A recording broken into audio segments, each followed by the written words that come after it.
Hello, hello. Ignore me stopping the music a little too early there. It's fine. It's fine. How is everyone? I hope you're all doing well. I will give a heads up. I've got a blood pressure monitor fitted at the moment, and it's really fucking loud. So if you can hear weird machinery and beeps, that's what it is. So yay. Super happy about that. But what I will just quickly do before we start proper is give Anya a shout out from last night because it wouldn't work when I did it.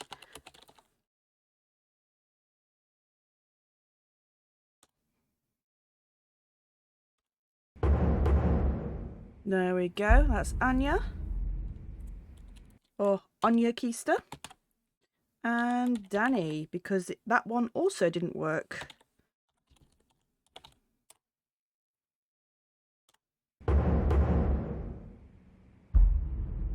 So yeah, check those guys out because they're incredible. But let's get on with the game. I logged back into the game last night to take some screenshots, which meant sort of going back to an older autosave. But because I did that, it then overwrote my actual save. So I had to basically start the day again and redo it. But it's fine because it was real quick and it's all sorted now. So it's just a little shitty that there isn't like a proper hard save. You can only use autosaves basically, but it is what it is. So you can see 3:15 in the morning when I was on this taking screenshots. So yeah, fun times.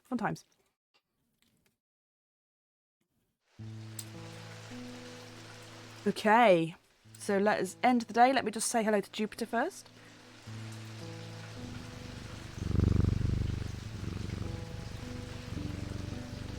Yeah.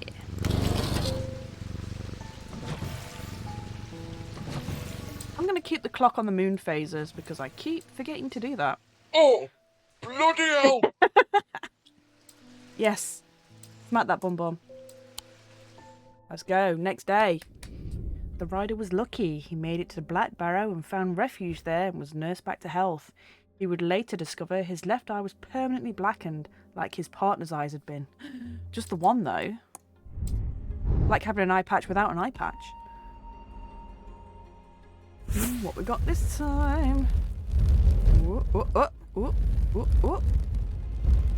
Ooh, is this some kind of plant or star or something? Oh, it's the sun. The sun.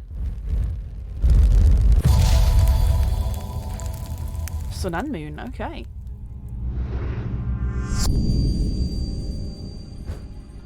To my left, the day. To my right, the night. Okay, so that's back in the catacombs then. Okay.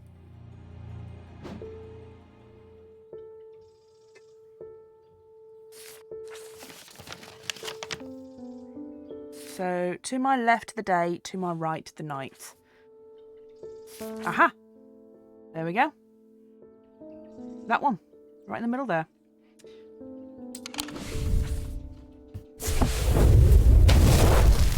Excellent.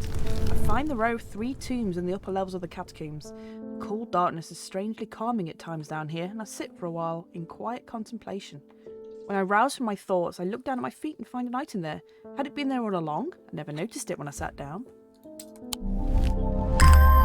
Ooh, okay. Let's have a look. Look at you. A little totem friend. Gold. Wood. Oak, if I'm not mistaken. Feels a little warmer than I would expect. Hard but smooth. So that is the symbol of protection, I believe, but I'll have to double check that. Oh, it makes a soft tinkling sound when it moves. That would be the earrings, though, I would have thought. Inner perception. Nothing to remark on. Okay. So let's put you over here with these little totems. Oh no, that's protection, I think. Let's have a nosy. Let's have a nosy. Deception. Not protection. Okay. So deception is the hourglass, basically, on its side. Protection is the 2 diamonds. Okay. Okay.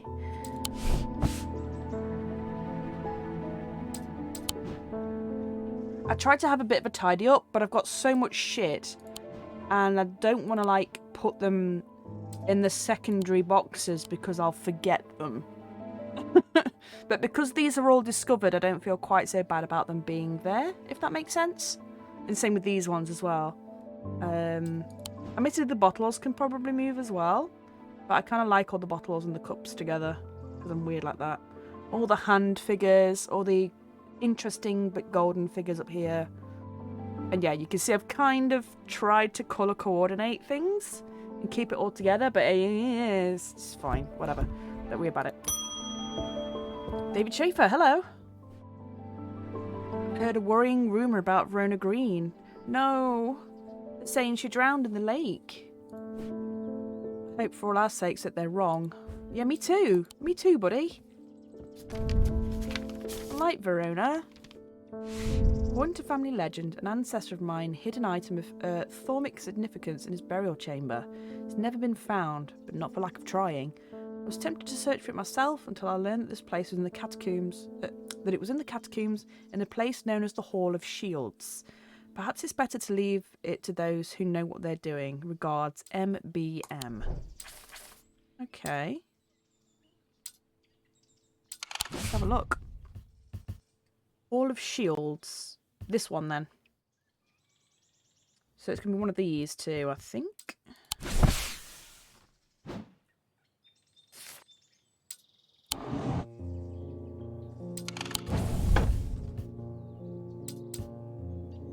Oh, of course, it's fucking hidden it now. I've put it in the archive. Let's put that on the side there. There we go. According to family legend, an ancestor of mine hid an item of thaumic significance in his burial chamber. Okay, so yeah, it's him, not this, I think. Let's have a look. As I descend further into the catacombs, a strange sensation comes over me. It's not fear. Oh, wait, hold on. Not even Palliance can clear the air here and render it safe to breathe. But there is a way. Slate miners inhale the vapours produced by a spirit called the Wandering Shroud. They say it invigorates their senses and stays the mind rot that would otherwise consume them. It would be dangerous to continue exploring down here without following their lead. So I need something that will give me a clear head, I guess.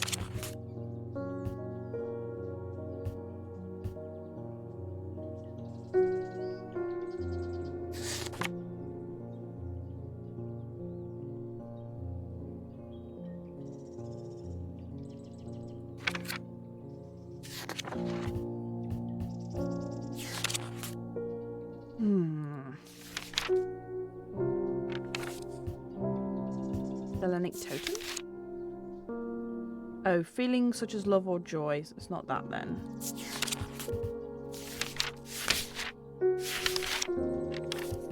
Binding seed. No, amplifies guilt and shame. It's definitely not that then.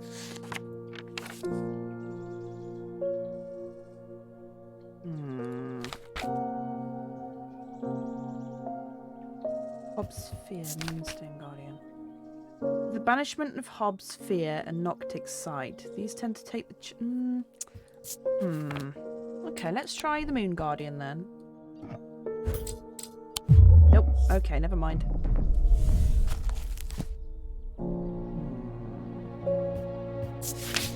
I need some kind of protection, clearly, but what?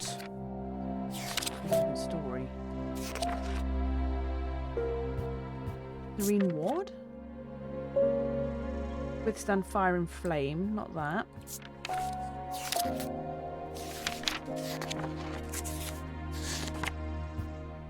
Holgar Grim, let's see.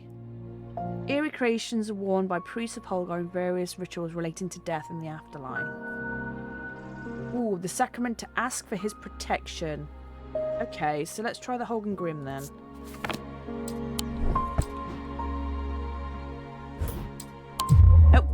Okay. Never mind.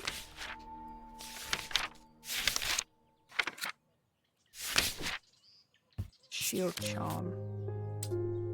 Oh yeah, okay, yeah, okay. Shield charm. Not that either. Interesting.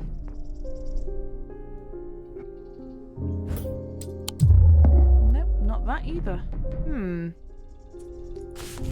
Well, they're all the protection ones that I've got, I think.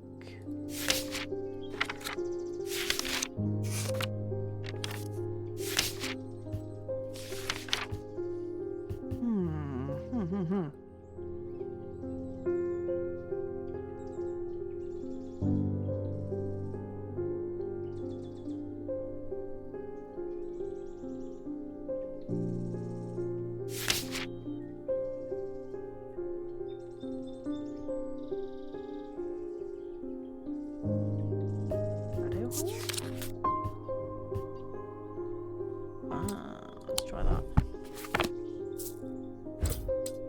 Nope. Okay, cool. Well, I'm insane, so that's a good start to the day.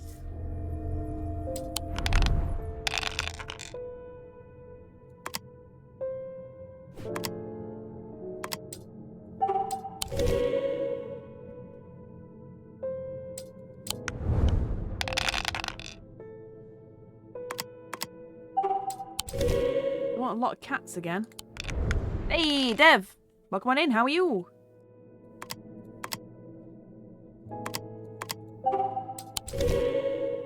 Insane already? Yep! I'm trying to figure out what I need for the catacombs. And all the protection things I've tried made me insane because they were wrong, so I might have to come back to it.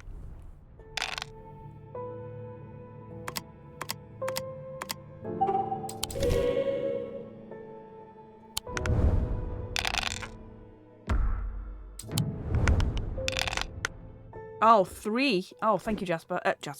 Jupiter. Jupiter, yay! Come to the rescue. Yay, awoo. Went insane due to Smacky Bum Bum. We did. Damn. Okay. We good.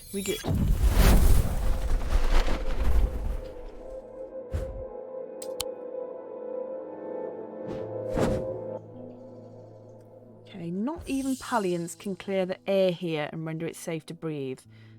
But there is a way. Slate miners inhale the vapours produced by a spirit called a wandering shroud. They say it invigorates their senses and stays the mind. Wandering shroud. Wandering shroud.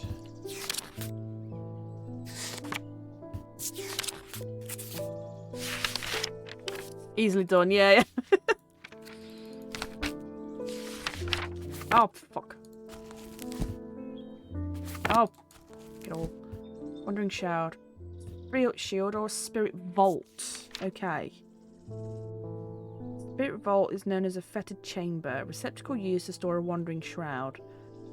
The liner. Aha, okay, it's this pot. Yeah! Try to breathe in the vapours from the wandering shroud, but to my horror, I realise that the spirit vault is empty. My vision starts to blur as the cloying air of the depths fills my lungs and I stagger away in a daze. When at last I reach the surface, I take deep breaths of the fresh air, but my lungs ache for some time after. I need to be more careful. I've written to Barton Potter. He will know where to find a wandering shroud. Okay, so I can't go back in there for a while. Fine. We'll come back to that later. Nancy, oh, hello. I've done something quite stupid. I went exploring in Heath Wood and came across a grave. Well, it was overgrown with dark brambles, so I started to clear them to get a better look at the inscription. I wasn't as careful as I should have been. You don't say. Thorns were thick and menacing, and I scratched my arm on one of them. I've not felt well since. Please help me. Alright, okay. Black heart. Aha! Straight away. The heart of the sufferer feels constricted, as though it's clamped in a vice. The skin is pale and cold to the touch, and veins stand out darkly on the body. Eventually, death will occur. That would be cool to have a tattoo, but yeah, you're right. Is this the consequences of your own actions? I think it is. So that was Black Heart, wasn't it? No, Black Heart, Black Heart, Black Heart. Lamb's siphon. Instrument is used. Is made using the dried seed pod of a sheep snap plant. Oh, where the fuck? Okay. Shit. A skilled hand is required to perform the procedure. Just a second, love. Let me just nip over to Strange Horticulture. No, apparently not. Fuck me, I guess. Oh, sorry, Nancy. You're gonna have to wait for a second.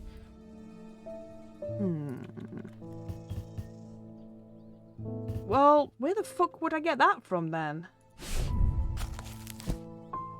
It's definitely Black Heart. The skin is pale and cold to the touch, and veins stand out darkly on the body. It's got to be that.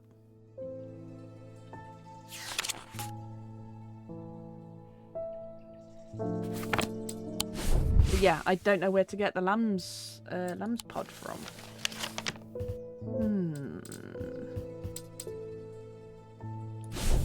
Bet it's this that I can't fucking get to right now. Damn it, sir.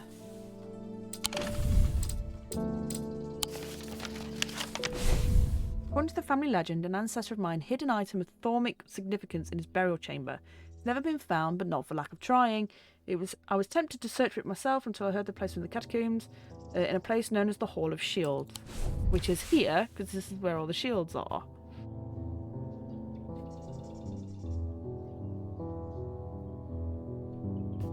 I can't do it.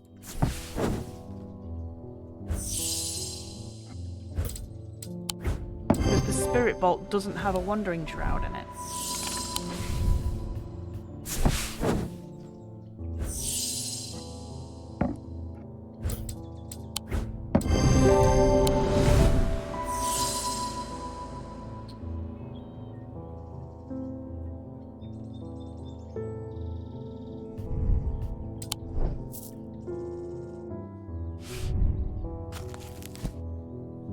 Reverse the effects of the Black Heart curse. A skilled hand is required, drawing the curse from the body over a course of several hours. The instrument is made using the dried seed pod of a sheep snap plant. Oh! Seed pod. Okay. That is probably it. Yes! Ignore me. The spherical part of the item clearly resembles the seed part. Yeah, clearly. I mean, I guess so. It's round. Truth conduit. These items are used by tricksters and swindlers to distort and deceive.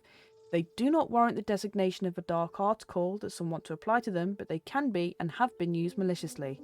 The gentle sound they produce anchors the mind as the spell is woven, combining symbology with a deeper, more probative power.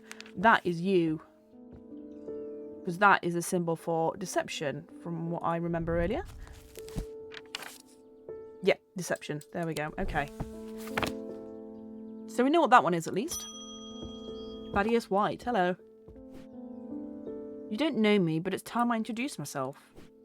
I'm the curator of the Museum of History here in Undermere. Eli and I have a complicated relationship, but don't all siblings? Ah, okay. Brothers. I don't tend to come by the shop much anymore, but I heard he'd left town for a few days. I wanted to bring him this, but I know he'd only turn me away without even looking at it. Okay, gimme. Okay. Looks very plain, but probably super important. Gold, wood, and a green gemstone. Nothing to remark. It takes great effort to tear my eyes away. Okay.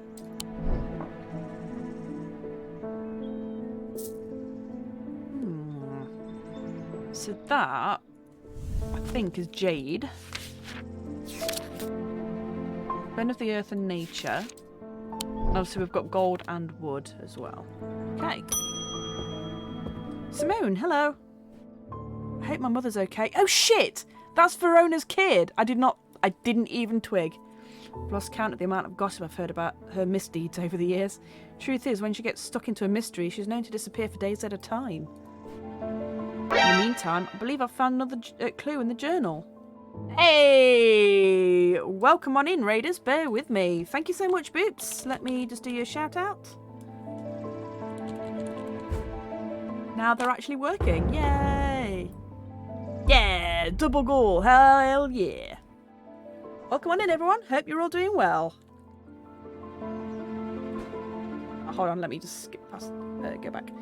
Truth is, when she gets stuck. In the meantime, I believe I found another clue in the journal. The text directly before this is largely illegible, but I was able to make out a reference to a vault of some kind. Okay. 3 resonant objects. Lightest first, heaviest last. Okay. Do they... No, they don't match. Okay. 3 resonant objects. Lightest first, heaviest last. Is that relating to this?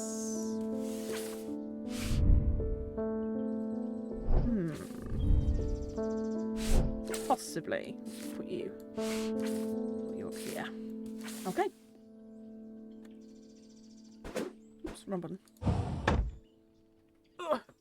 How was the rest of Little Nightmares? Did you finish it in the end, or is it a to be continued situation?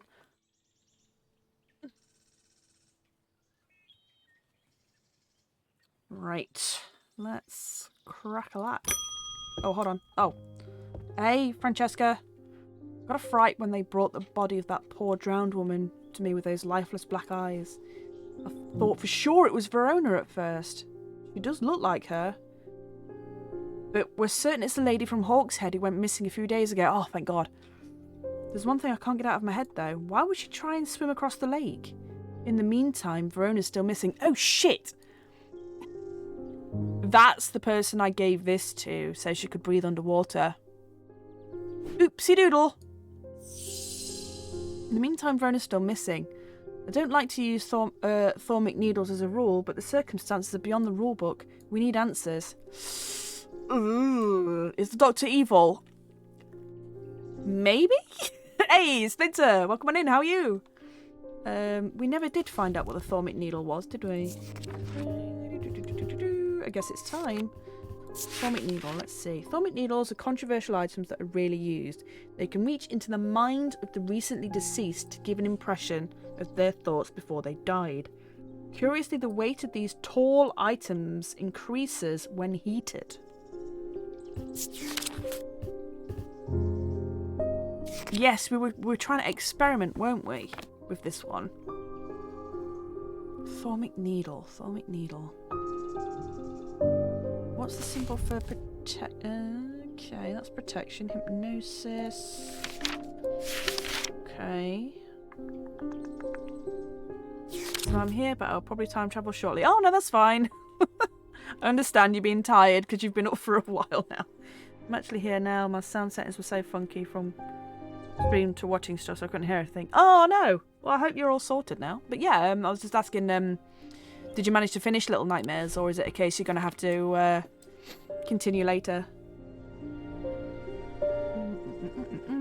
Right. So it gets heavier as you add heat. So let's put the pound weight in.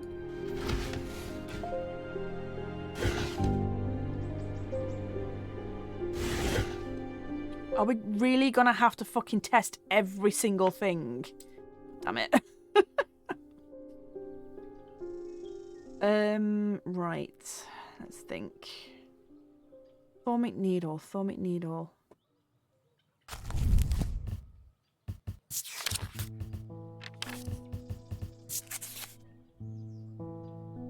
The weight of these tall items. That could be fucking anything. Item.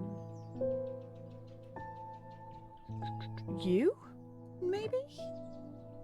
No, no, that... that's not what I wanted you to do. Get on the thing. Thank you.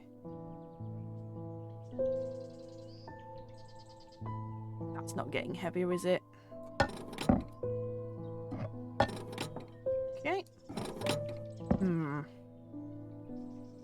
Gets heavier.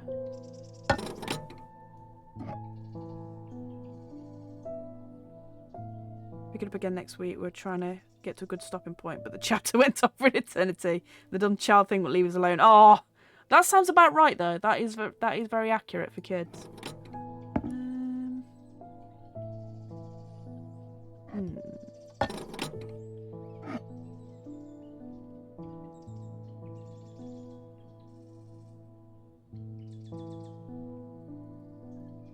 That's not getting heavier, is it? You? Nope, nope. Get on the thing.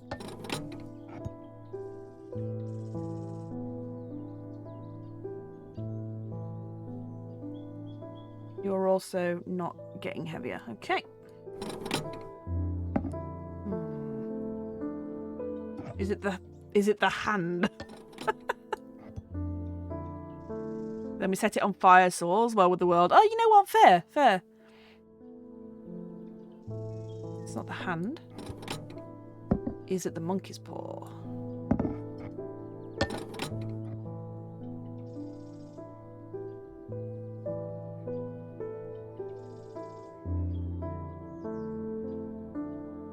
I'm gonna say not. Okay. Tall item. None of you. I'm just trying to use things that don't have labels yet, that I've not discovered what they are yet, but it's not working out. What are you? Notice myself becoming drained of energy as I handle this object. What does that mean? Weakness.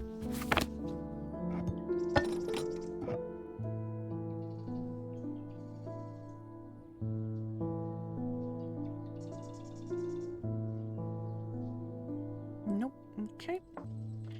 I don't think it's you because you tingle when you move. I don't think it's going to be this either. Fucking... That's already super heavy.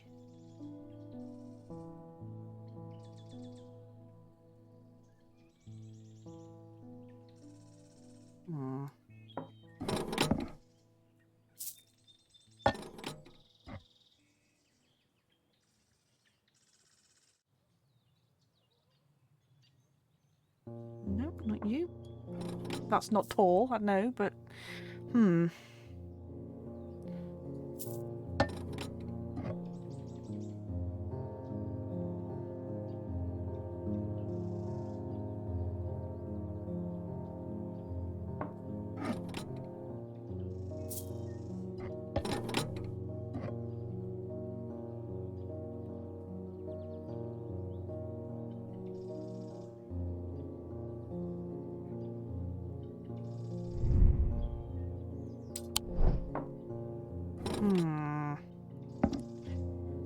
Okay.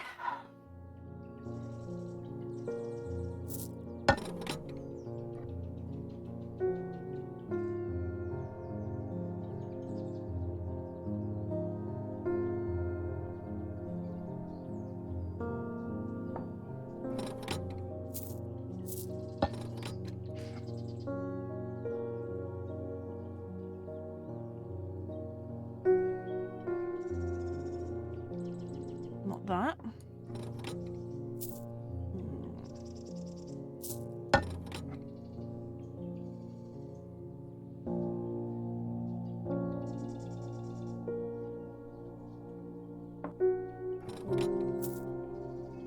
Unless I'm using the wrong weight. Oh.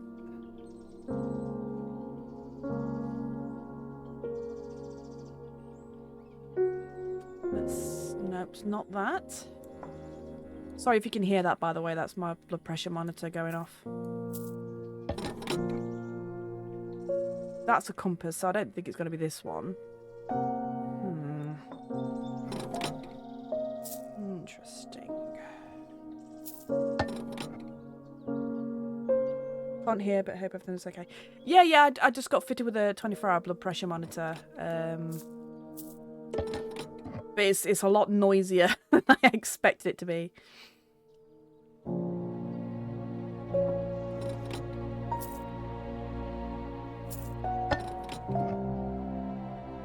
And it keeps erroring as well.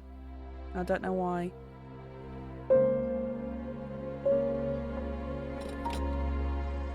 This doesn't fill me with much confidence.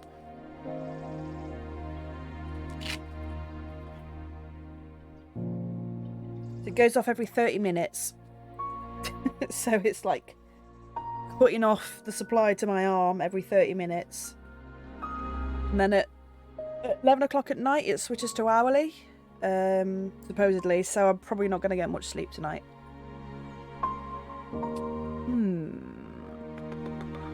Well, it doesn't look like it's anything that I've actually got. Unless the weight I'm using is too heavy.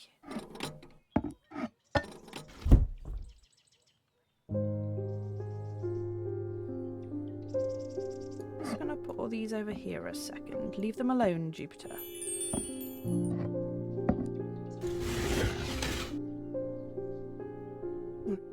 Let's try you again.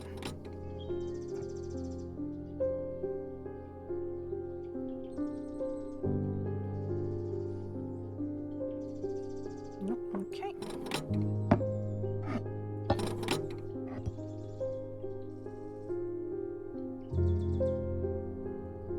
Yeah, it's just frustrating that like all my heart stuff's been ongoing for like almost 2 years at this point.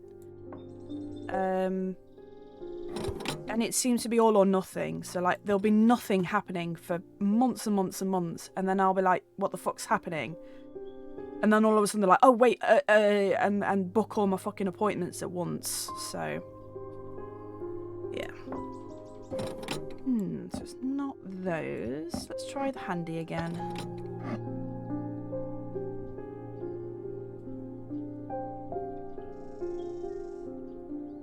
Nope. Okay. And I had my cortisol like sample that I needed to do the week of my birthday, and I sent it all off and everything, and I've had like 3 or 4 letters since then saying, we're sending you this thing, we're sending you this thing, and I'm like, I've done it already and I've not heard anything, what the fuck? But I've also not had another like test thing come through to do it, so fuck only knows. Like, you know, as nice as it is that the NHS is mostly free, except for your like medications and stuff, the amount of fucking around you have to do to actually get anything is insane. Okay, so I must be doing something wrong here, because none of these are doing anything. Nope, on the scales, please. On the scales, please.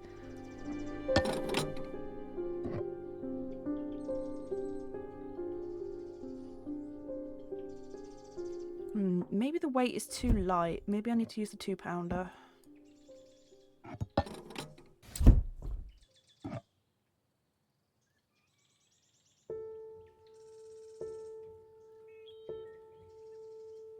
It's not you, I don't think. I don't think it's going to be you either. You're not exactly needle shaped.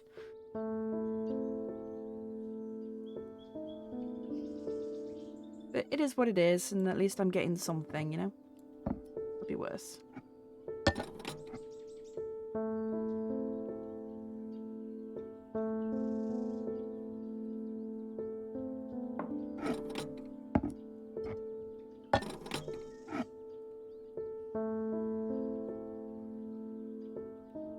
Maybe the candles aren't warm enough. I don't know. Oh, nope, get back here, you.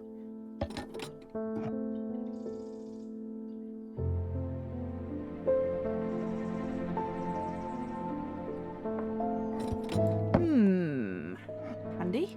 Is it you?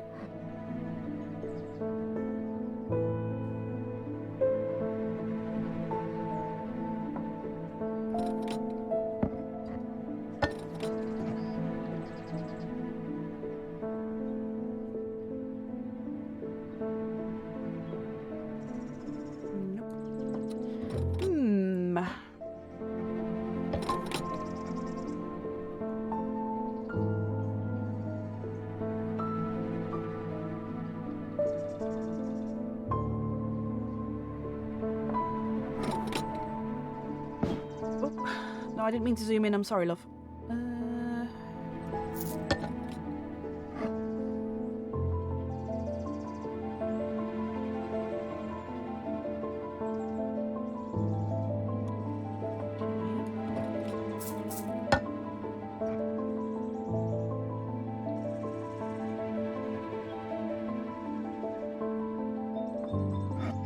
Well, I don't think I've got what I need for this, but where the fuck do I find it?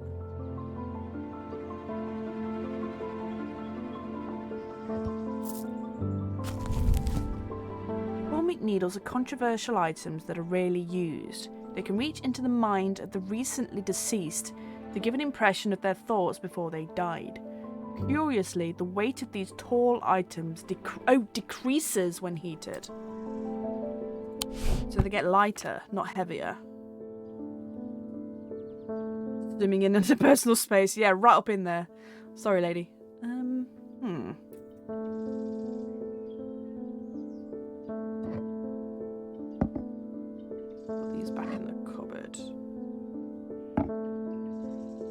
Pretty sure it's not you. I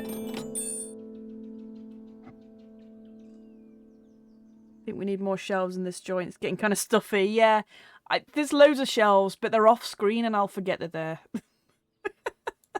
I've got loads of room. I just don't want to use it. Right, okay.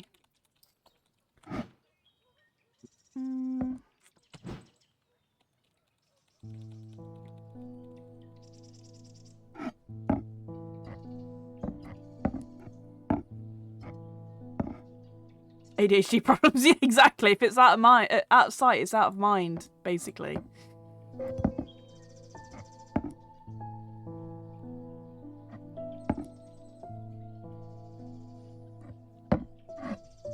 I want to keep my little friend, though. He's cute.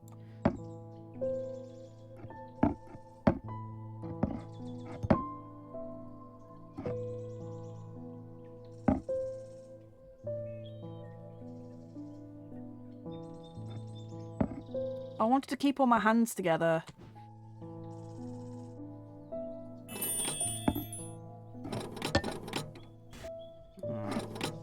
Okay, get out of here, Scales, because you're just in the way now. I think I'd think about alphabetizing them and then just forget. Yeah, exactly. Like with the plants, it was easier in horticulture to alphabetize them. But like for these, it's kind of pointless alphabetizing them because they all do different things and, you know. Reach into the mind. The death is this shape.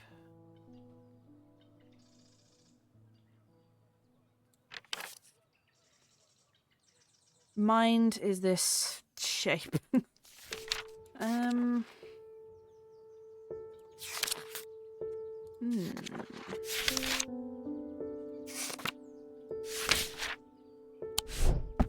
genuinely don't know which one this is. Okay. Amber, fire, light, heat, and life. Purple, stone of containment. Stone of water, dark stone for dark purposes. Calming stone of peace and safety. Stone of the earth and earth and nature. Moonstone, stone of protection and enveloping night. Stone of fury and fire. Stone of strength. Stone of night and darkness. And stone of death and decay.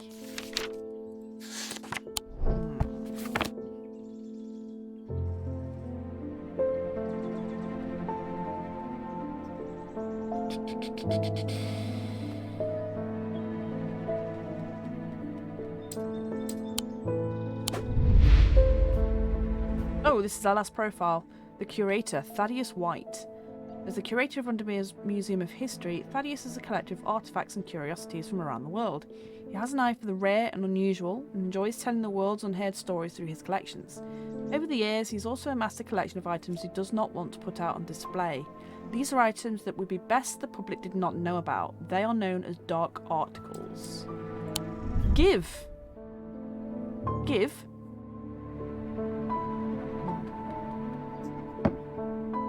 Well, shit. I don't know what to do with this one. Yeah, this says go to the catacombs, which I've done, but I don't have a spirit in the vessel to actually investigate what I need to. Is there anything here that has the symbols I need? No. There is not.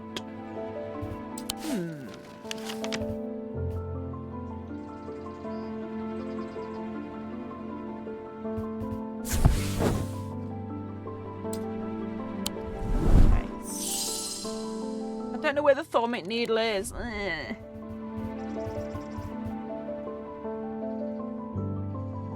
I'm clearly missing something. Could work out what the symbols mean. That symbols around the edge of my desk mean. Okay, but I did that.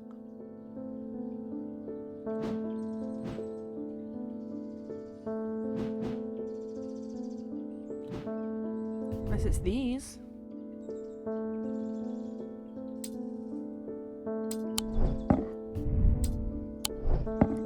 It is though.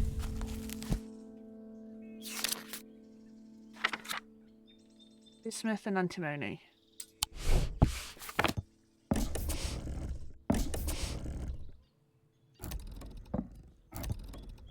If you look at it really closely and cover one eye, turn your head and stand on one leg, the death symbol kind of looks like a skull, yeah. Oh.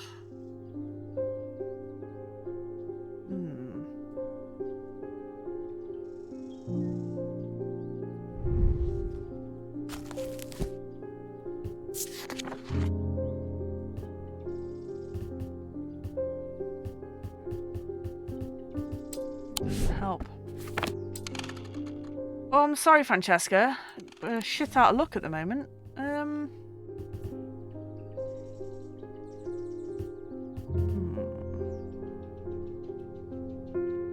Wainwright Hospital. Give needle. Give needle.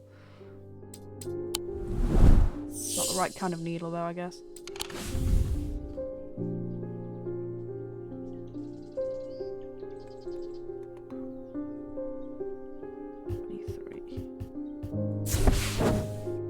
Mary Bell's an old paddle steamer that hasn't worked. Okay. Yeah, Gib needle. Gib. New water, the Antiquities. I can, but I don't have any water.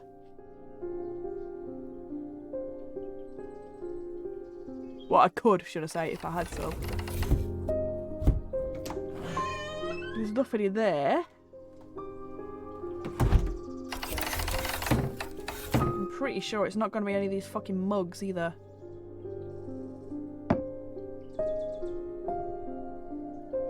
Tall item.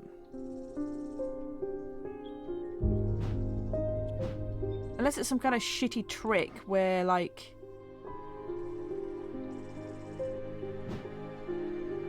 two things are the same thing, if you know what I mean. One thing is two things.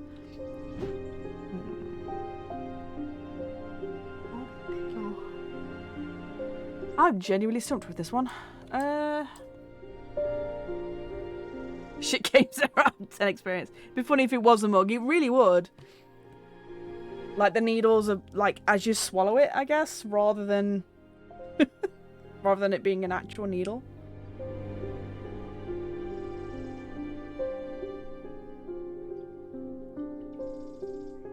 You know, if it is a fucking mug, I'm gonna be really annoyed.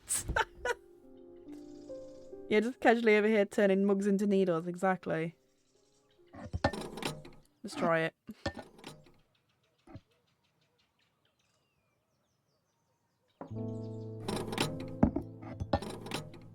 So it gets lighter.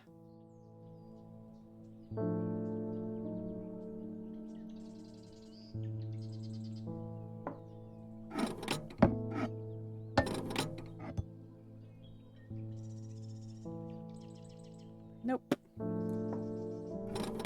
Bang it. Okay, well, I'm fresh out of ideas now. Okay, so hold on, what we're looking for, I was just mindlessly talking shit. Thormic needle. I don't know where I get it, or if it's something I even have. Let's have a look. Thormic needle. I am actually looking this up because I am stuck.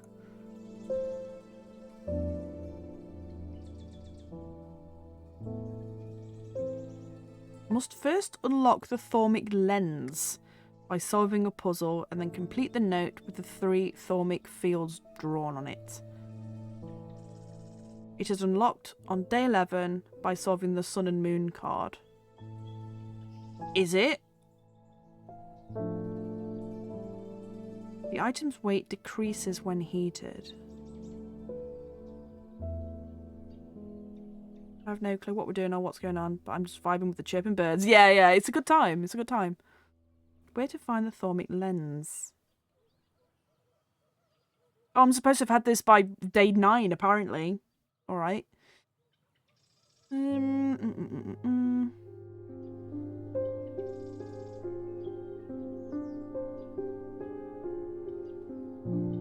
Okay, I'm missing quite a few of these things. It's these. Day 1 is this one. Day 6, I'm supposed to have had one. Open the first alcove. Alright, I did though, and I didn't get an item for it. Okay. Day 6, open the first alcove. Oh, so I was supposed to have found 2 on day 6. But I've opened the first alcoves and they weren't there.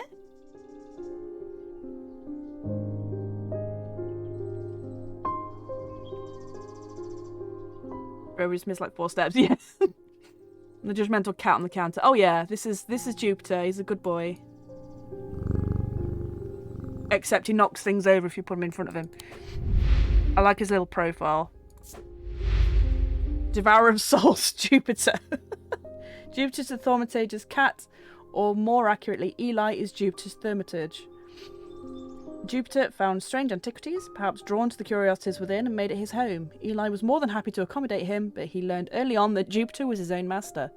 His business is his own, but it largely consists of regular naps, terrorising rodents, and midnight explorations of Undermere and beyond. What he does on his excursions is a mystery, but he seems to be well known among the town's residents. So yeah, I'm confused about where the fuck these alcoves are actually supposed to be, because I've got them all and nothing's come of it.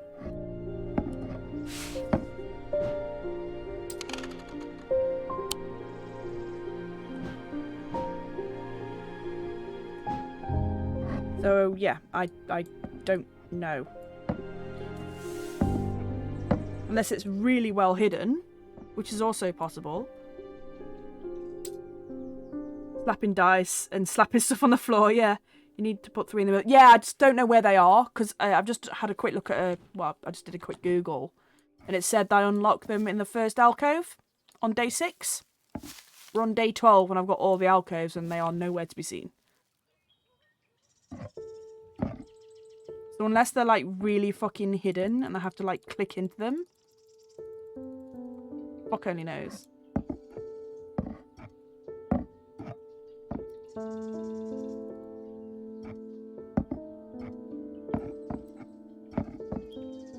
Because this was the locked one. So I would have thought it would have been before that.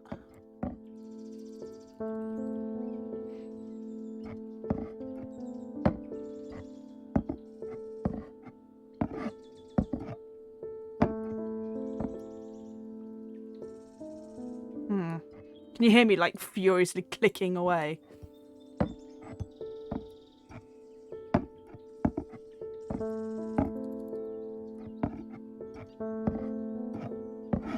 It's definitely not there, is it? Not on this side anyway.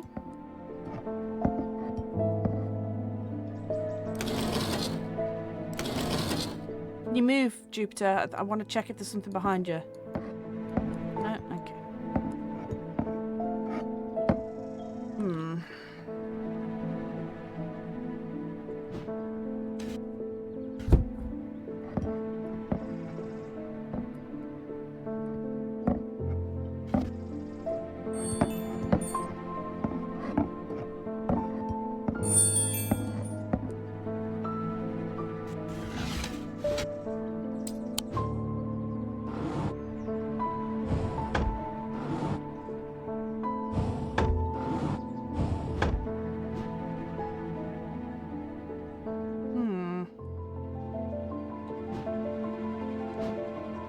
Unless it's something I could only do on that day, in which case, like, what the fuck? Is it the one that drops down that had the cups in? No, I don't think so.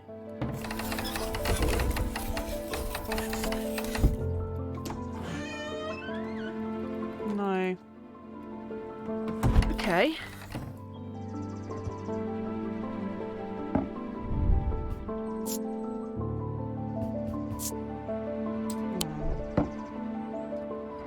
It's inside something.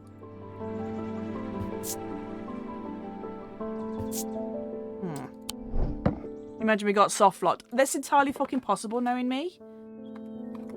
Let's be honest.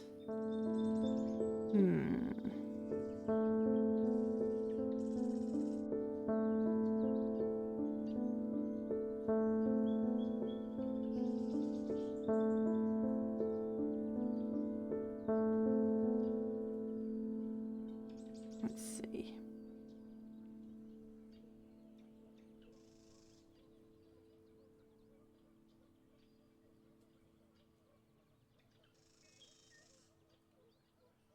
To see the thormic field, you need to place 4 tiles. Well, that's not going to work. Where to find the thormic lens? Fucking... But I can't get the thormic lens if I don't have the tiles. And I can't find the fucking tiles.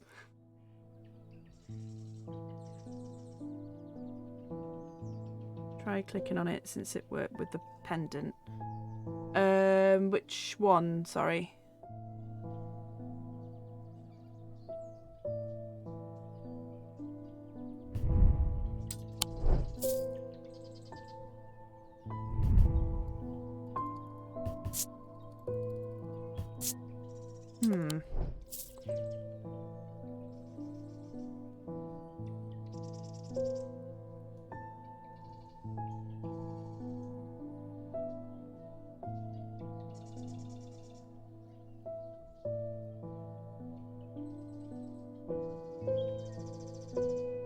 Must unlock the thormic lens by solving a puzzle and then complete a note with 3 thormic fields drawn on it. Yeah, but that doesn't help though, does it? How do I solve that? Basically, get out of here, everything. Just fuck off. This board is where the thermic lens is. This thing in the middle. But I can't actually do anything with it until I've got these things. Fuck off. Get out of here. Get in the drawer or something, please.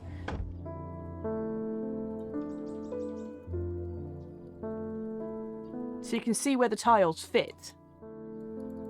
But I don't have all of the tiles.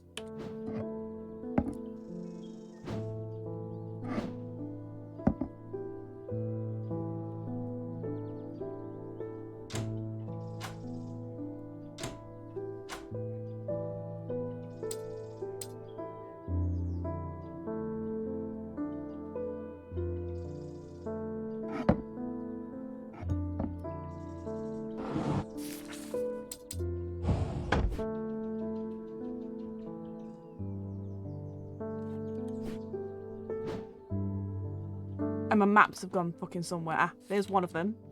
Shit. Oh, and there's the other. Okay, we're good.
Mercury and yeah. Hold on.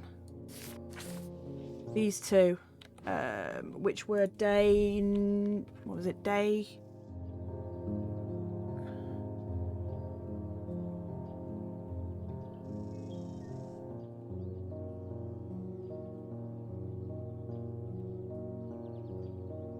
I'm missing basically the two from day 6, apparently. So I've got bismuth and antimony.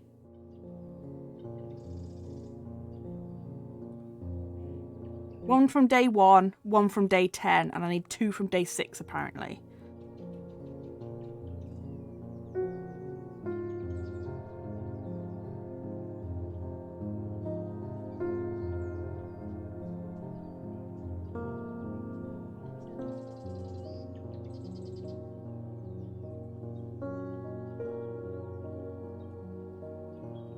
Go back to day 6 on a guide somewhere, which Christ, I don't have to make it fucking difficult because it's full of shit.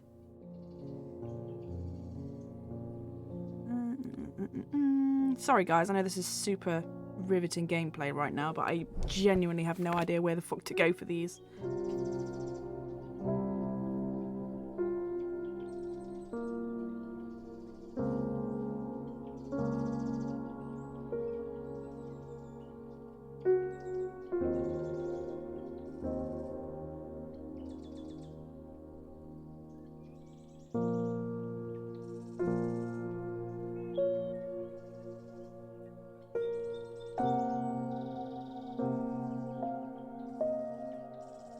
I go back to day 6 in the guide and it doesn't mention anything about these tiles.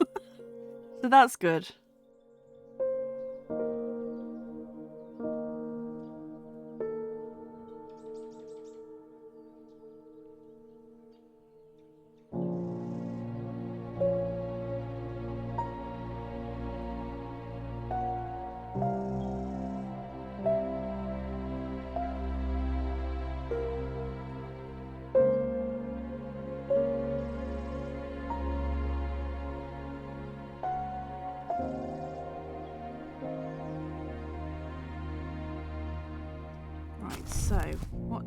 it's arsenic I need, and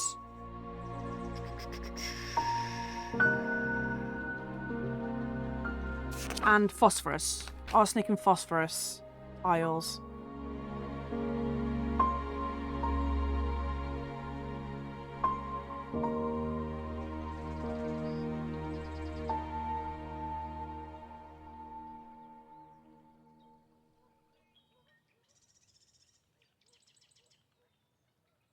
Try putting 3 things below the counter again. Okay. So it was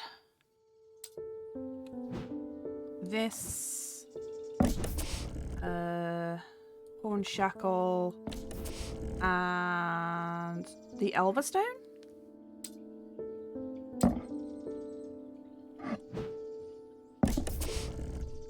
No, not Elverstone. Oh no, it was the cat, wasn't it?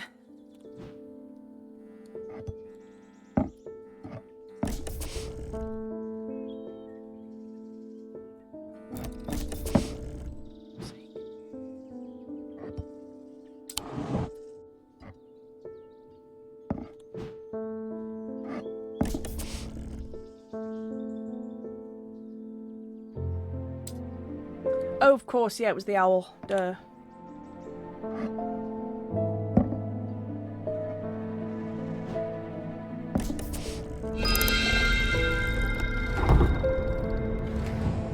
Aha! Okay. Thank you. Sorry to just shut the things on you there, love. Okay, right.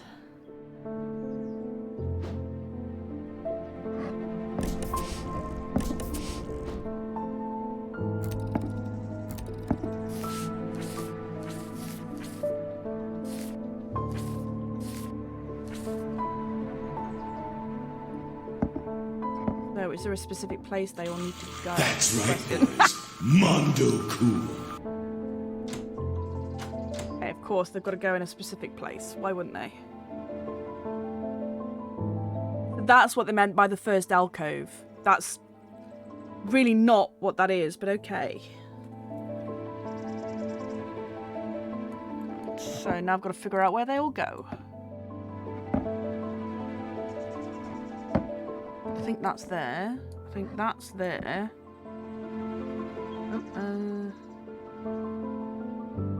Maybe that there and that there. No, that's no. Okay, try that way.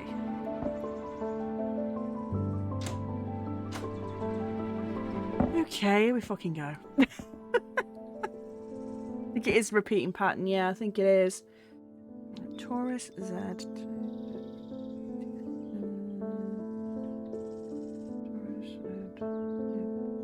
Okay, so that goes there.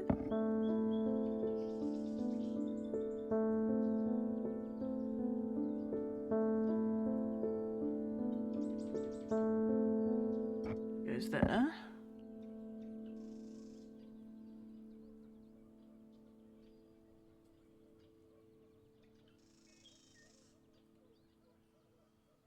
That goes there. And then hopefully that goes there.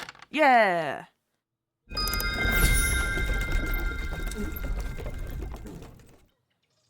Okay, so that's the thermic lens.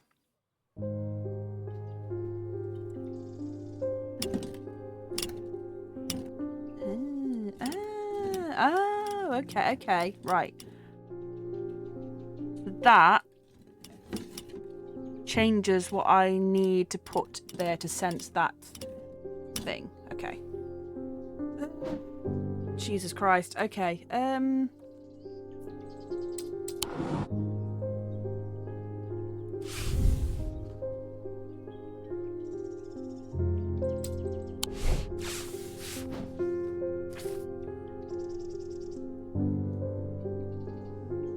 Oh, I started backseating immediately. Let me not do... No. I appreciate it because I was flummoxed with that one. Right. So, we need to find whatever this is, I think. Oh my god, I've got so many items to try. Not you. Not you. What's the spiral? I've no idea what the fuck to do with this thing.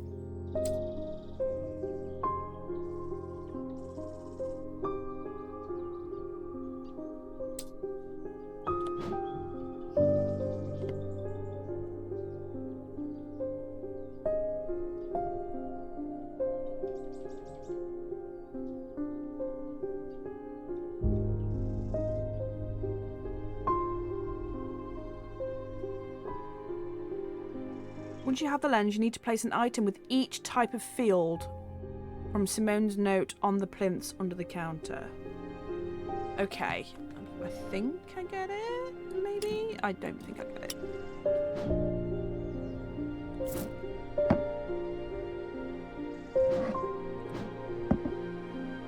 Okay, so that's this one. That's the spiral. Whatever this one is. Nope.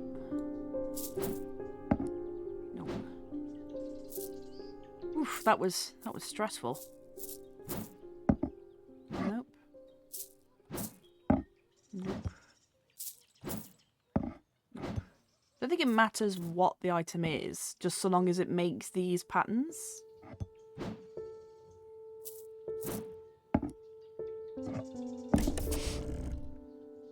Or not. Never mind. Fuck me.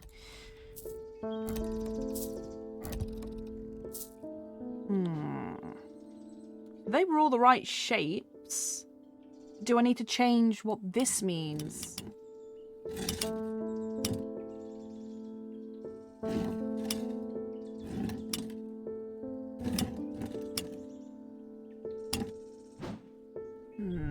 It's all very confusing.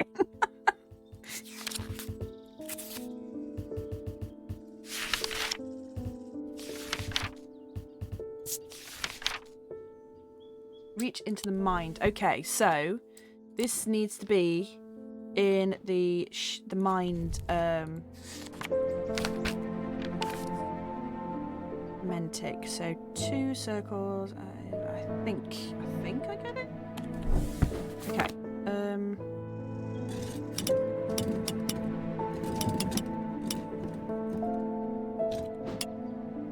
Let's bring this down here.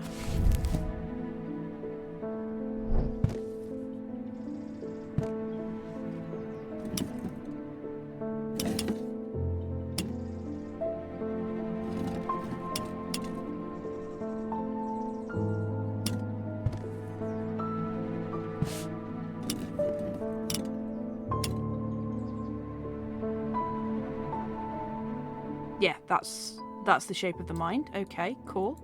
I think that's all I need.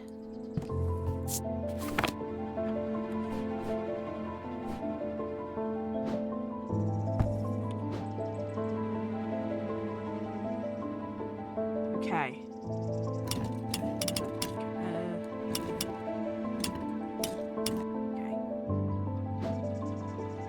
So I need to test things that will make those 3 patterns with this layout.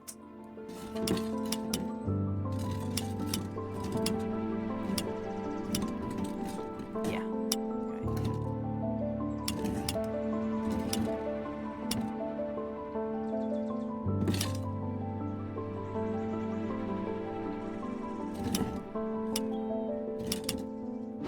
Do I need to keep it open?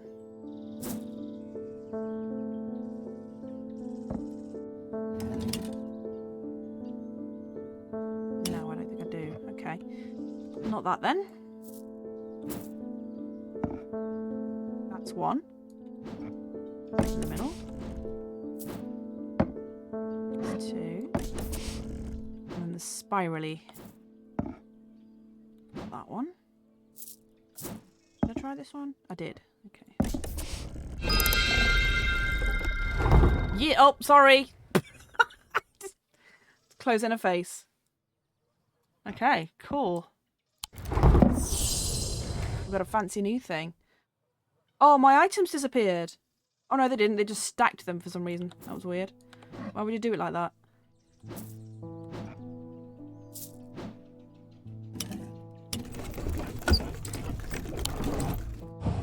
Put you away now.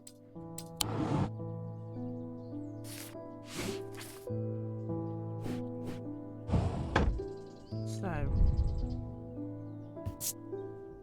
Gold detailing laid over stone. Warm and smooth. Okay. No smells or sounds. No thoughts. Yeah, thanks, I'll go. Yeah, just slam in her face. Mom, I hope you appreciate what I'm going through for your bloody thornmeat needle, right? Christ almighty.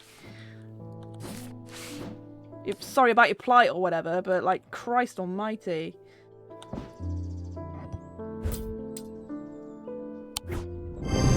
Yay! It's a tall item. Using my weighing scales and a candle, I can confirm that it does weigh. That its weight does indeed reduce when heated. Well, that's a lie, because I didn't even try it. Guess what else is warm and smooth? Loam.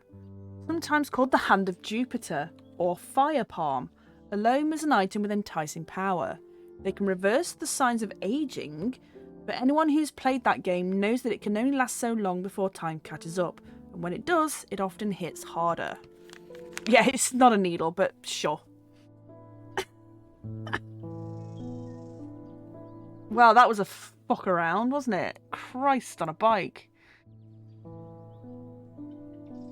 You're a good one, Jupiter. You're a good one. Thanks for your help, buddy. You nailed it. Audrey Bell. Oh, hello again. The people are afraid. And they're right to be, but it's too late for them. They're of no use to us. But you might be. Prove yourself, and perhaps Holgar will deem you worth saving. I require an object to steady my restless congregation and remind them why I'm the one to lead us through this turbulent time. They respect strength and power above all else. Morgan's Folly or Fortinance. Fortinance. Fortinance can enhance physical strength or restore strength that has been sapped by exertion or hex. They're made of stone or iron and usually take form of a small totem.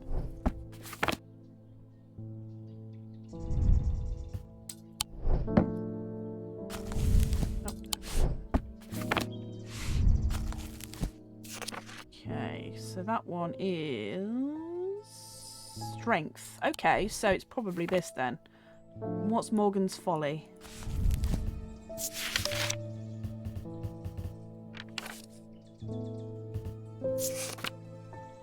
Banishment of Hobbs' fear and Noctic sight.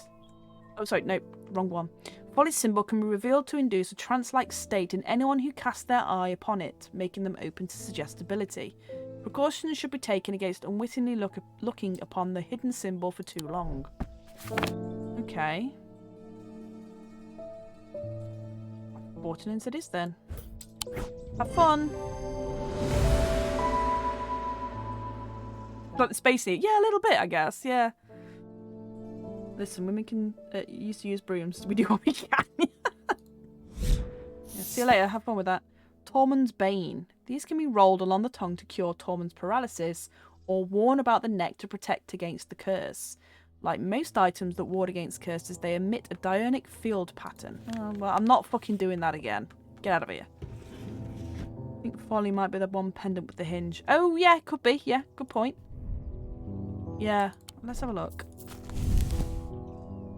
Hypnosis. Yes, so it could be.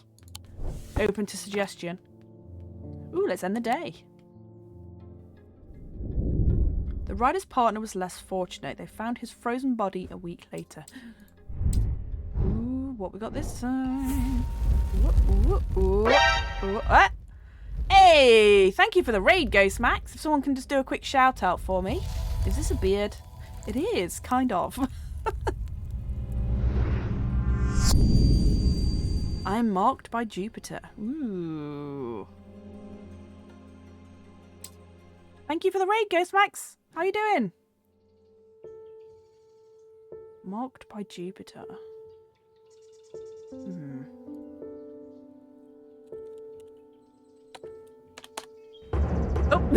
Double shout out. Thank you.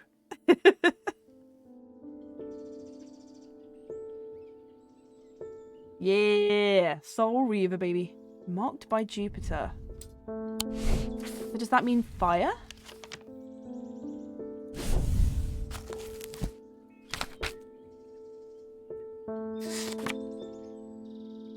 Fire is triangle.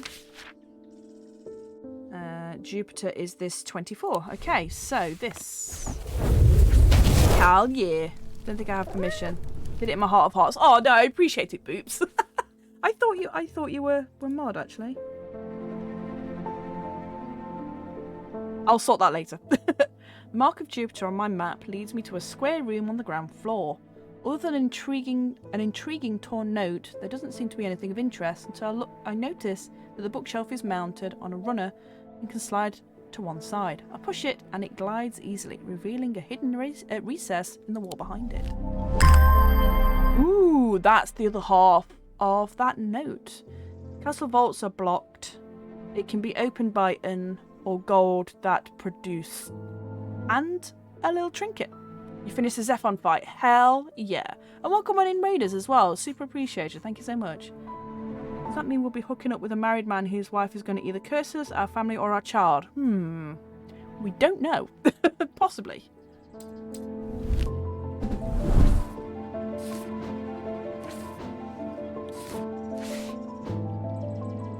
Right, let's get that note out. Hell yeah. It matches, baby. The castle vaults are blocked by a Dionic seal. It can be opened by any object made from silver or gold that produces a Dionic field. Excellent. Okay, cool.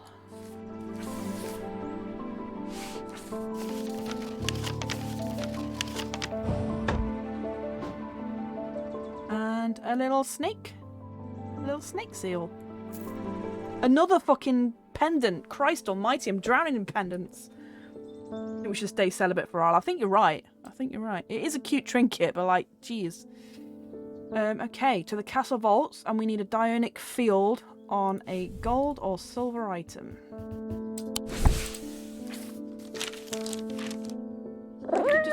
Oh, thank you, Jupiter. That's appreciated.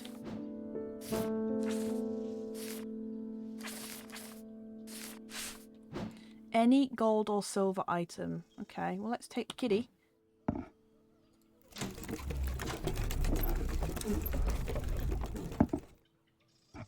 Does it say what kind of Dionic field, though? It says a Dionic field, right?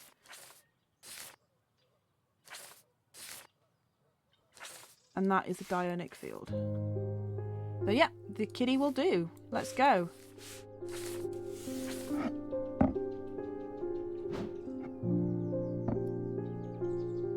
Castle vaults.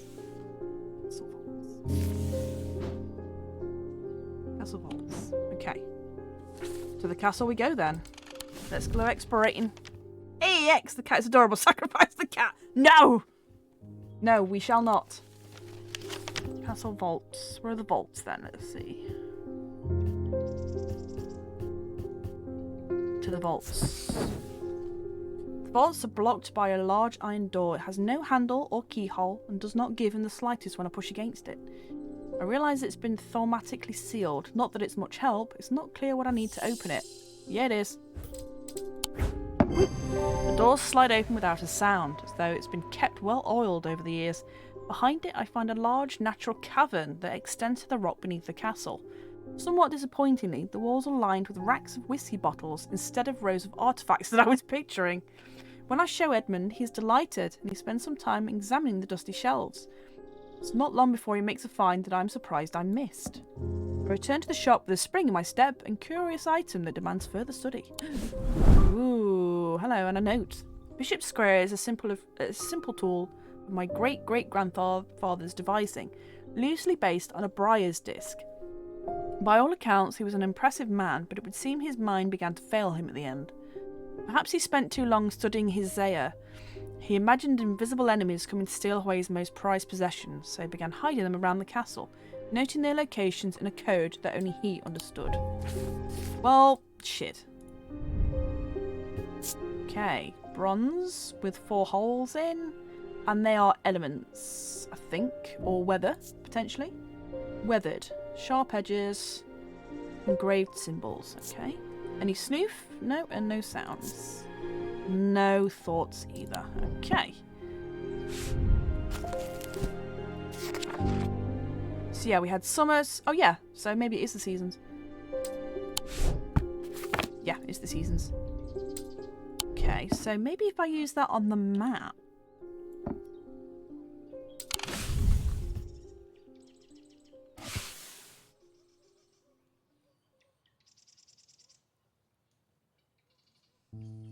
Mars winter, rising in summer.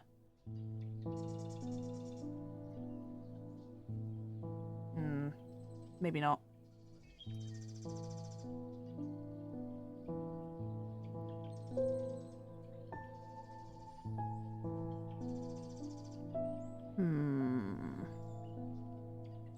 Okay, well, I guess we'll come back to that one.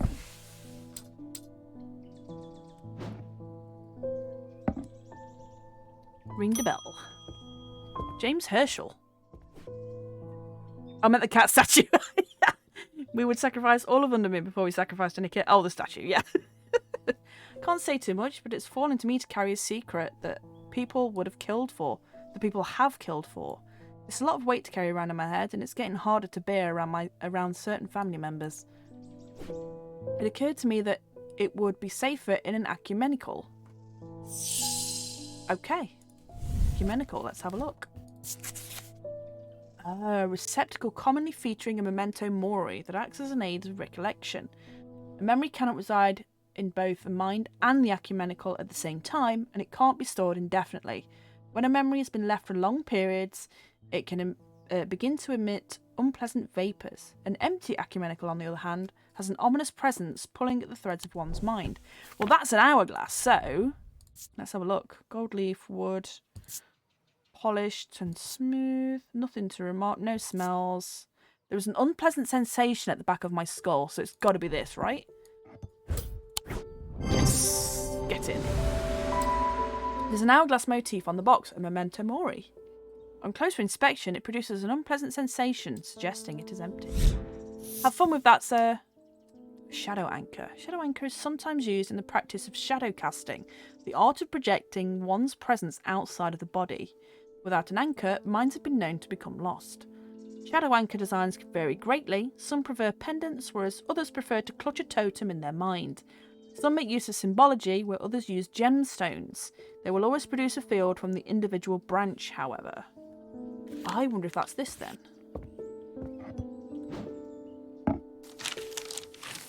Move, move, move!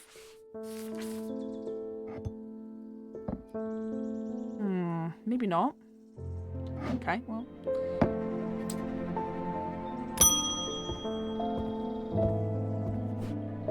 There's many things that leave unpleasant vapors, I tell you, yeah.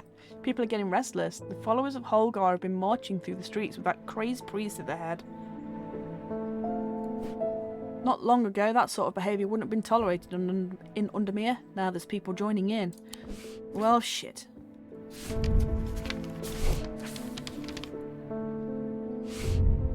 In answer to your question, yes, it is possible to capture a wandering shroud.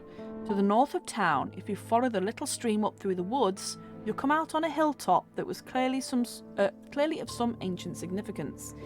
It's not uncommon to see wandering shrouds there. Be patient, be still, and they will come.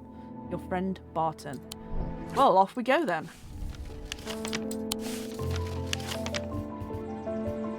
Barrows. Yes, here we go.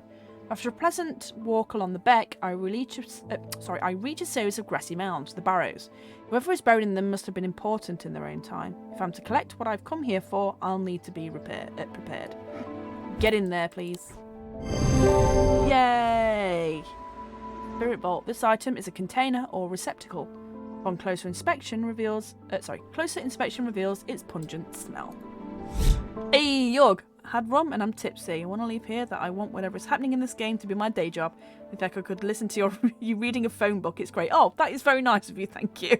Even though I can't get my words out properly, that is much appreciated. Thank you. I would love to be like a curator of a strange antiquities shop or a strange bookshop, as fucked up as it would be. I was actually thinking that the other day. Can you remember Algernon when I played the Call of Cthulhu 2016 game? Like who ran the like occultist bookshop? That would be fucking great. And there's some really cool bookshops like that in Whitby. So yeah, would be cool. Would be cool. I sit and wait quietly and patiently, not certain exactly what I'm looking for. For some time, nothing happens, and then, long after my mind has drifted towards a warm fire and a hearty supper, I notice movement in the corner of my eye. A strange thin mist has formed near one of the barrows. It seems to produce some sort of dark light, a contradiction that my eyes have trouble perceiving clearly. The ethereal creature for sure is a creature of some kind. The ethereal creature, for surely this is a creature of some kind, ambles towards the vault that I have left open for this purpose, and I daren't breathe as it slowly nestles itself within the receptacle. Yay, we caught a spirit. I'm sure nothing will go wrong. Nothing at all. Nothing at all. Oops. So now, can I go back to the fucking catacombs, please? Go grave robin.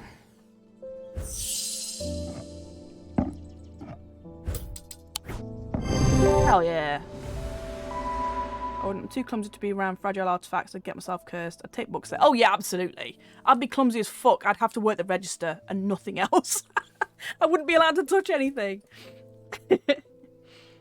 Right, I breathe deeply from the spirit vault, and it clears my mind. I don't dare linger too long down here, but I forge on until I reach an unmistakable hall of shields. The stone sarcophagus sits on a raised portion of rock in the centre of the cavern. I hold the torch close to better see the inscription on the side of the tomb. The sun's light will reveal my gift. Mystified, I cast my eye upon the walls of the cavern and search the shields for some other clue, but nothing stands out. Okay, so I need something that shines with the intensity of 1,000 suns. Okay. I'm pretty sure we had something like this. Light. Sunbond, probably. Small and lightweight, designed to be carried discreetly and made of non-precious metal of some kind, housing a gemstone of light. They carry the warmth and light of the sun, a brightness that can pierce the dark gloom. Okay. Sunbond. Right? Yes! Okay. The sunbond banishes the darkness in an instant, half blinding my gloom-adjusted eyes and bringing the summer's warmth to the cold cavern. Blinking and squinting, I notice that one of the shields in particular is glowing in the bright light. I reach up and pull the shield down to reveal a small cavity hewn into the rock behind it. Inside is a blood-red urn. I'm sure nothing can go wrong by touching this clearly cursed fucking Baelit. What the hell? That's so cool! I find it unsettling. The eyes seem to pierce my soul. Red clay. The eyes appear to be small green gemstones. Warm and smooth, raised detailing. Nothing to listen to, nothing to snoof. Okay. Put it with the other bottles, I guess. Ooh. It totally is a Baelit, right? It's a snake Baelit, but a Baelit nonetheless. James Herschel, hello. Did I curse you? I got to thinking after I left earlier. Transferring this secret to an ecumenical only adds an extra step. Yes, it's safer than walking around with it in my head, but I would know where to find it. What I really need is a truth conduit so I can deceive them into thinking I know nothing at all. Truth conduit, okay. Tell me something is dangerous without telling me it's dangerous, buddy. Just put a skull on it, why don't you? Right? Christ. Right, okay, so I wanted the truth conduit.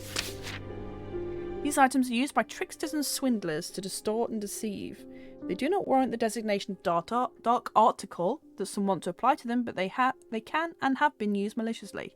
The gentle sound they produce anchors the mind as the spell is woven, combining symbology with a deeper, more primitive power.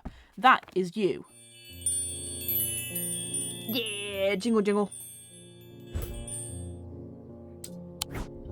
Yes, okay. This item bears the symbol of deception. Closer inspection reveals the gentle sound it makes. You don't need to inspect it that closely to hear that, though. Oh, abrasive mether, so that's one of the cups. This type of mether is used to purge unwanted memories. As with any procedure that can alter the mind, it should be used sparingly and considerately. Methers... I'm not sure if it's mether or mather. I'm just going to say mather. Mathers are typically used in communal ceremonies, designed to be easily passed from person to person. So yeah, it's definitely one of these then. Okay. Has a sharp aroma. Has a sharp aroma. Okay, well that doesn't help much. So let's see.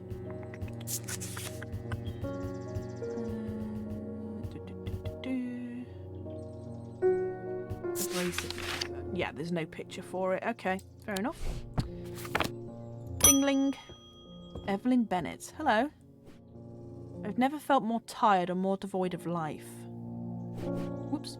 Apathy is settled in my bones. I do not seem to be able to shift. But while I still have breath in my lungs, I will not succumb without a fight. By the grace of Grey, I will find a way forward. Grace of Grey. Okay. Grey's Grace. Worn as a pendant to dispel melancholy. They share the design of a shadow catcher. Okay, so that is the hand, I believe. Nope. Get fucked me. Okay. Maybe it's that?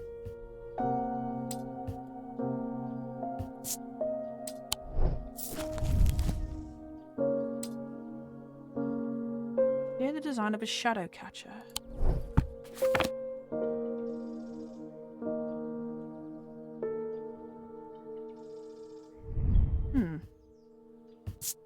I was so sure that this was a shadow catcher.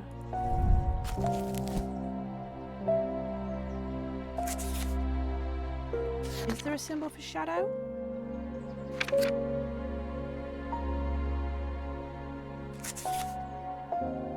I guess it's just Noctic of the night, maybe.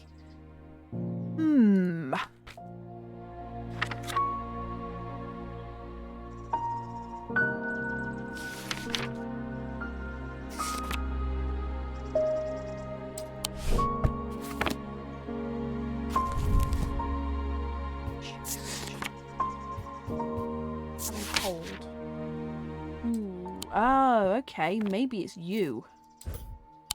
Yes. Okay. So yeah, it has the similar thing, but it's not grey, so that's where it confused me. Using the index, I can find a sketch of a shadow catcher design in my book, a design that this item shares. Closer inspection reveals that it does indeed dispel melancholy.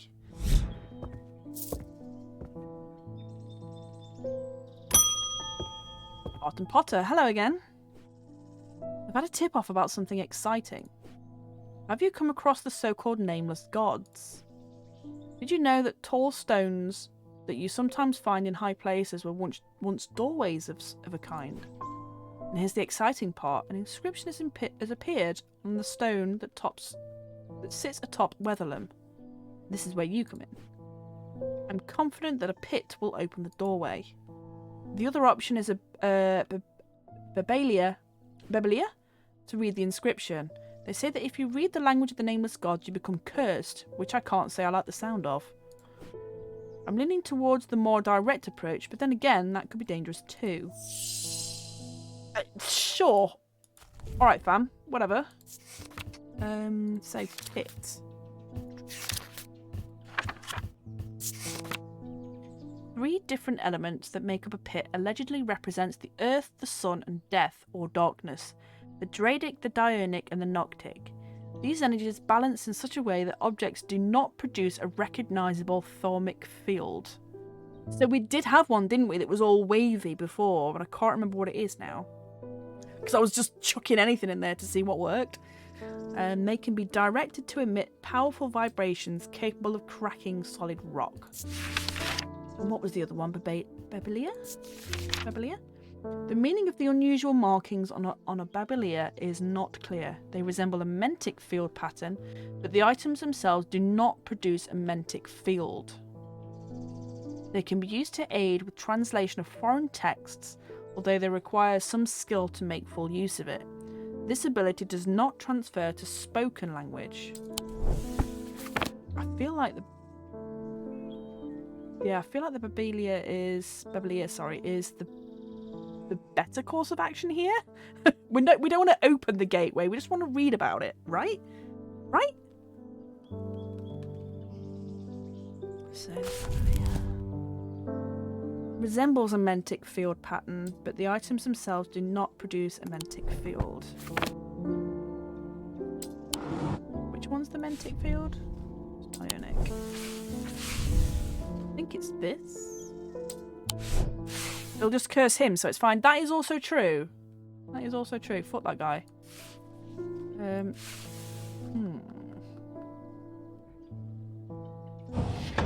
Okay. This field thing just confuses the fuck out of me.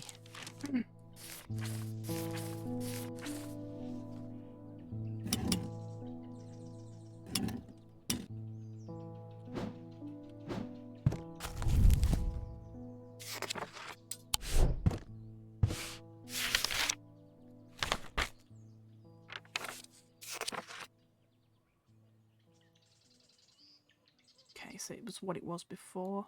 Okay. I didn't want to do that, but sure. Alright then. That was the Mentic one, I believe. Yes, there we go. So I guess Mentic is this shape.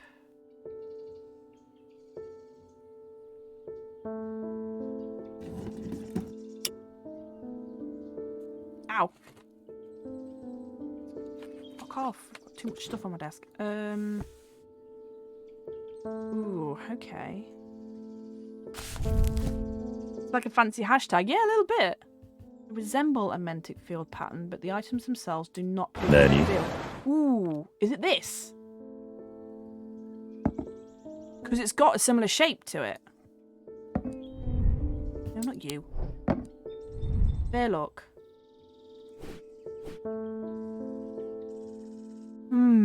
Hey, Eric, how are you? Welcome on in. Yes, okay, so it shares the mentic field shape, but doesn't have the mentic field when you use it. So I guess it's that? Yes! Okay. The design on the item resembles a mentic field pattern. Yay! We're kind of getting there, maybe? Question mark?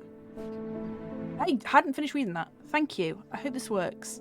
Here's a token of my appreciation. Something for you to ponder over. Huh. What is this Fifth Element now? Hey, Simon. If you don't end up accidentally summoning an eldritch horror, I shall personally be very disappointing. There's time. There is time. There's lots of time. How are you doing? Welcome on in. Yellow sandstone. Okay. Crumbly. Engraved detailing. Nothing to smell, nothing to listen to, nothing to talk about. Okay, cool. Oh, I hate that. It sticks out so much. Well, there you go, I guess. Move you out of the way because you piss me off.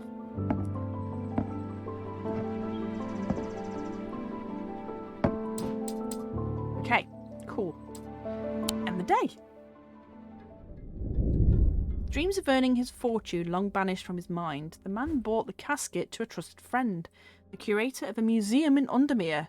Together, they looked for answers. Just don't pour lemonade on it. I'm making no promises.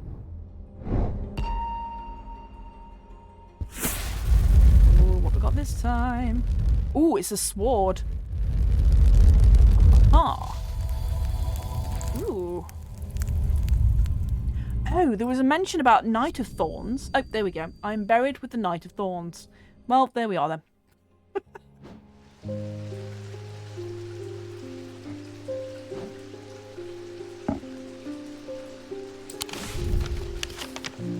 Knight of Thorns. Thorns, thorns, thorns, thorns. Where you at? That looks ominous as shit.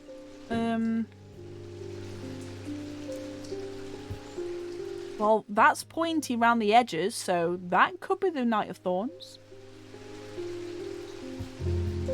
Oh, so is that? Oh, it's not pointy, it's just a dotted line. Okay.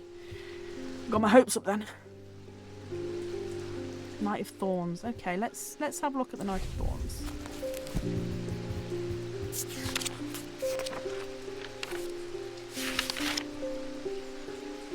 Shimmer.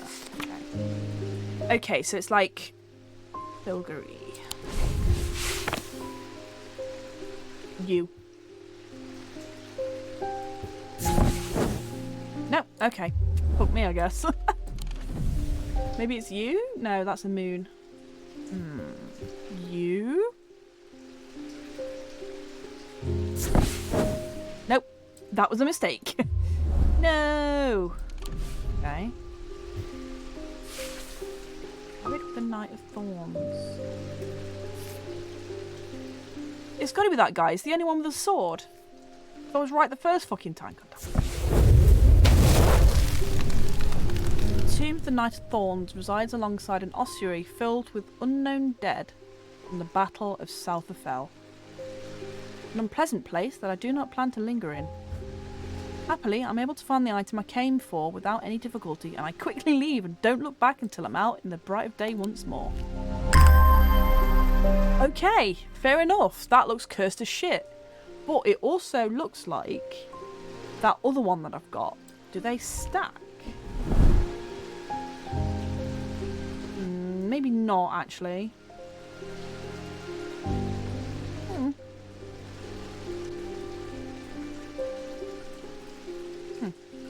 Okay. Yeah, the elements, yeah. Feeling of disquiet lances through my body. Okay. Nothing to listen or smell. It's rough and pitted, smooth, engraved detailing, stone and gold. Okay.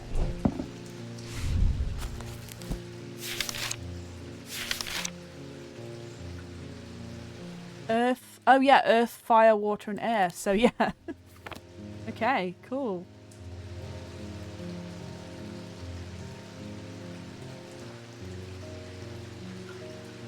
The bell.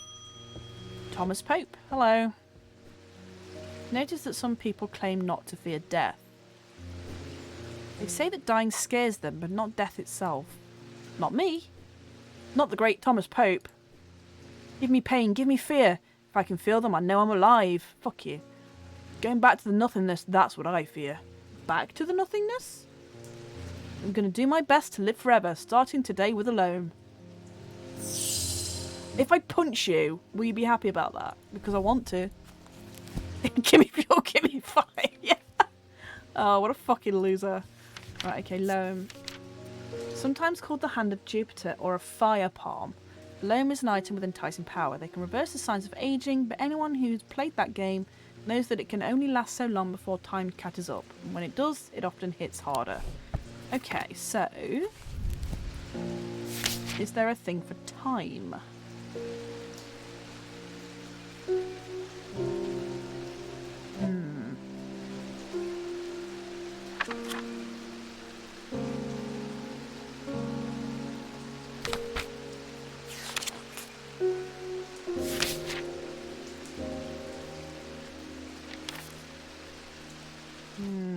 Not really. Okay.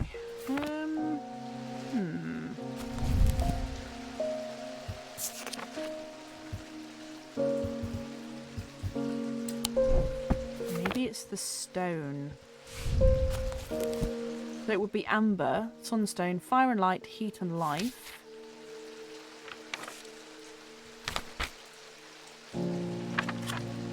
Or obsidian, a stone of fire and fury. Maybe it's this. Although that might be onyx, actually. Look. Yeah, onyx striated. Okay, so it's not that then. I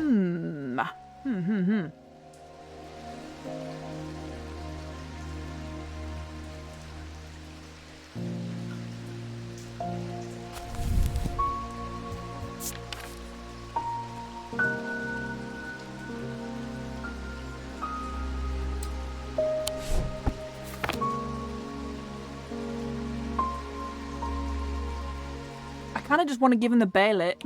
Like, fuck him.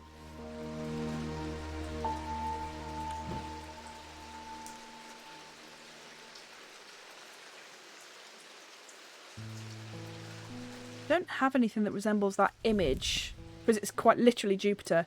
Unless I just give him the cat.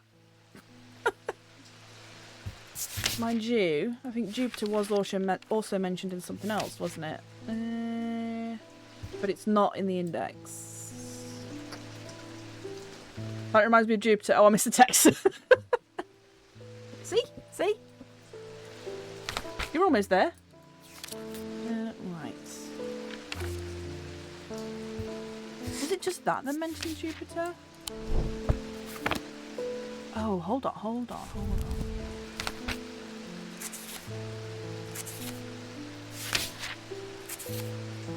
Planets.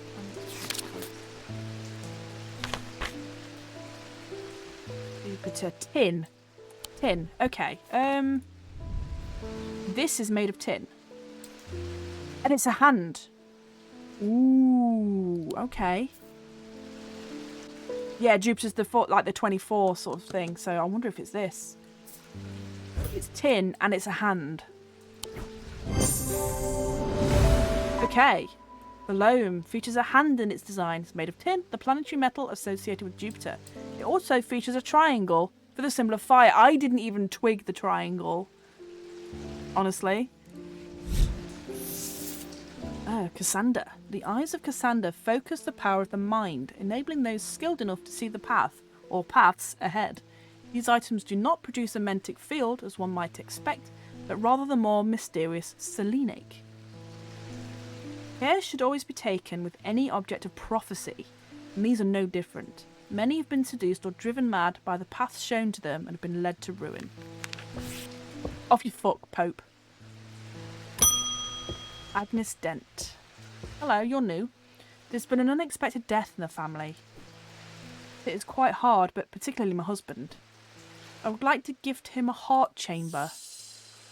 Well, good for you, I guess. Oh, okay.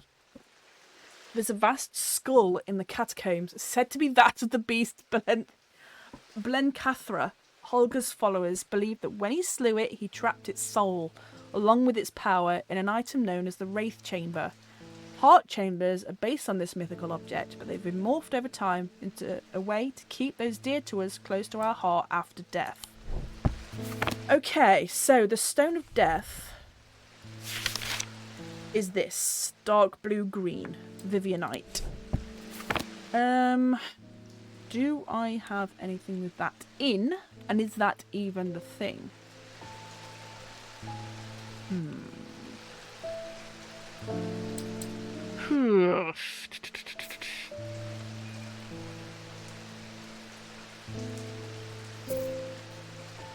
This is an Eldritch Horror US American Healthcare. Yes. Right, okay. Ooh. I mean, that is the Grim, so it's definitely not that.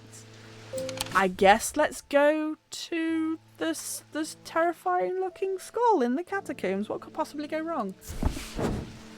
I must have taken a wrong turn. This isn't where I meant to come. Whoops. Well, not me taking mental damage. Okay, that's fine. Fuck it, right? Okay, so symbol of death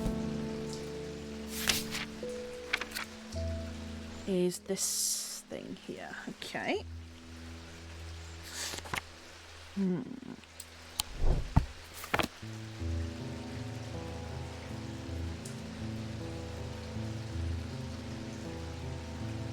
Triangle and this weird little thing. What's this?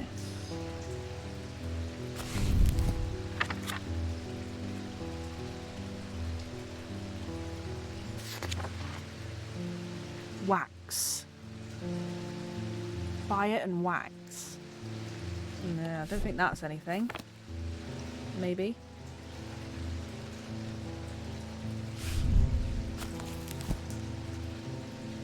I guess he's probably wearing it.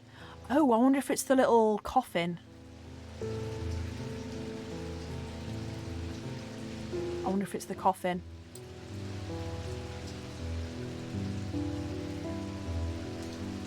Oh, I just realised the hand we've got has got that spiral ring as well, so I wonder if that's what that is. Right, okay. Bronze and gold. Smooth and raised detailing. Nothing to remark. Nothing to remark. I'm gonna just give that a try. Because it was in the picture. That's the only thing I've got to go on. Oh my god, it worked! The item appears in the sketch. It bears the sigil that remembers the Holgar Grim mask. Of course it does. Of course it does.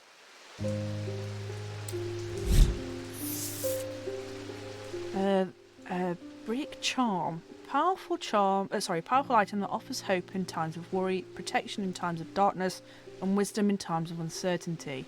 It wields the power of the maiden, the mother, and the crone, the Wiccan triple goddess. Okay.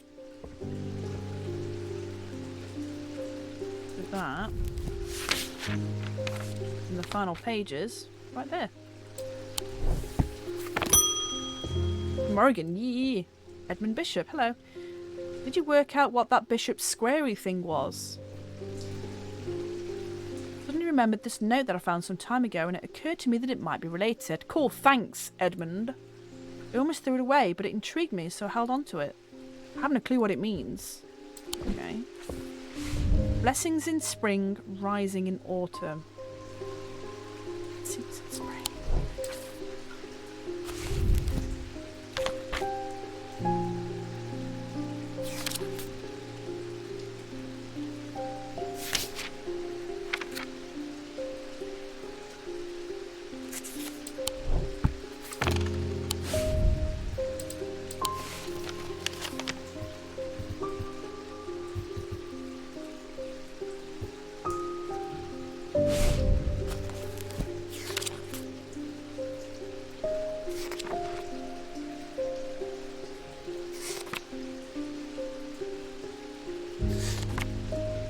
Guess the Morrigan is Celtic. Yeah, makes sense, yeah.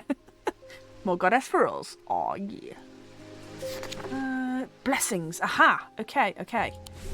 So, it's this down here. Blessings in spring, rising in autumn. So, spring is the leaf? Right? Yes. Spring is the leaf, autumn is the acorn.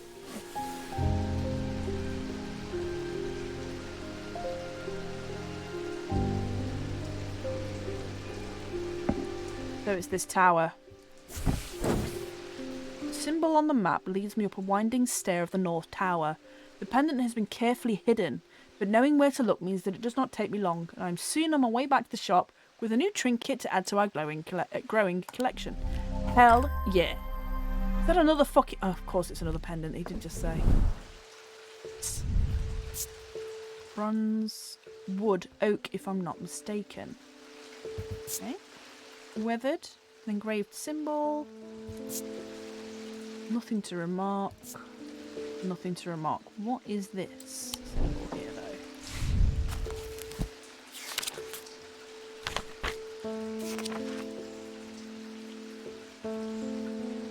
It's the other way around of this, isn't it? So not paralysis, it's the opposite to paralysis.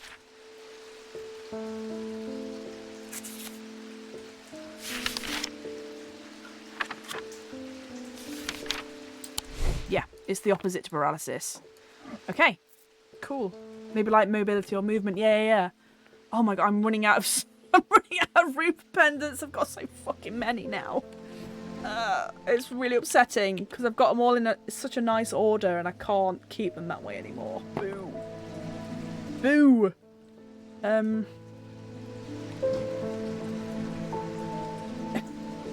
That's really upsetting.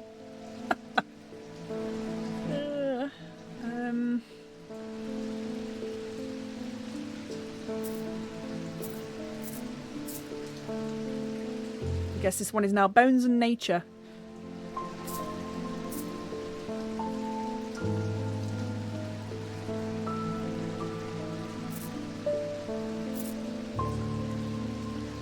I hate it. It's not the right colours. About keeping the ones you've tagged off screen. Yeah, that's what I was kind of doing on this side. But yeah, I think you might be right. Might have to start moving them, huh?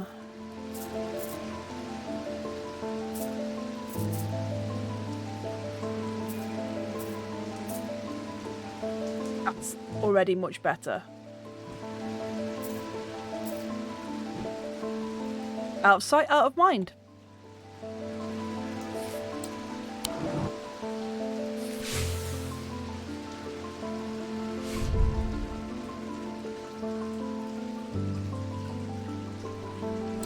Oh, okay, so this hasn't ticked off, so I guess I've got more to do with that bishop's square.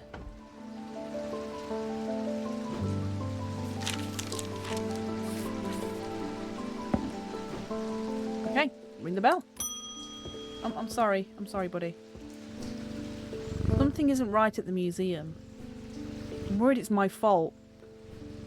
I hope my brother would be back by now.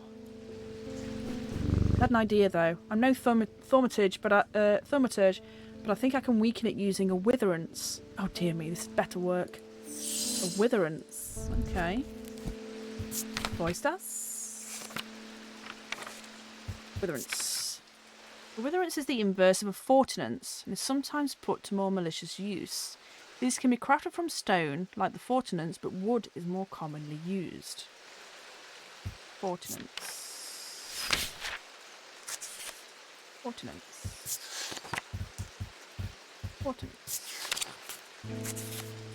Fortinance can enhance physical strength or restore strength that has been sapped, whether by exertion or by hex.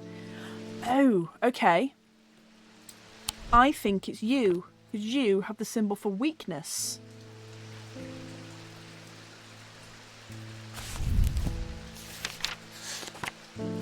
The rune, where are we? Rune, weakness. Which is the opposite. Okay, cool. Witherance. Makes sense. Yeah! Fortinance is used for strength, the inverse of which is weakness, and this bears the symbol of weakness. It's made of wood. Folium. The blade is drawn across the face of a folium 6 times during the ritual of the Hand of the Prior. Dreyer huntsmen and those wanting to prove themselves perform this ritual before seeking out the basilisk, as a folium blade is the only known way to pierce its thick armour. So I wonder if this is also related to the basilisk because it's a snake. But so is this. The Serene Ward. Jacob Priestley. Okay. You look like a Jedi. My mind is severed. Need Mether. Alright, will do.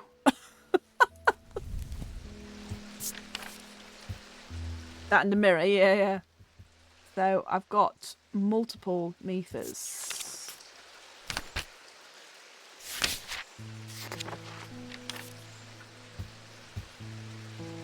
Abrasive. Used to purge unwanted memories. With any procedure that can alter the mind, it should be used sparingly. My mind is severed, so I guess does he need something to calm his mind? I guess. Jedi's me on the true.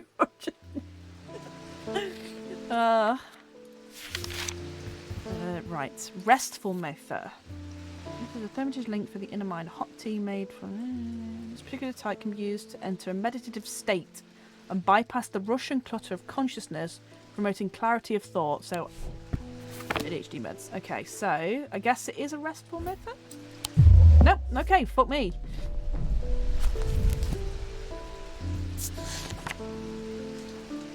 To put it together, yeah. Right, okay, so solemn. Yeah, literal ADHD meds. One of 3 types of Mether, solemn variety is considered the most powerful. It permits the drinker to forge pathway. Oh! Forge pathways, okay, in the mind to recall which has been forgotten or to repair what has been broken. It will produce a notably stronger thaumic field than the other types. Okay, so.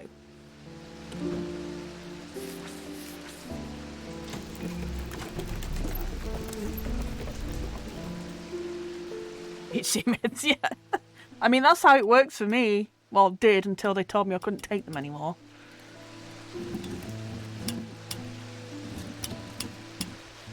Right, so. Pretty sure that is the one of the mind.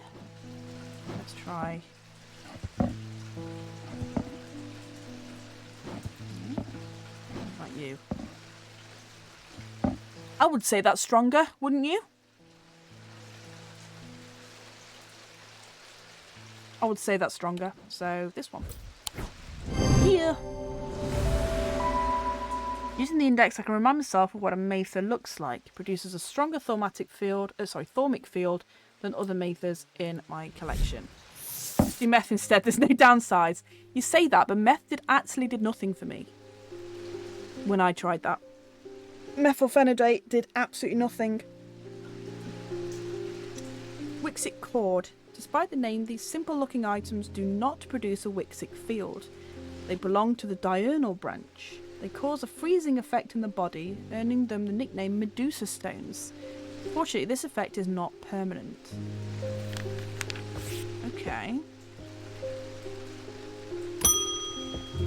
Cheska, hello. I've discovered something via the thaumic needle. The woman who tried to swim across the lake was compelled to do so by some invisible force. Totally not the item I gave her. She was looking for something, and whatever it is, it's right here in Undermere. That's not all. I decided to experiment with the Ambra. When I was under its spell, I heard whispers. Something was calling me, and it left me feeling terribly afraid. This must be what's keeping my patients in their trance-like state. I've never used a Godian siren before, but it occurred to me that I might be able to use it to drown out the whispers. Hey, Grimnir, how are you? Welcome in. Godian spirit. Siren, sorry. Okay, let's have a look. Though these are similar in form to thaumic needles, Godian sirens serve a very different purpose. They create a strong compulsion, like a siren's call, that can be used to divert attention. Oh, I wonder if it's the bird that I've got. That's the closest thing I've got to that picture, anyway. There's none of... maybe? Maybe that?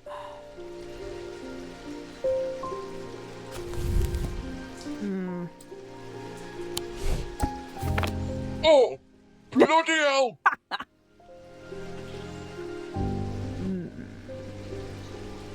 Oh, my mug is still down here.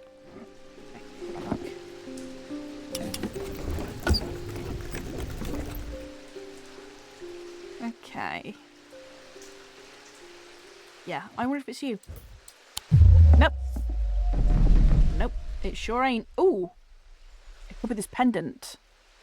What does the thaumic needle look like? This.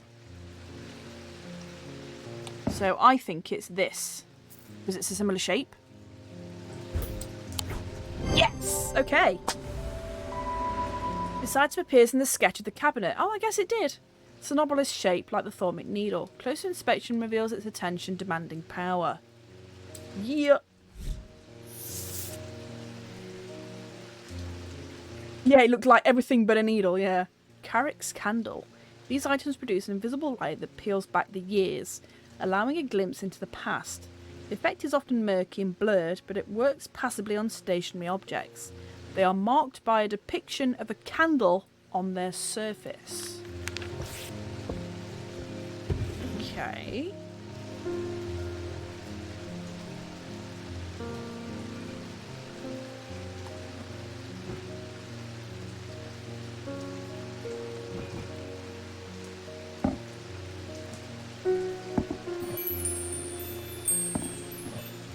Nope. Behind the... Oh, thank you. End of the day. More like a fun toy than a needle. Yeah, it does. The curator learned that the Nalian casket is a dark article, a class reserved for the most cursed and most dangerous of objects. He locked it away within the museum's archives, along with other such artefacts that are best kept from public eyes. I don't think you have a candle-looking thing yet. No, I can't think of one. I had a quick look, but I couldn't see anything. Okay, what we got this time? What? Oh, it's an axe. Thick plottons. I am under the barn where the axe meets the tree. Okay. Let's see. No, not the castle. Undermere. Let's have a look. Under a barn where axe meets tree.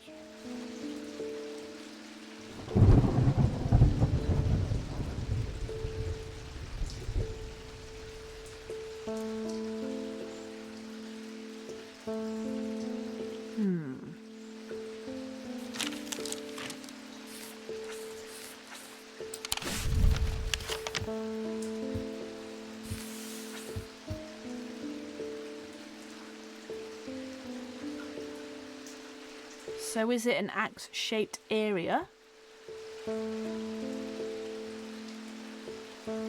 that's where there's trees?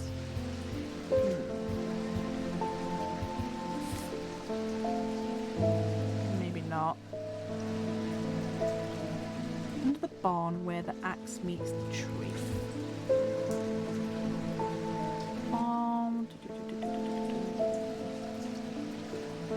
Wood, maybe? Yeah, this is a bad clue. Give us another. Reroll.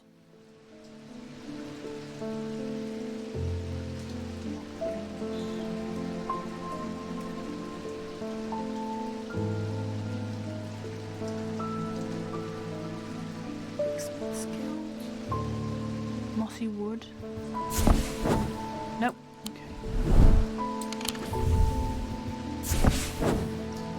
Nope. Psychic damage, amazing. So I'm just clicking wantonly. It's a mistake.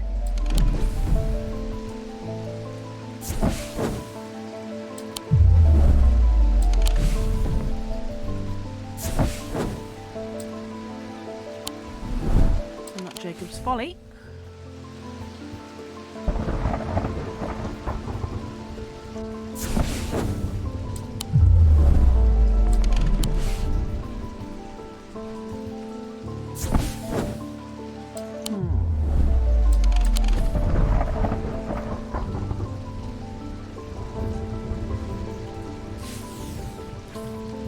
Barn where axe meets the tree.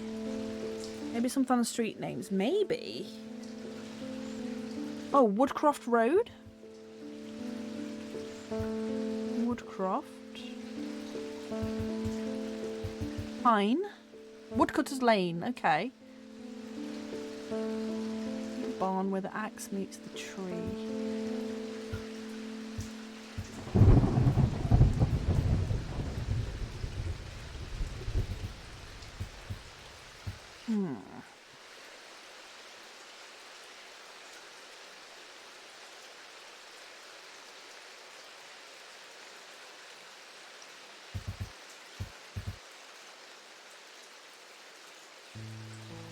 Oak Street. No. Gotta be Woodcutter's Lane. So there's something around here. Maybe it's the area to the right of 8 and Woodcutter's Lane. Yeah. Try it. Yes! Nicely done, Boots. Good deducing. To the side of the house sits a dilapidated barn. The stench of manure is overpowering. There's no sign of an owner, so I search carefully, not sure what I'm looking for.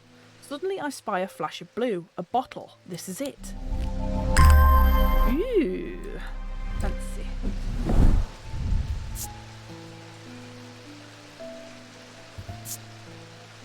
Blue painted porcelain. Cool and smooth. Gives off a scent like that of a brewing storm. Oh, yes, I do remember reading something like that. It does look like an eye, yeah. An eye of the storm.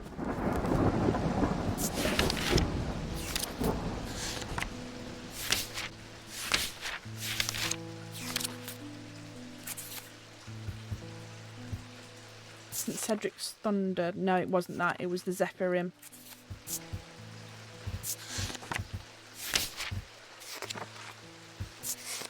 Yep. These resonant objects give off a faint odour that will be familiar to any thaumaturge. It is the scent of the storm, of ozone and power, the scent of magic.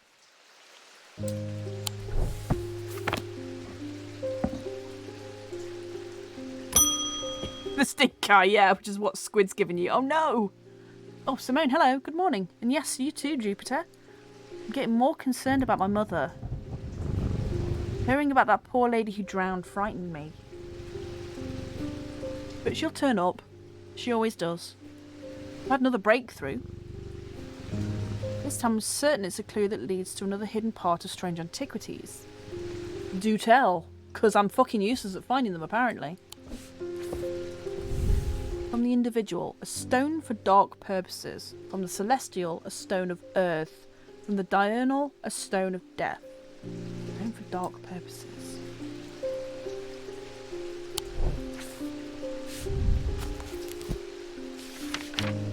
Bloodstone. Okay.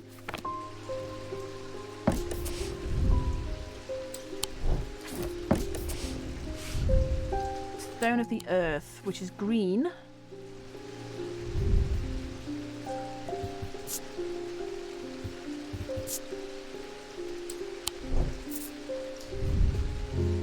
That's also green. And a stone of death. That's the only one so far, I think.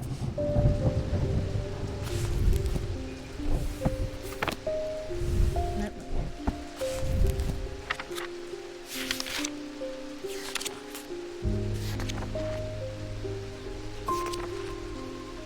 Yeah, Vivianite.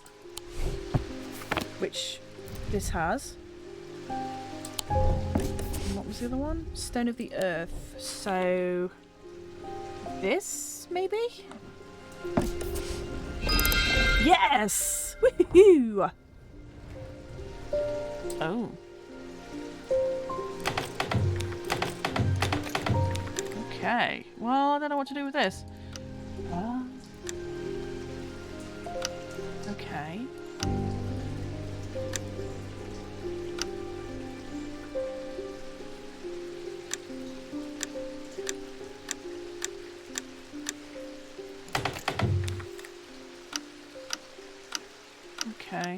Okay. So I guess this is something I've got to come back to because I don't know what the puzzle is for this one.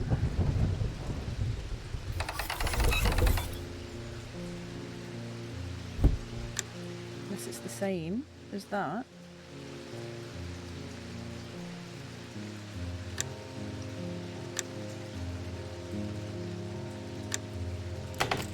No. Okay, well, it was worth a try.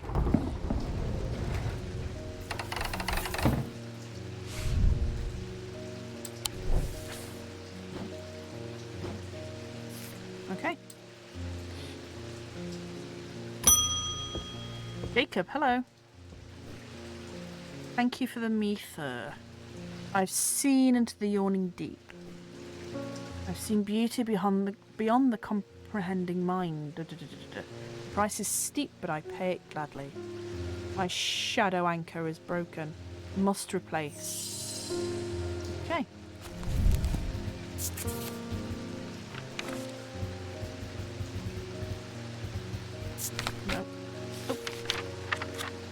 Shadow anchor is sometimes used in this practice of shadow casting, the art of projecting one's presence outside of the body. Without an anchor, minds have been known to become lost.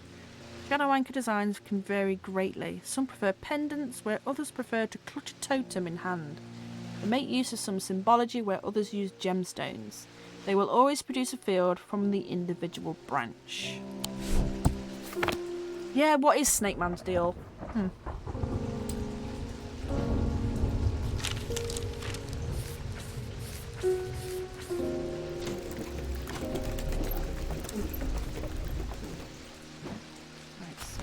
want mind.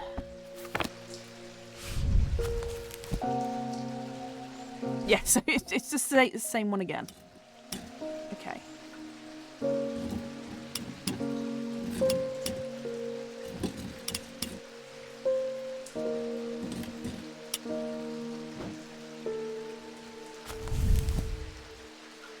I prefer pendants. And use symbology as well as gemstones. Okay, cool. That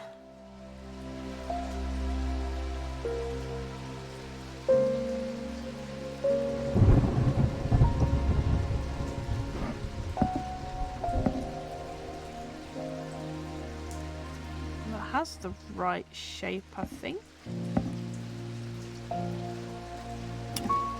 Yeah, it's the right shape, but is it the right item? Is the question. Basically, it could be anything. Thanks, game. Yeah, pretty much.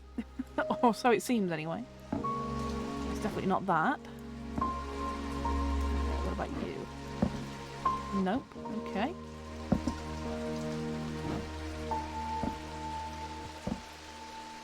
Oh, could be that. Doesn't look very shadowy, though, does it?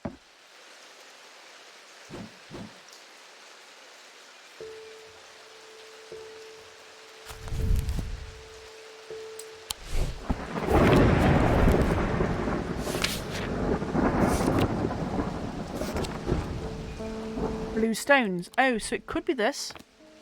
Could be this.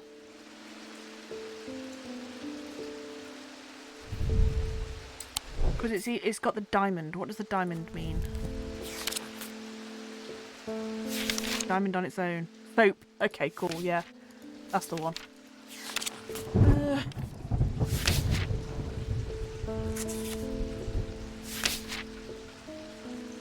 Poison. It could also be the shape of poison. Alright, well, fuck it. See ya. Oh, it is the right one! Okay, cool. The kyanite gemstones point to the fact that this item anchors the mind. It produces a mentic field. Okay, that's all we needed. There'll be some soap-cursed objects. Oh, yeah. Cool. Alright, well, have fun with that. Nephragaunt. These were once worn by the necromancers of the Five Knolls, who used them in their rituals of resurrection. Their power became bound to them, such that if they were to remove them, even after death, the Nephragaunt would crumble to dust. Today their power is much diminished, but they can be used to draw out infections. However, they will cause Braxis if held against the bare skin for long periods. Okay.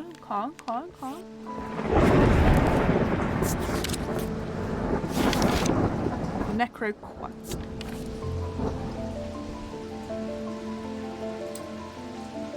Braxis, yeah.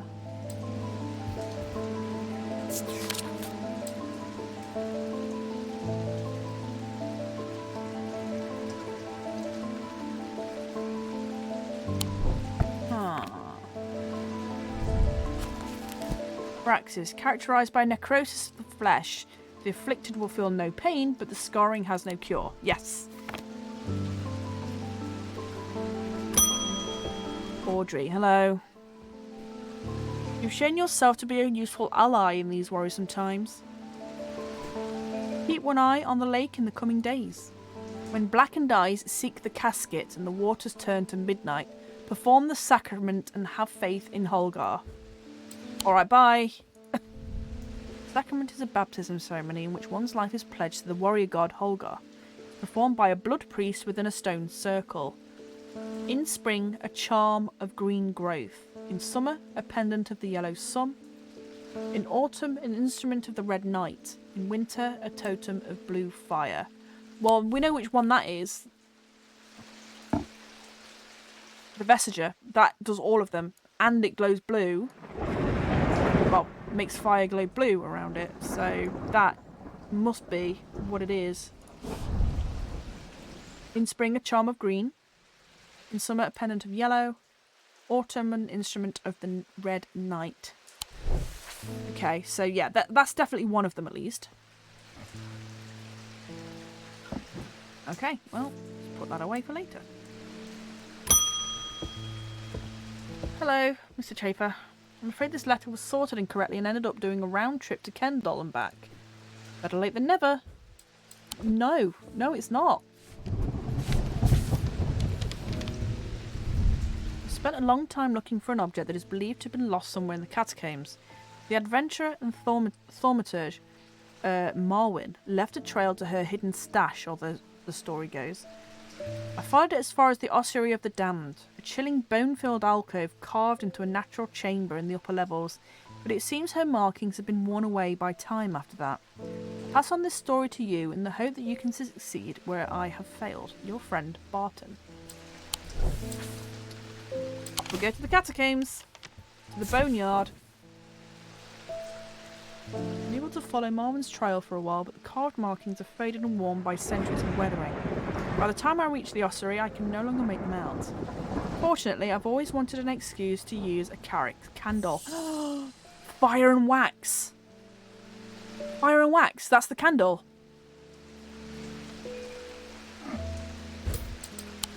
Yes, okay.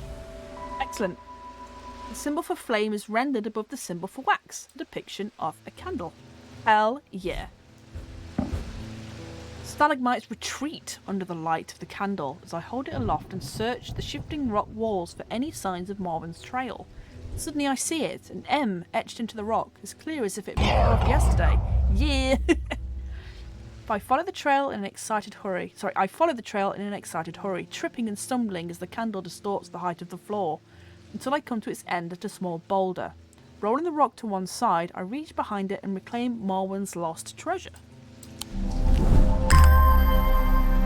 Okay. Just a little guy. In. Somewhat cool. Nothing to remark. Gives me goosebumps.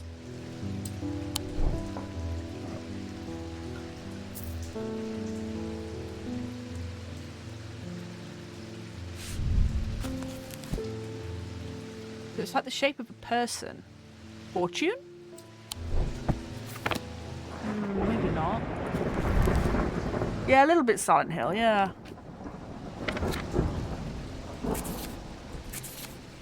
Maybe it's not in the runes. Okay, well, that's that done.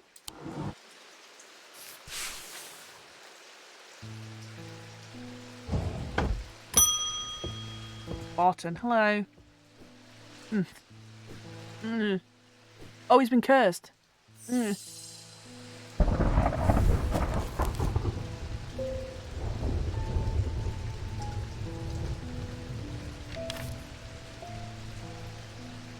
Tormund's paralysis affects the mouth and tongue so that speech becomes impossible.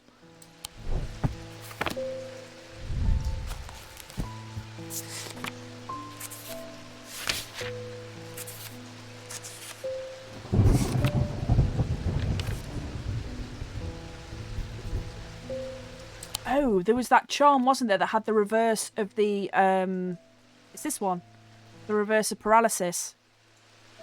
Yeah, we had that one that was anti-paralysis. It's got to be this, right? Yes! Okay, excellent. We're doing it, guys, we're doing it. This is an item that can be worn around the neck. It has a moving part that can roll across the tongue. Ew. It produces a dionic field. Well, I didn't bother with that. Oh, boops, the candle was this. Wax and fire. Thank you. I didn't even know how I managed to get down from Weatherlam. Everything went dark after reading the inscription on the tall stone, but I somehow knew if I made it back to strange antiquities, I'd be okay. I was like, wait, fire and wax? Why would they be together? Oh wait, duh. Through the darkness, I received a message of the Nameless Ones. They'd seek an item called the Nalian Casket. If we give it to them, they promise to free those it's infected. I don't think we have a choice. At least we can be certain of one thing. If they have the casket, they will not allow it to be opened. All they desire, all they value, is power, and opening the casket would release all of its contained power. Okay. And that's in the museum. which Eli's brother runs and was asking for help with it. That's it. Verona! Time has come to decide, thought Thaumaturge. The casket wants to be opened. The casket will be opened. Nothing can stop it now, and yet there's still a part of this mind that will not be quieted. Help me calm the clamouring rage inside my head. This is your chance to elevate yourself above the scurrying ants that absently crawl through their meaningless lives.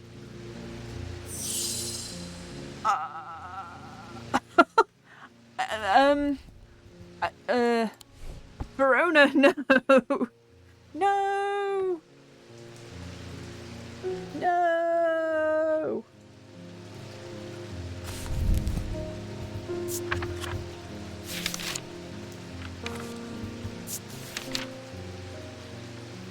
When the vapours are inhaled deeply, they unlock a deep well of anger and channel them into a powerful maelstrom. This is the power of the West Wind. Well, I'm not fucking giving her that. Christ. And the abrasive method. This method is used to purge unwanted memories. Methods are typically used in communal ceremonies designed to be easily passed from person to person. It's a procedure that can alter the mind, and it should be used sparingly and considerately. Ooh, I don't want to use a Zephyrim. I don't want to give her, like, unlimited anger powers. Maybe I'll give her the Mather? Ooh. We save scum.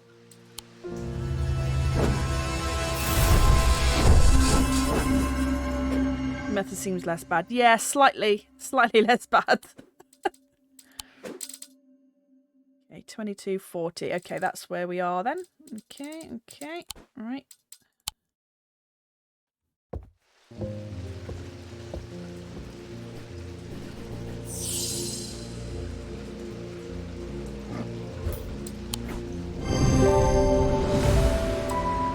Using the index, I remind myself what a Mather looks like. This Mather does not fit the description of the solemn or restful varieties, so it must be abrasive. A process of elimination. How about that? Gris. For the ritual of the broken path, a gris is heated slowly over flame. To have full effect, it must be held in an ungloved hand until the ritual is complete, no matter how hot it gets. The ritual should not be performed by those who have not studied the Wixic art. It's common to suffer burns, but when done correctly, it should not be painful. I'm sorry, Verona. I did what I could. I'm just going to close. Bye. The problem with storing powerful dark artifacts is that slowly, inevitably, darkness creeps out. Ooh.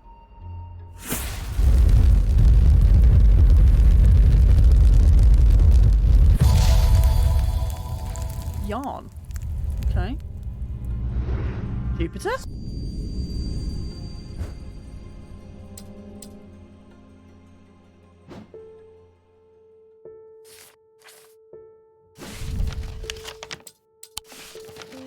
Is there a yarn barn?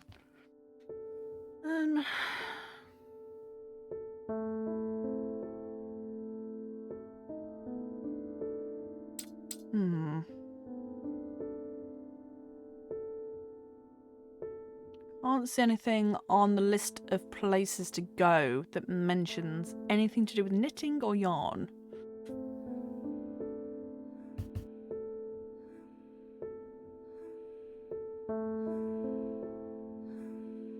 Ooh, the music's changed.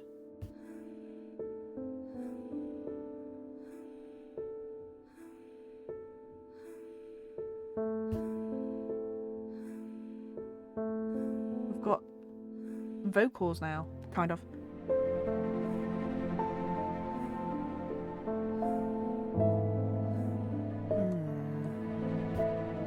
Not gemstones.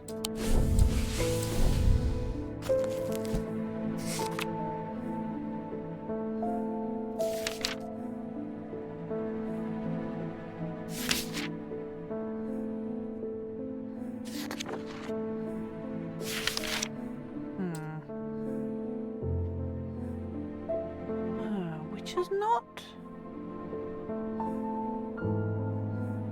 Maybe?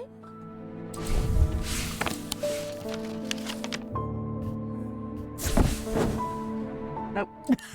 Never mind. Oh well. It's fine.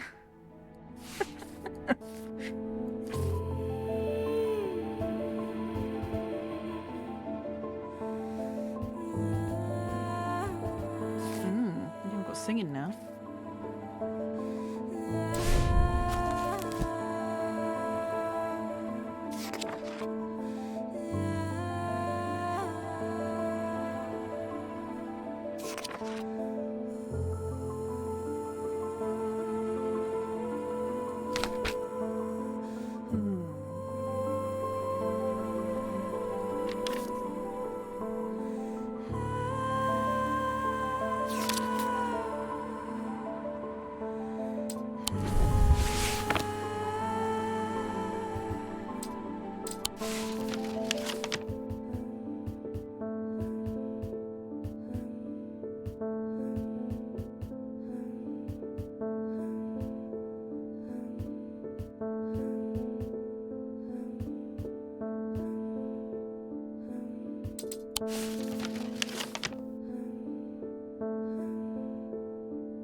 Is it the shape of something?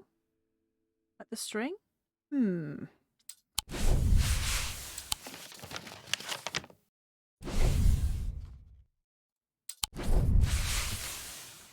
Probably not.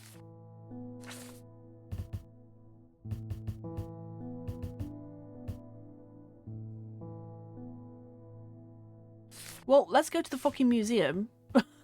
It seems like that's an important place to go right now. Nope, never mind.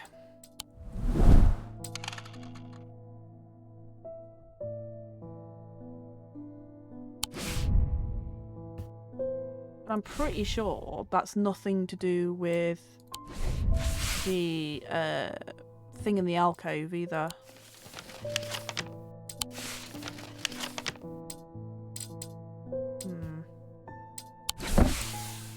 Okay, well, let's ring the bell.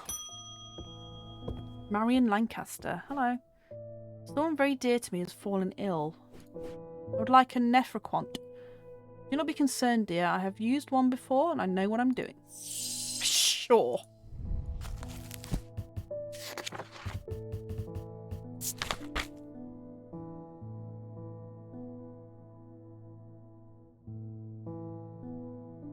I became bound. Worn by necromancers. So that says it's a necklace. Power became bound to them as such that if they were to remove them, even after death, the nephroquant would crumble to dust. Today their power is much diminished, but they can be drawn out. They be used to draw out infections. They will cause braxis if held against bare skin for long periods of time. Characterized by necrosis of the flesh, the afflicted will feel no pain, but scarring has no cure. The arm reminds me of the idea of the red thread in the labyrinth, so it makes me think the tomb. Yeah, that's what I was thinking too. Like maybe like thread something together, but sorry, lady, I'll come back to you. Maybe we tie up Holgar. Nope. Okay. Never mind. Ooh, what's this? Poison, I think that is? No, it's not.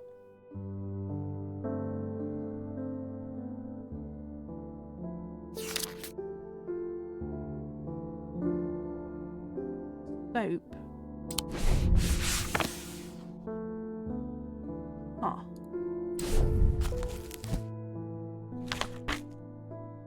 An antimony?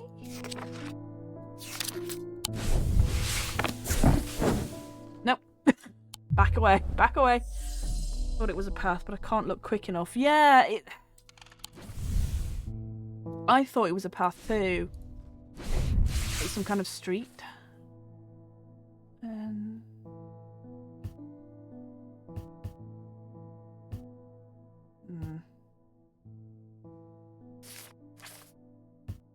ooh, ooh, ooh. Ooh. Ooh. You were right. Inhaling deeply from the spirit vault to stave off the madness of the depths, I make my way carefully down crumbling passageways past decaying crypts. Placed carelessly on top of the tomb is a collection of clay pots. Some lie in pieces, but most are whole. First, the collection seems unremarkable, but one in particular stands out. I take it back up to the surface for a closer look. Okay, that's... Is that water?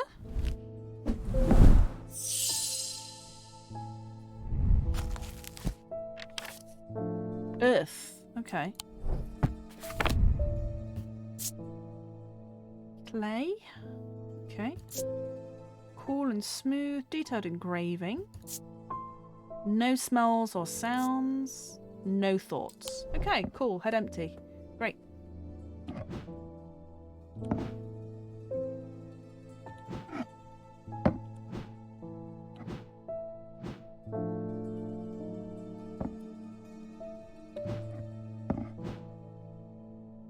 Yeah, lick it. Mm-hmm.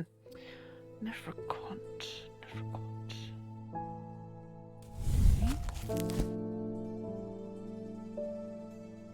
Crumble.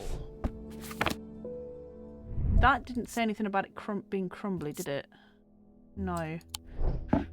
Okay. That, I'm pretty sure it said was crumbly.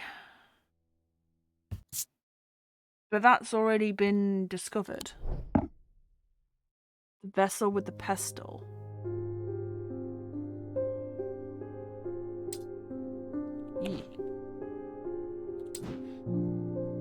You Nephroquan or Nephroquant? Oh no, I was quoting something. Okay. You crumbly? You are not crumbly. Okay. What are you? So that's all of the elements. Rough and pitted. Stone. Feeling of disquiet lances through my body.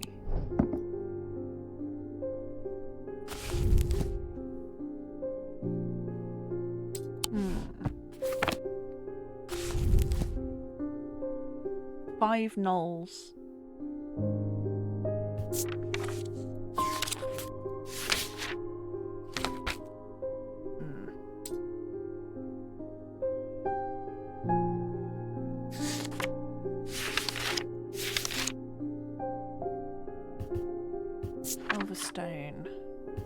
Stones can be used to relieve the discomfort caused by otherwise incurable ailments such as braxis or burning blood. Planetary metal used in these items associated with the Selenic discipline. I think is yes, that one. Okay. Okay. Huh.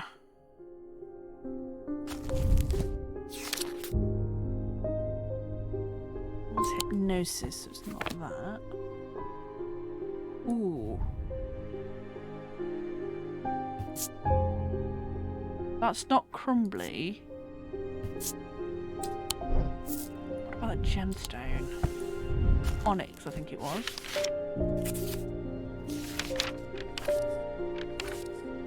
Stone of the night and darkness. There are those who fear it and some who are seduced by it. Maybe not?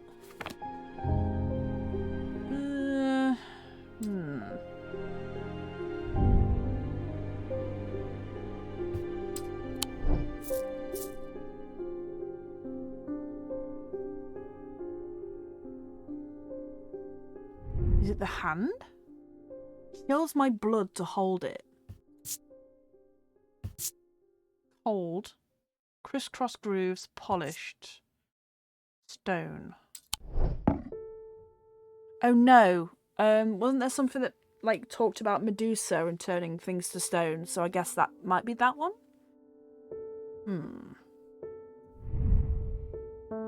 Withered flesh.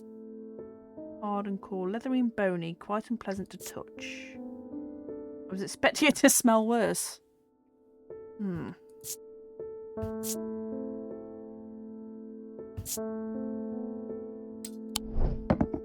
Maybe I'm fixating on the crumbly part.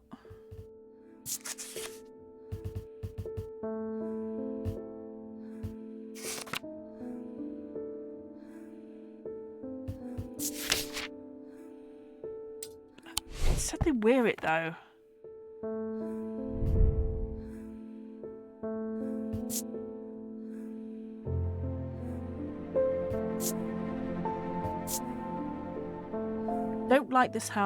Don't like how this makes me feel.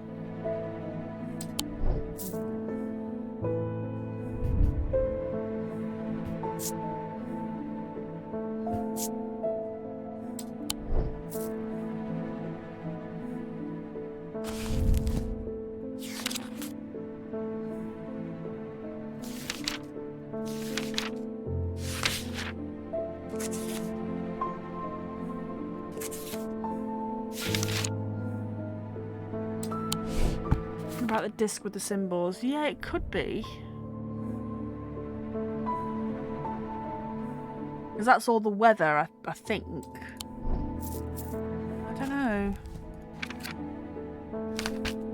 Green, stone of the earth and nature. And it's not striated like that.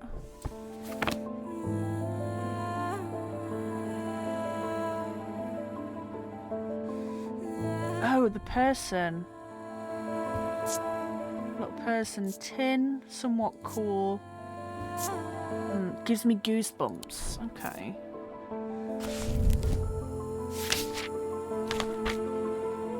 Tin is Jupiter.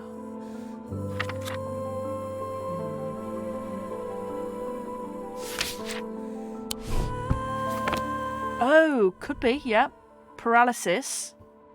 Ah, rough and pitted. Limestone, so it would be crumbly. Ooh, you might have something here. You might have something.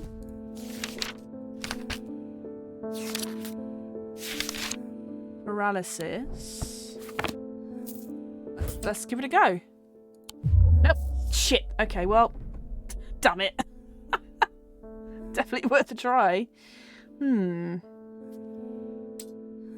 try the little person. Nope.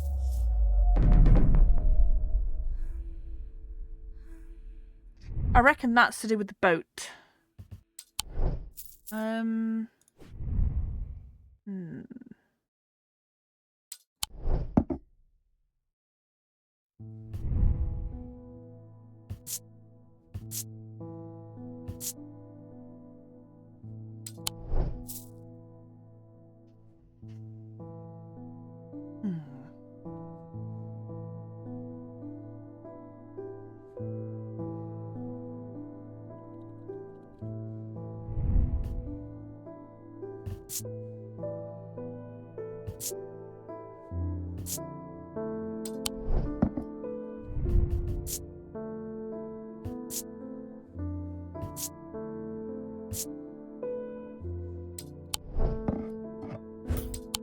Nope. Okay.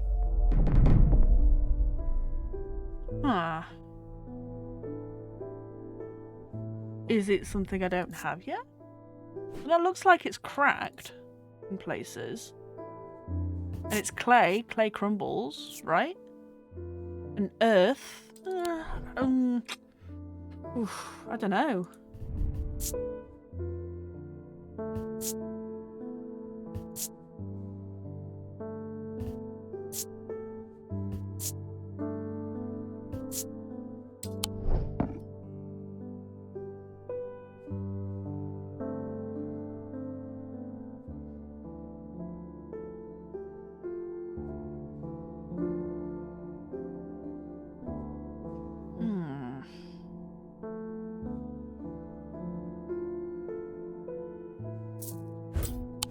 Nope. Okay. Well, let's just have our little mental thing. Yeah, maybe we don't have it, but then where do we find it?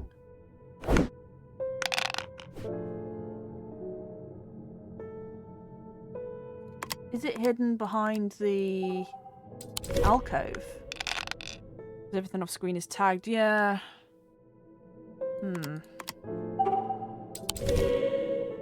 Damn laptop, keep on typing. I feel that.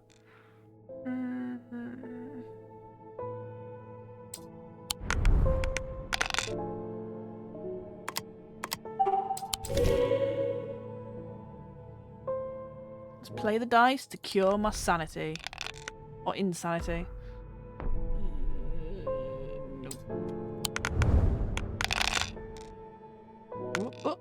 Oh.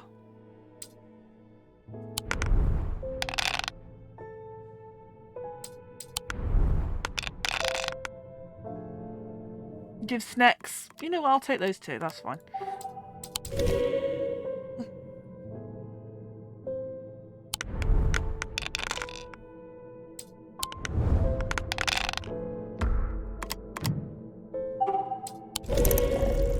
Sanity cured. Insanity cured.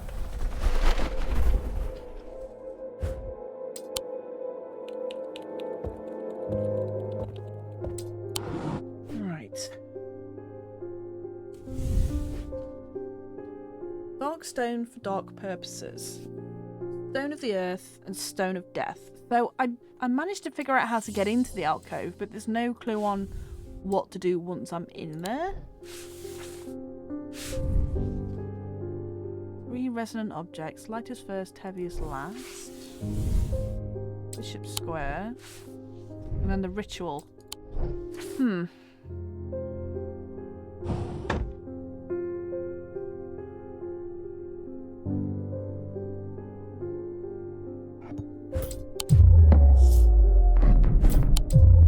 I'm just going to try everything now, because I'm so confused as to what this could be.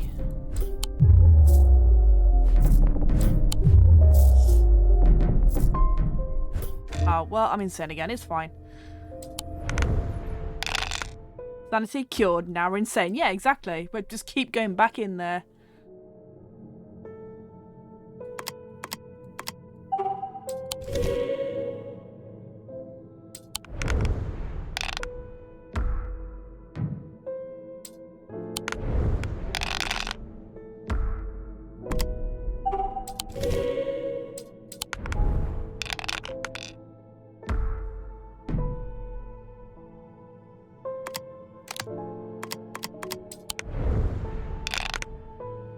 Hell yeah. Give me that moth.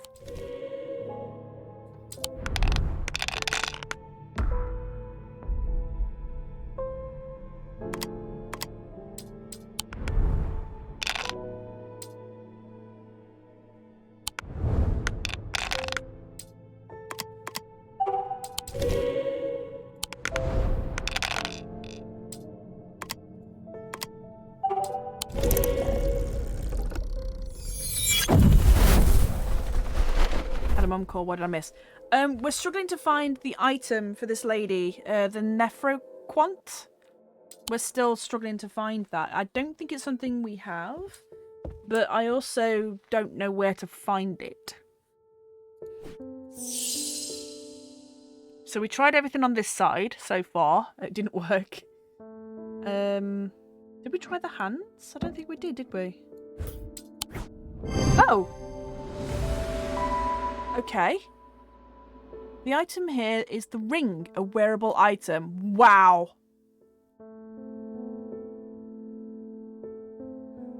It didn't mention that it was crumbly. It said it was shriveled. It is attached to a hand scarred by Braxis. Is it? Alright, okay. The spiral design of the item is a representation of the symbol of rebirth or resurrection. That was esoteric as fuck. Alright, sure. So all of those clues are not something I would have thought of. Like, that's really, really, like... Okay, sure. Whatever, fine, whatever. Dread Vivint. Dread Vivint is the only way to handle some of the more dangerous artefacts. You can siphon power away from oneself for a time. Power rising up off a Dread Vivint is subtle but noticeably invigorating. These objects represent the balance of life and death, of good and evil, of hope and despair. Yeah, whatever game. Sure. Sure. It's like if I investigate it, withered flesh. Doesn't mention anything about the scars. Just says withered. Leathery and bony, quite unpleasant to touch. Doesn't mention anything about crumbly. Scent and sound. I was expecting it to smell worse than it does. I have nothing to remark on.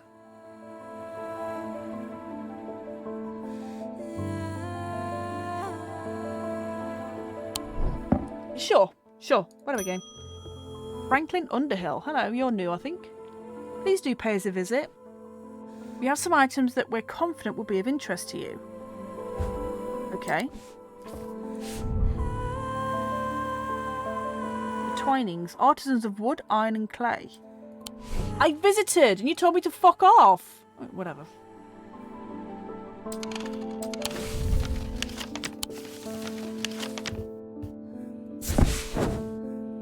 The man who dropped his card off introduced himself as the owner of Twinings, an unusual sprawling series of grotto-like rooms filled with handcrafted carpentry, ironmongery and pottery.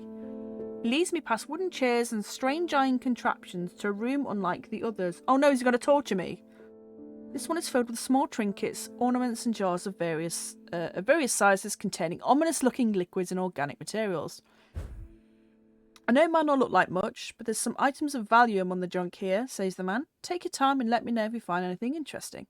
2 hours later, I have indeed unearthed something very interesting that I'm keen to take back to the shop for further investigation. Yeah, apparently we had to be invited, yeah. Oh. That's a badass little pendant there. Where did the vampire use mouthwash? I don't know. I'm leaving the Twinings with my haul when the man shouts at me from across the street. Sorry, when a man shouts at me from across the street. I look around, annoyed. I notice to my horror that the man's eyes are black as coal. He rushes towards me and I stumble backwards, fumbling with the strap of my satchel as I try and grab an item to stop him. The Wixit cord. Well, let me have a look at this first. Bronze. Wood painted to look like bone. Dark blue-green stone. And a dark gemstone with red flecks. Okay. Smooth. Intricate detailing. Smooth. Ooh. He had bad breath. It's like a life and death stone. Yeah. Oh no, because that is the stone of death. And that is the stone of nefarious dealings. I hear low chanting when I hold it to my ear. Well, maybe don't do that then. Causes me to reflect on my own mortality. So it's just a death stone. Okay, cool. Death pendant. Got it.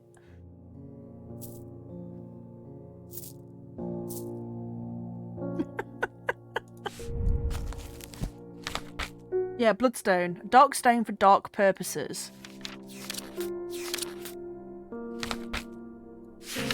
And Vivianite. Stone of death and decay. It grows on iron coffins and waterlogged corpses. And a Wixit cord. Okay, so what's this then? Yeah, love that for us. Despite the name, these simple-looking items do not produce a Wixit field. They belong to the diurnal branch. They cause a freezing effect in the body, earning them the name Medusa Stones. Fortunately, this effect is not permanent. Paralysis. Yes! Okay! The name features many symbols of paralysis. It produces a noctic field from the diurnal branch, which we didn't bother looking at. Yeah, paralysis circle. To my relief, the man goes rigid almost immediately and topples forward into the cobblestones. I turn and run, wanting to put as much distance as possible between myself and that creature. When I come to my senses, I realise I should alert Dr. Robertson, but by the time I return to the Twinings, the man is nowhere to be seen. Well, shit.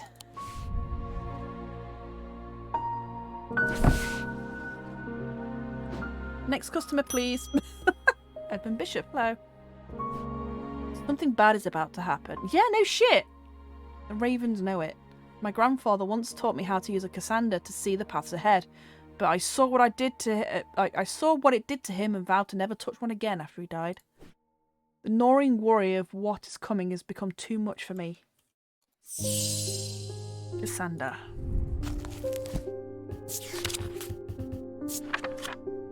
The eyes of Cassandra focus the power of the mind, enabling those skilled enough to see the path or paths ahead.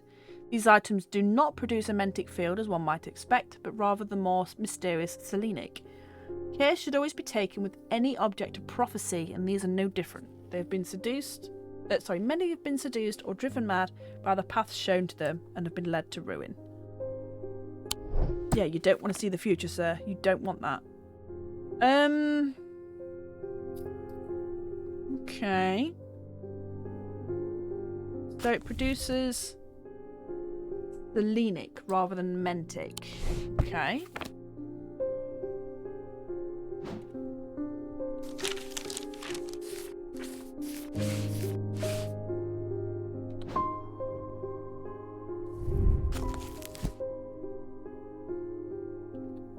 Okay, big circle, little circle at the top, middle circle at the bottom. Okay.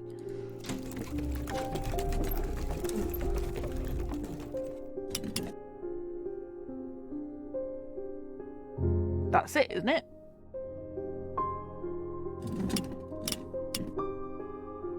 There we go.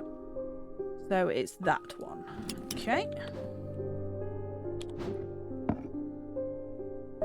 Well, that one does. Okay. It doesn't. I think it's this one. Straight off the bat. Not that one, because that's all fucky. Nope. Nope. Nope. Nope. Oh, could be that. Okay, so I've got a choice of two. Don't think it's going to be the compass. No, because that has none whatsoever. Okay. Neither does that. Not you. Not you. So, oh, okay.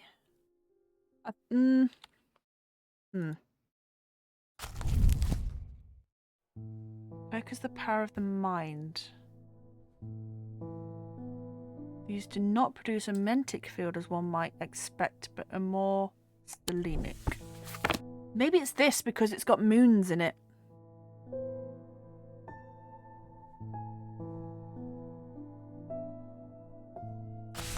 No, that can't be right because it's selenic of the moon, but it says it's mentic. It's got a selenic field.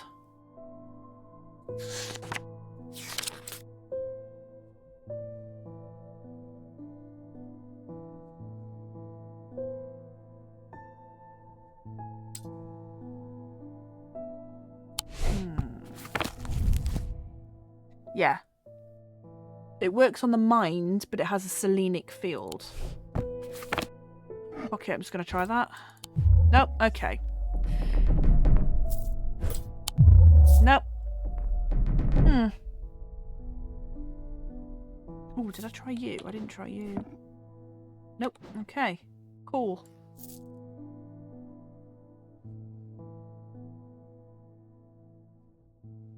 Maybe if I change this to mental and then see if it still does selenic?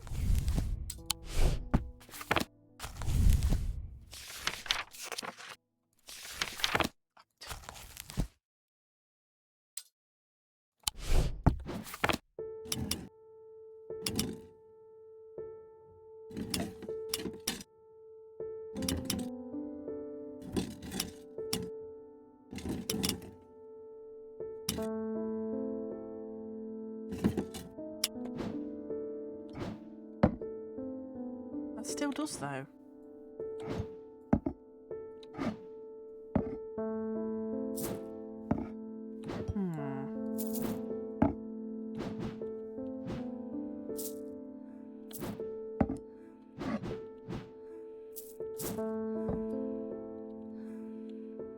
Just by the blue jar. No. But I think that's the... Oh, the one that smells like a storm. Okay. So petrichor. Not you. Not you. Huh.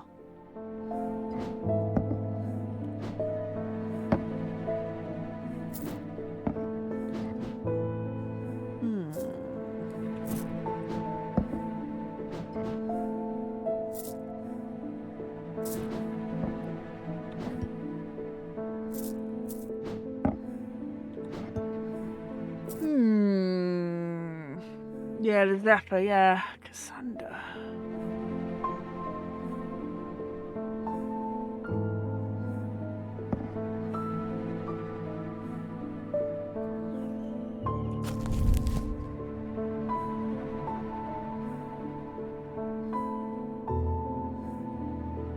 Pointing. Huh. This is one. What is it? The Cassandra.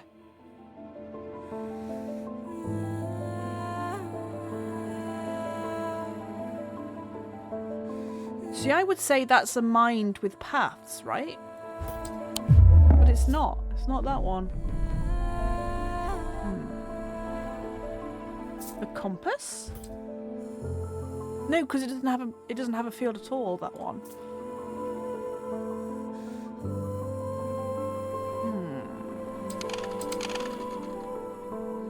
Maybe it's one I don't have yet. Is it one I have to solve the alcove puzzle for? It is a pendant. Okay, cool. No, not that. Not that. Oh, well. Let me just cure my insanity first. I'm sure I tried all of the pendants, but maybe I missed one.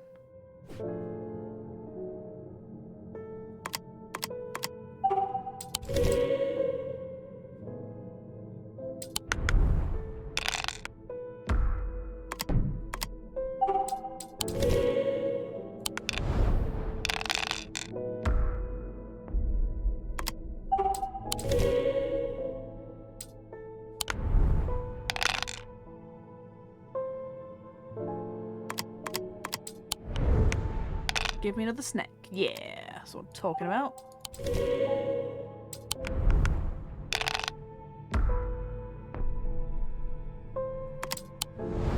Must be one you don't have, I think, because I'm pretty sure you tried all the pendants. Yeah, I thought so too. Okay, you don't. Oh, don't have it yet. Okay, cool, cool, cool. Is it something I have to solve the alcove for? You do need to do a puzzle to get it. Okay, so yes then. Interesting.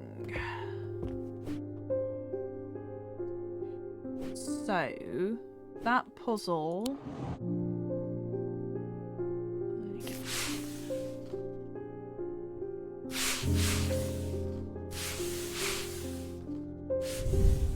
Stone for dark purposes, so that is... Yeah, keep chatting. Keep chatting. This, and there was something in the middle. What was the one in the middle? Stone of the Earth, which I think ended up being this one. Yeah, Gib puzzle. Gib. Okay, so it's a flower with a moon, well, with light and darkness. So let's see what the catacombs have got going on, just in case it's something down here. I think that was a different puzzle, so I've done that. Ooh, is it this one? Doesn't have a flower around it, but it does have the light and dark.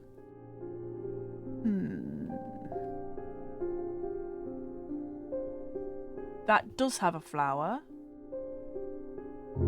So does that, but it's also a room full of shields, which we've done. So let's try this one.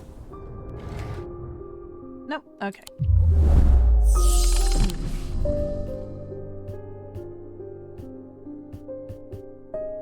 Maybe it's not something down here. It's in a castle, let's have a look.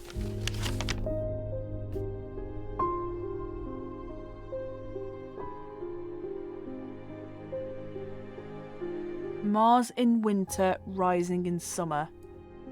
So Mars is that.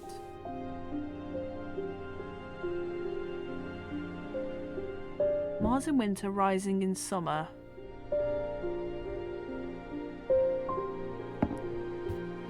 Kitchen. The smells and sounds of cooking greet me as I enter the castle kitchens. I feel a little foolish as I try to avoid the cook's glares, while following the clues left me by a mad old man. What was I thinking? I'm not going to find anything here. And yet, on the exact spot where the map leads me, there is something. A floorboard that has been cut and replaced. With a little difficulty, I lift it up and feel around in the cavity below before my fingers grasp something hard.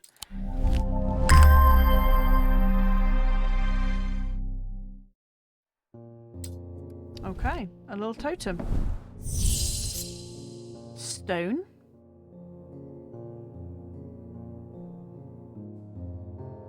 A black substance, soot perhaps. Hard and cool. Chalky black residue that coats my fingertips.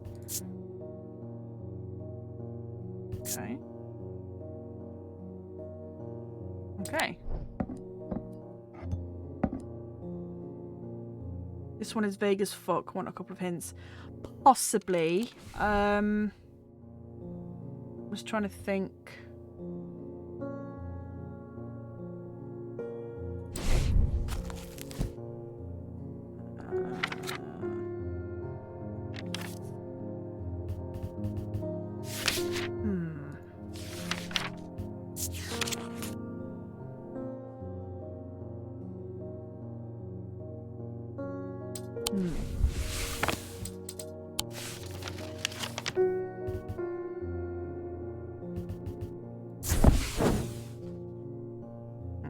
Okay, nothing there then. Is it to do with the alcove puzzle?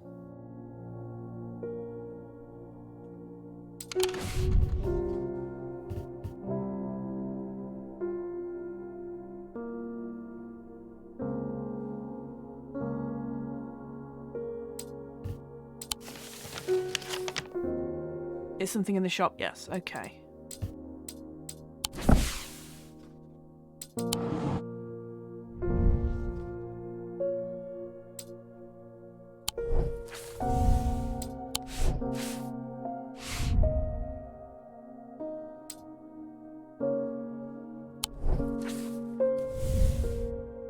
Three resonant objects. Lightest first, heaviest last.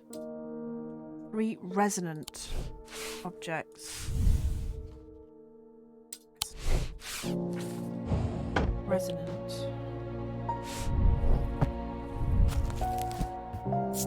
What does that mean? Resonant.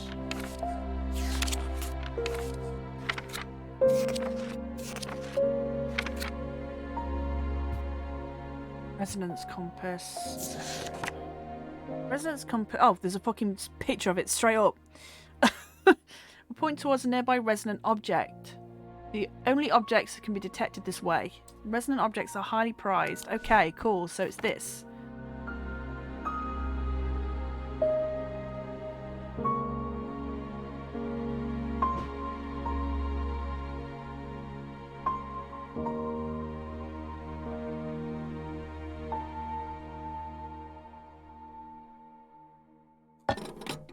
You?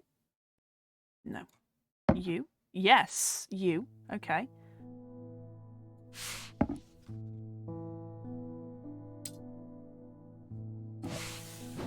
Just put you out of the way. You're obviously the lightest because you're made of wood. Okay.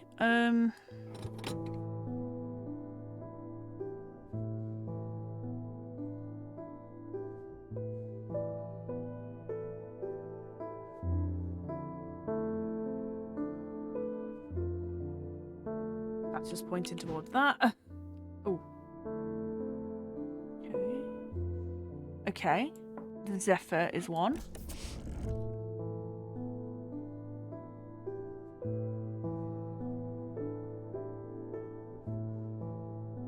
Stone thing. Okay. So let's weigh them.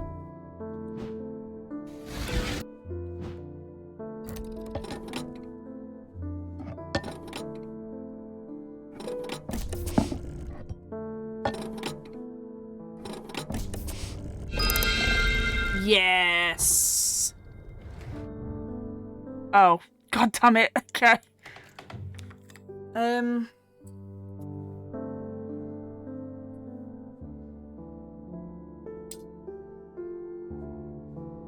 didn't help.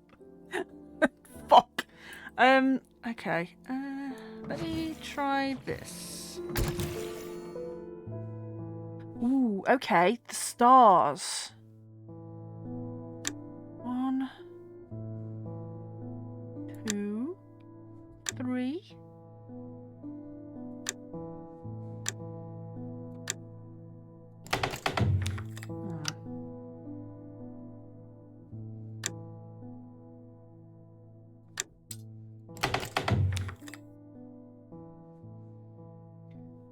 Is it just the brightest stars? Am I thinking too much about this?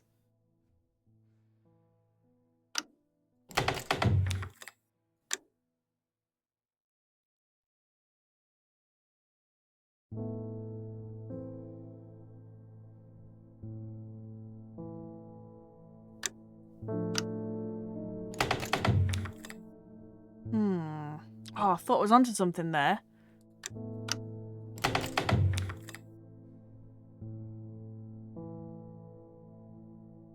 Oh, I've got it the wrong way round. Duh.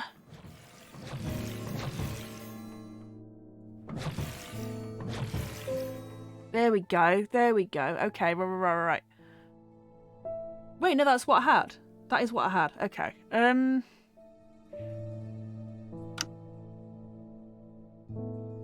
2. Oh, I didn't mean to leave. Bollocks. Okay,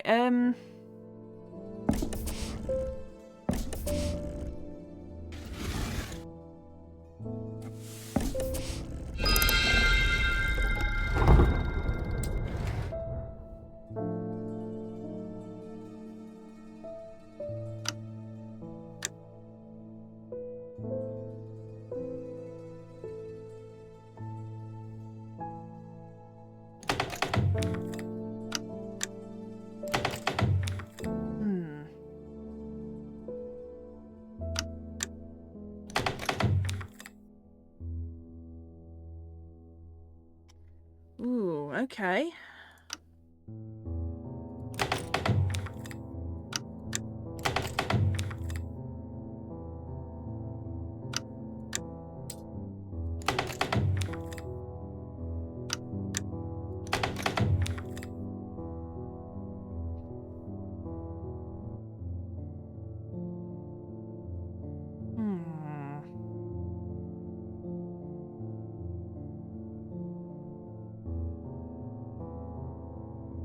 What is this malarkey, right?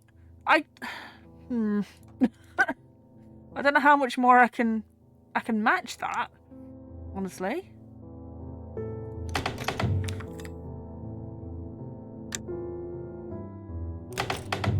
Is the bottom one false because it's not on the moon? Possibly.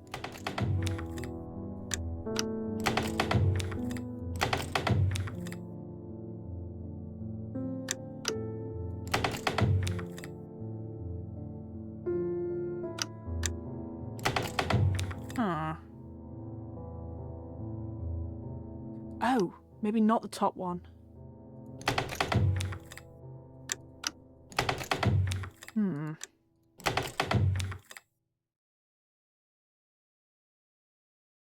Okay. I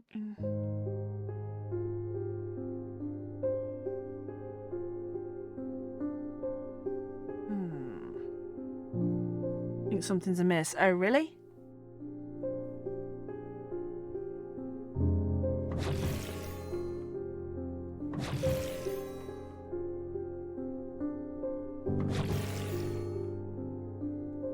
Do I have to do the other one first? I think your item combo is wrong. Oh. It said lightest to heaviest.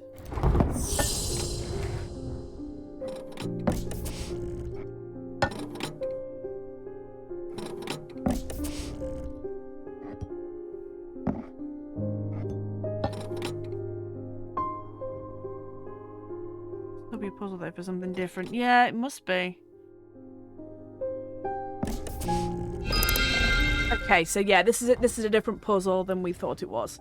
Okay, that's fine. So the other one was this one. Stone for dark purposes, stone of the earth, stone of death.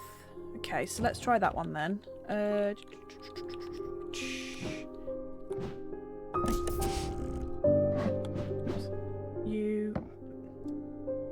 You. Get on the fucking thing, thank you. Right, okay.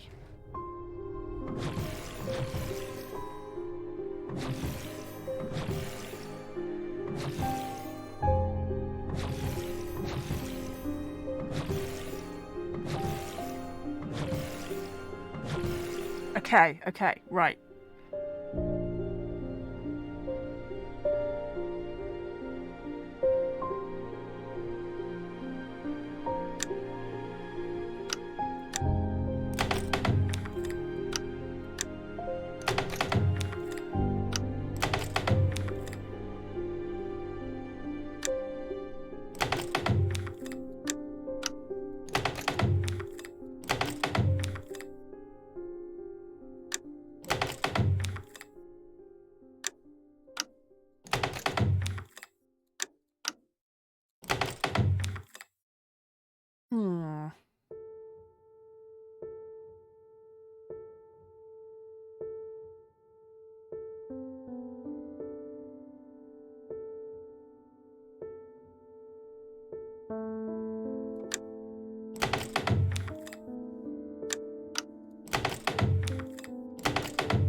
Check the clock face. Oh,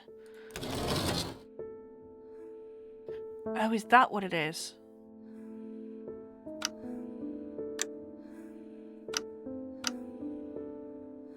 So it's not the stars. Oh, interesting. So it's not the stars, it's what the clock phase shows you in that moon phase.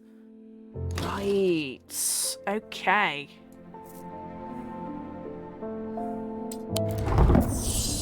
That's really esoteric.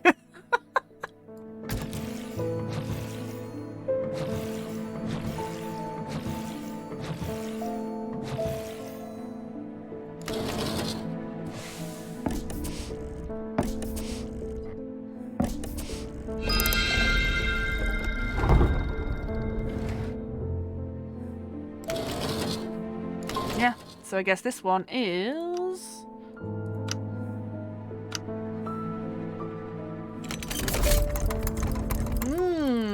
Ooh. Hello. You look cool.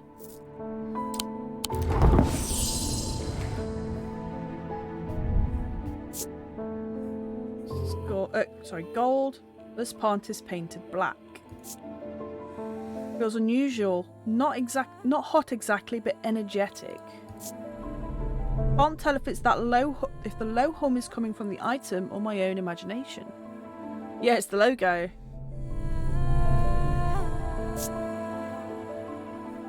You just got the...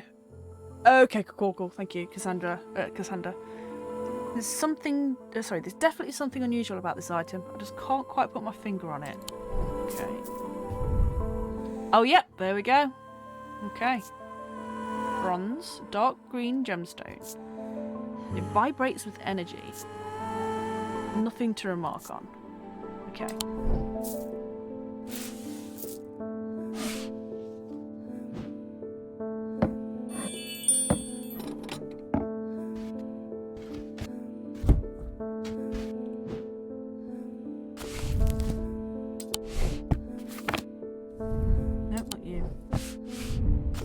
It's green and striated. Malachite. A fourth eye, a stone of sight. There we go. I'll stop back. No, I appreciate it. That was super useful. Thank you. Love the little totem dudes. They're so cute. Love malachite. Yeah. Right, here you go. Here's your Cassandra and fuck off, please. The item features 2 malachite gemstones, stones of sight or eyes. It produces a selenic field. Oh, well, I didn't check that.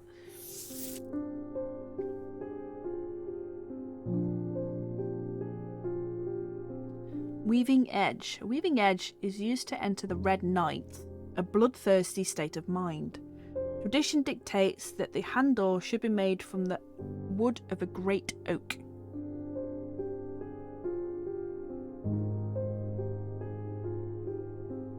Okay. Bye. Yeah, heck off. You caused us nothing but trouble.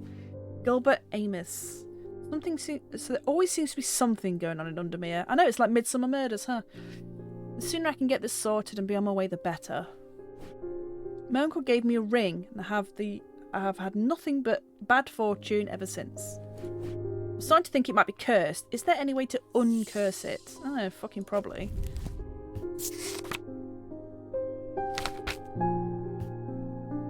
Fusic Purifier, probably.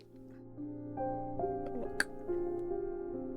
Small topaz gemstone known as the Eye is placed in a strong smelling liquid. Oh no, I don't think it is that. Small tokens such as rings or amulets submerged. Oh no, nope, that is it. That is it. There you go, sir. Have a bottle of vinegar.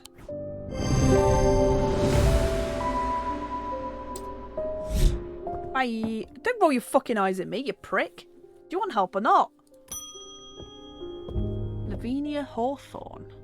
I'm researching ancient customs, particularly those relating to thaumaturgy, and I'm fascinated by the use of objects in ritual ceremonies. If you're able to get your hands on a gris, I'd be very interested in studying it further. A gris, huh? Okay, let's have a look. The ritual of the broken path. A gris is heated slowly over flame. To have full effect, it must be held in an ungloved hand until the ritual is complete, no matter how hot it gets. The ritual should not be performed by those who have not studied the Wixic art. It's common to suffer burns, but when done correctly, it should not be painful.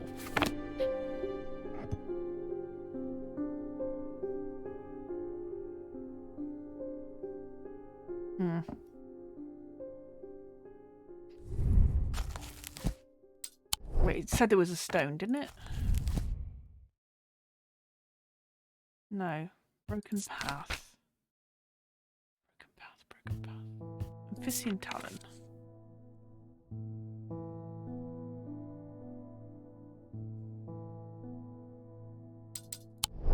Ooh, is it this? Is this the gris?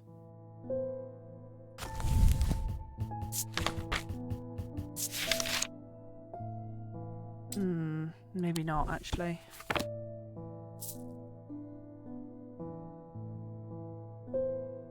No. Okay.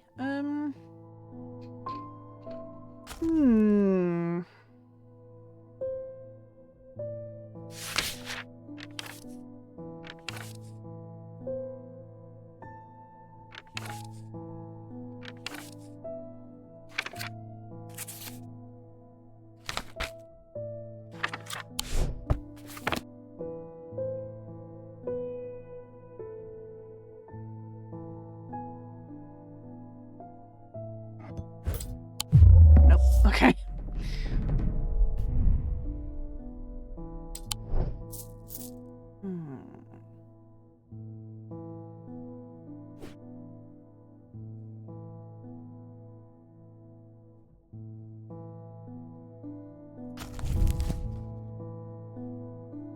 Ritual of the Broken Path.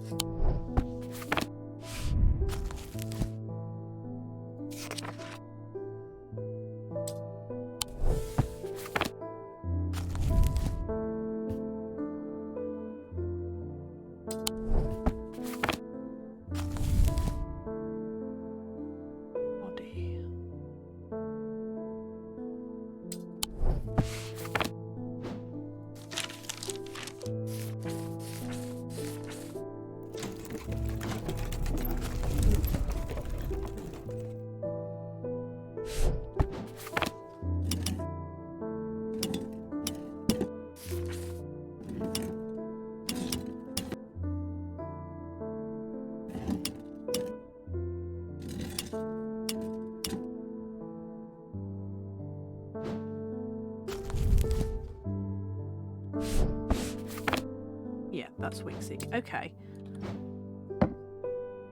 That is Wixic.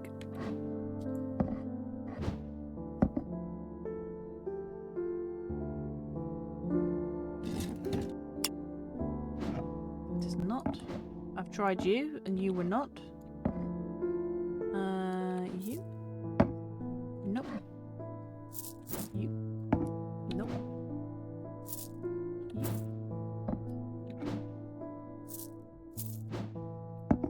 Nope. Nope.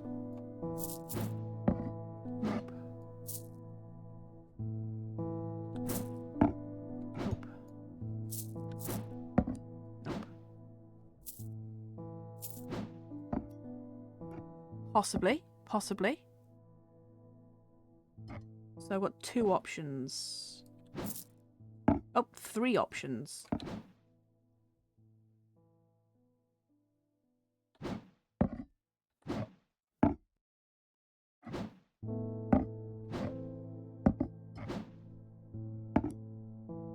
Okay, so it's one of these 3. Slowly heated over a oh, tin, of course. This is tin. Metal. So you hold it over a flame, right? Nope. Fuck off. Alright. Suck a dick, I guess.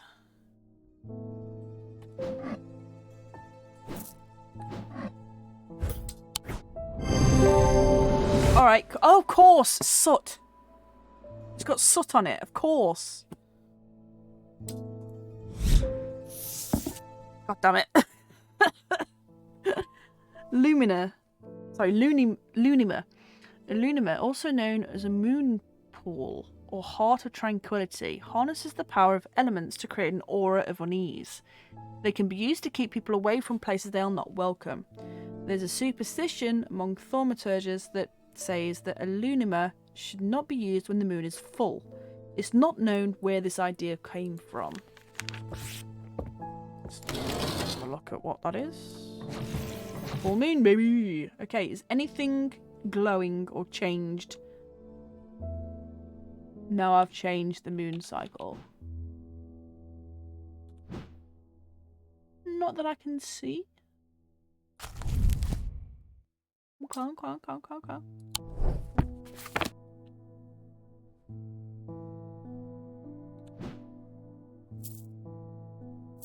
That's annoyed me, actually. Damn it.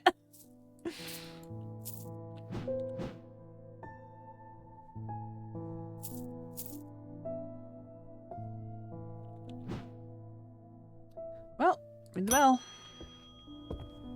Leopold Morris.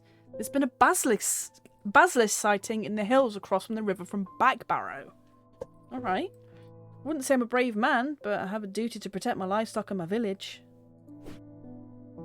Better me than a younger man with a life ahead of him. I've come to prepare my sword. Ooh, okay. Basilisk. Folium, I think, was the sword. Blade is drawn across the face of a folium 6 times before the ritual of the Hand of Pariah. Rare huntsmen and those wanting to prove themselves perform this ritual before seeking out the basilisk known as a folium blade.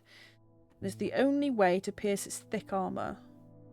Right, let's get to the Hand of Pariah. Is there any clues for that? No, just the folium. Okay.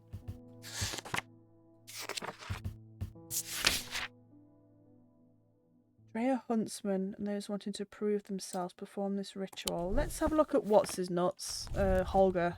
See if there's a picture of it with him, like many others so far. Why do things need many names? I know, it's so frustrating because my memory is shit.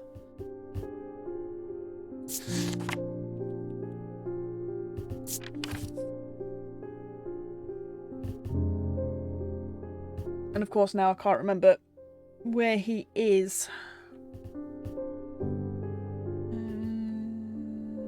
Warrior something, I think.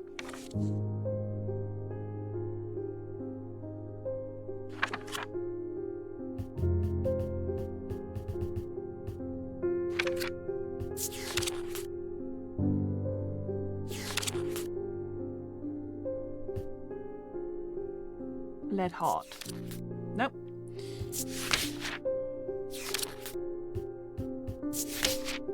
Nope.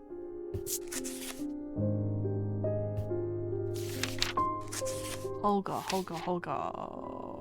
Heart chamber, that was it. Nope. Okay, never mind.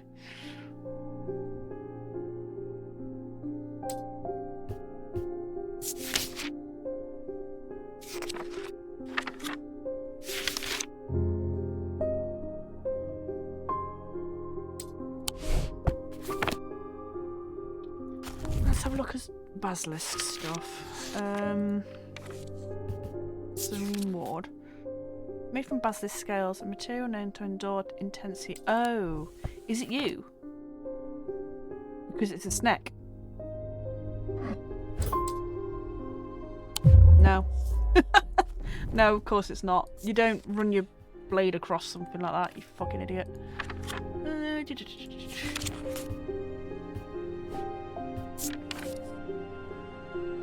Blade is drawn across the face of a tholium 6 times.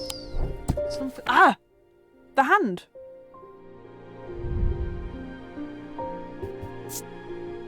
Crisscross grooves. So they were slicing their hand multiple times. There we go. Okay. Grooves on the item suggests the blade has been drawn across it. There we go. Good luck, sir. Francesca, hello. They've escaped. At first my patients grew agitated when I used the Godian siren, but then I had a breakthrough. Vivian Cartwright woke up. She seemed lucid, calm even. Oops. I made a stupid mistake and loosened her restraints. I don't know what happened, whether the siren stopped working or perhaps it never worked and she tricked me. But almost immediately she changed back and turned violent. Before I knew it, she'd managed to free the others. We tried to stop them, but they fought their way out of the hospital. No idea where they've gone. You fucked it! Nice one. End of the day. Cool. What a great night's sleep we're gonna get after this. Yeah, Mom, what the fuck? Almost imperceptibly, the casket began to absorb the crepuscular power that leached into the stone and the earth of its lightless tomb. Ooh, we're almost at the final day.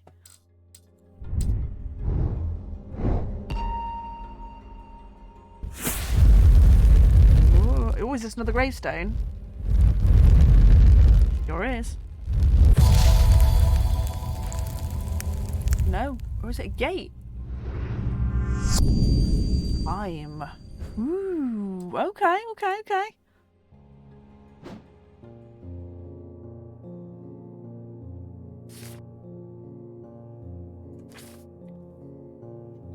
Whew.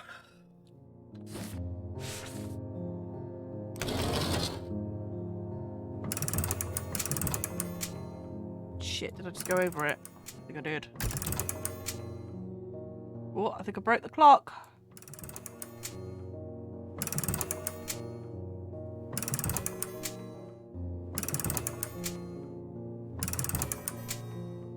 There we go. That is 3. Okay.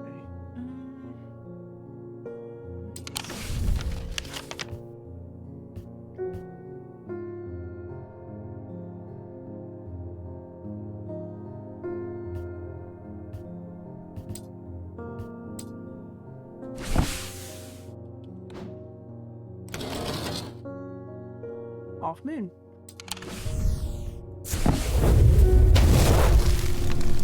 The air is stifling in the darkness and the claustrophobia of tunnels almost overwhelms me, but I press on. I remind myself that there are a few who venture down here, which means the chances of an interesting find are higher. It doesn't take me long for my search to bear fruit. Oh, okay. Of course it's another fucking pendant. Why wouldn't it be? Wood oak, if I'm not mistaken. Oh, something did mention having oak as a handle. Gold. Carved detailing. Sharper than it looks. Nothing to remark on. Okay.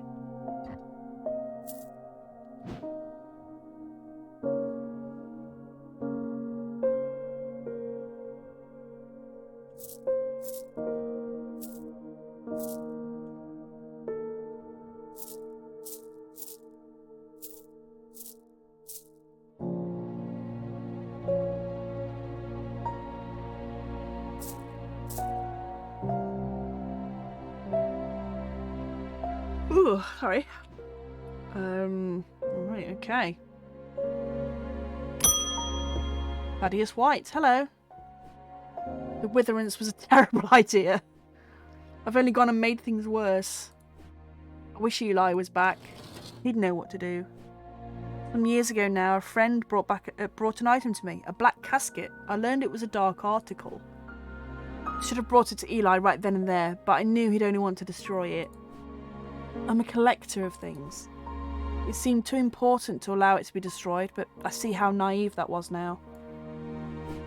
This casket is far more dangerous than anything I've come across before. And now I hear they are looking for it with their black eyes. Either I need to keep them out of the museum or bring the casket here to Strange Antiquities and hide it in one of its secret places. Yeah, thanks, dude.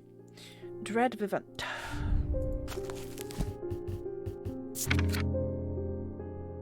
Ooh, sorry. A dread event is the only way to handle some of the more dangerous artefacts. It can siphon power away from oneself for a time. The power rising up of a dread event is subtle but noticeably invigorating. These objects represent the balance of life and death, of good and evil, of hope and despair. And Lunima. Okay. That was the other thing we just found, wasn't it? Lunima. Lunima is also called a moon pool, or heart of tranquility. Harness the power of the elements to create an aura of unease. They can be used to keep people away from places they are not welcome. There's a superstition that says the Lunima should not be used when the moon is full. It's not known where this idea came from.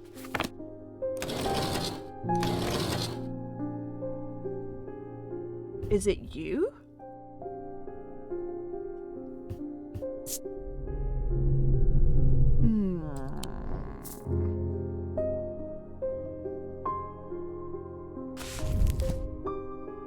Moon pool.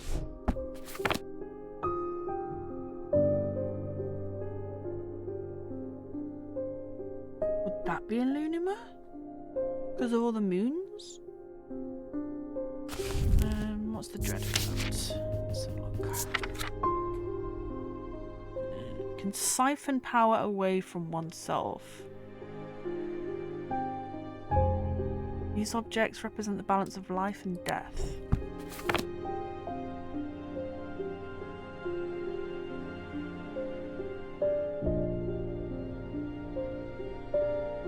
Ooh, this one's tough.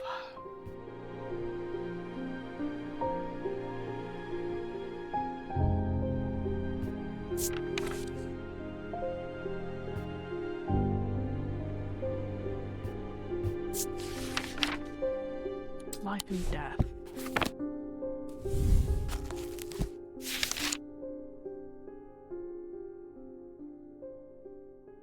Okay, so infinity and this weird like round symbol, life and death. Okay.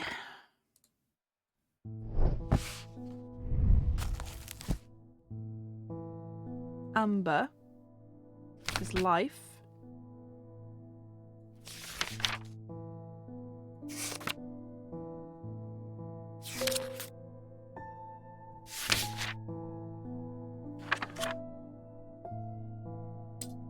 And Vivinite is death. I don't think it's that.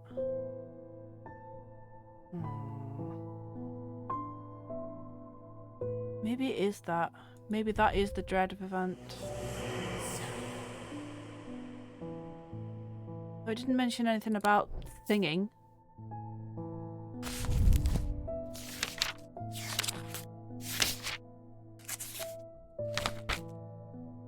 Dark stone for dark purposes.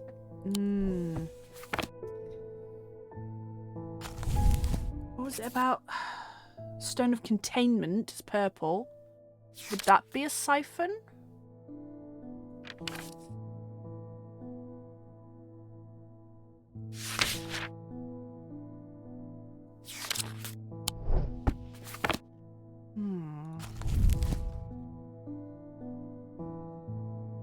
Doesn't mention any stones though, does it?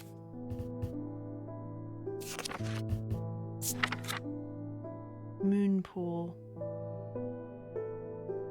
Heart of Tranquility.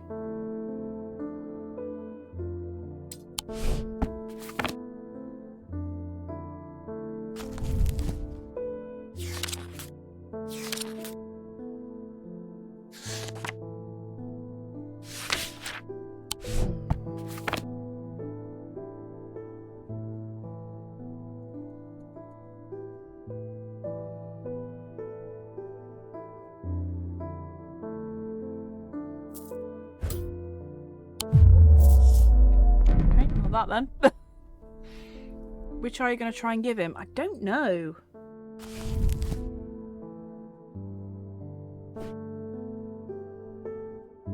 Maybe the Lunima?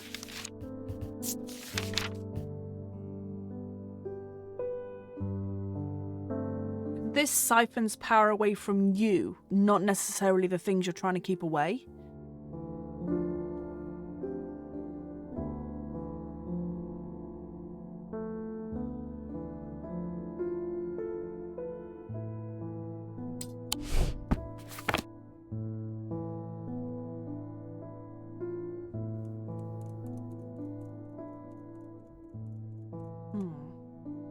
One thing with element symbols, maybe.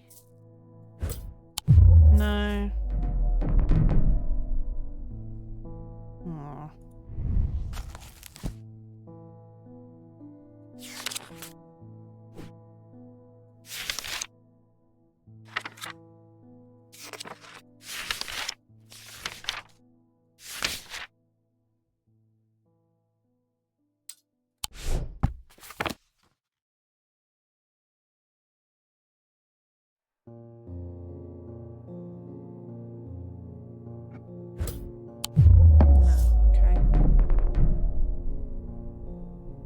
One with that's earth, fire. Okay, yeah, I could try that. Okay, so that is the Lunima. Excellent. Item bears a symbol of all the elements. Closer inspection reveals that it induces a feeling of disquiet. Okay, let's see. The Light of Caution. Despite appearances, these Noctic items have no connection to the League of the Amphisian Heart. They are objects of considerable power that can turn darkness to light, fear to joy. Yeah, does it though? Does it though? David Schaefer, hello. There's an uneasy quiet in the town today. There aren't many people out and about. I'm heading straight home as soon as I'm done with my deliveries. Well, stay safe, sir.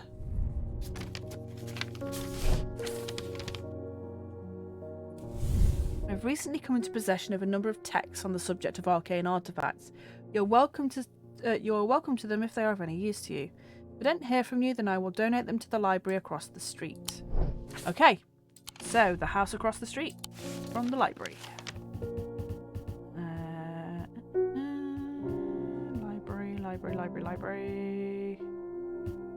Library. 26.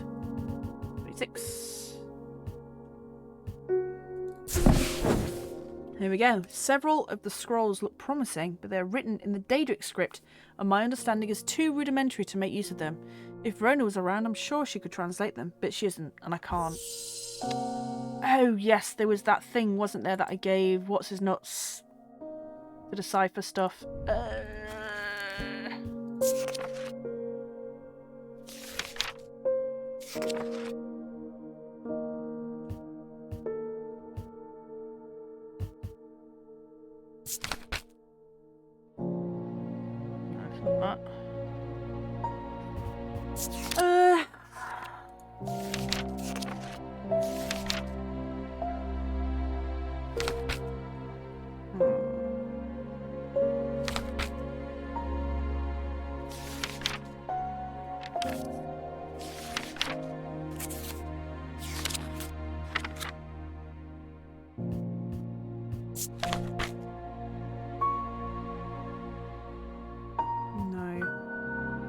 It was the pit and something else that I had the choice of giving him, and I can't remember what the other one was.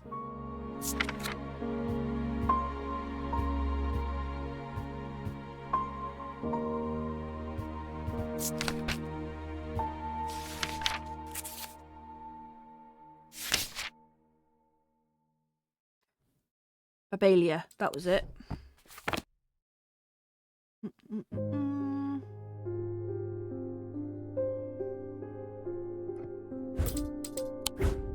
The effect of the Babalia makes my head spin and close my eyes tight for a moment as my mind catches up.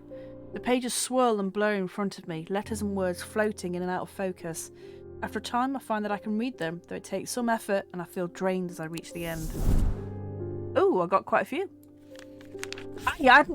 God fucking damn it.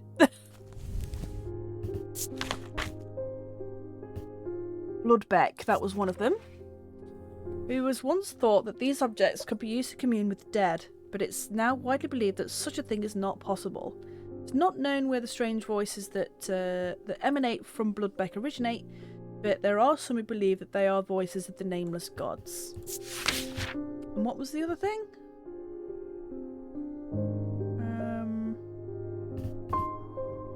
Cricket Charm, no, that's not it, I don't think. No, that was about the 3 goddesses.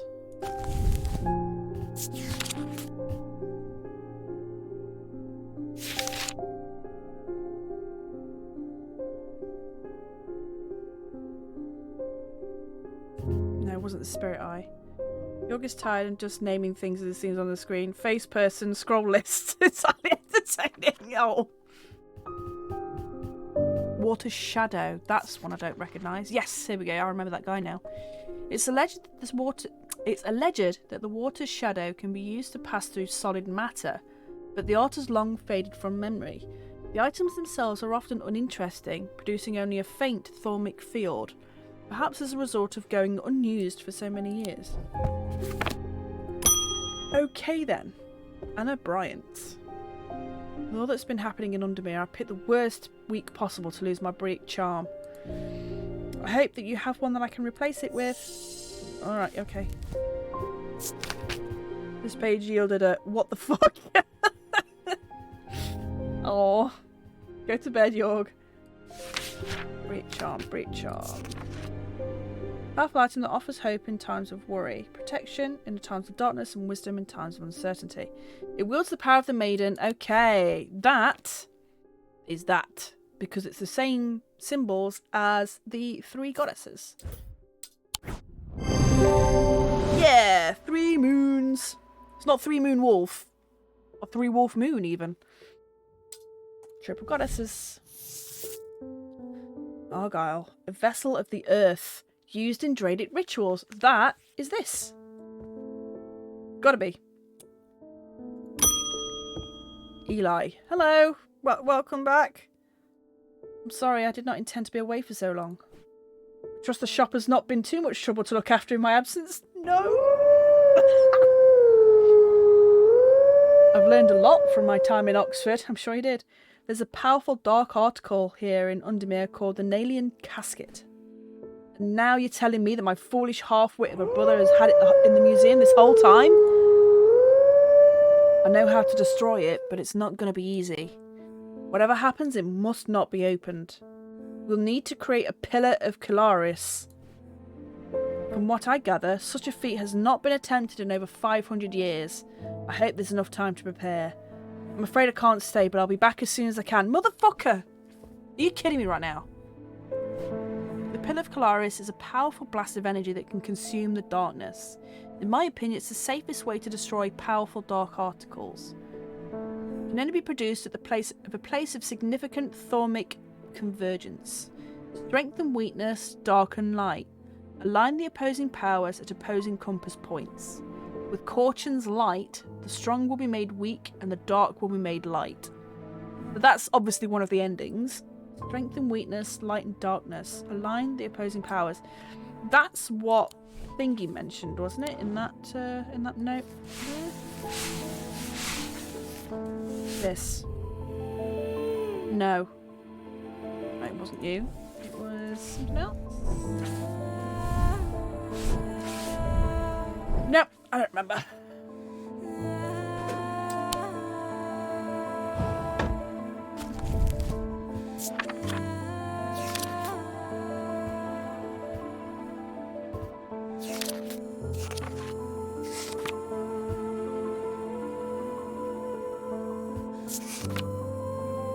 Yeah. Light of Caution. Despite appearances, these Noctic items have no connection to the League of the Amphibian Heart. They are objects of considerable power that can turn darkness to light and fear to joy. Amphibian Heart.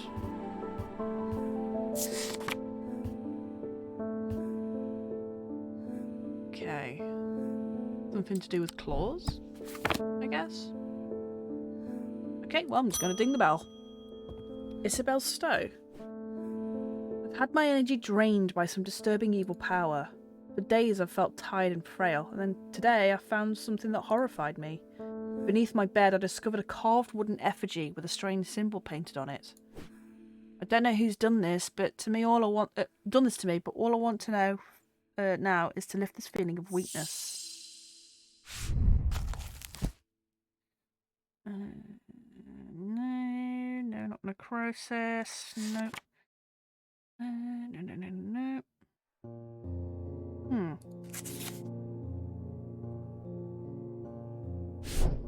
don't think it's a curse. Because that doesn't mention anything about lethargy. Appear to be able to breathe normally, although they feel like they're choking. No burning blood. No black veins. No necrosis. Poison of the mind? She's not insane though.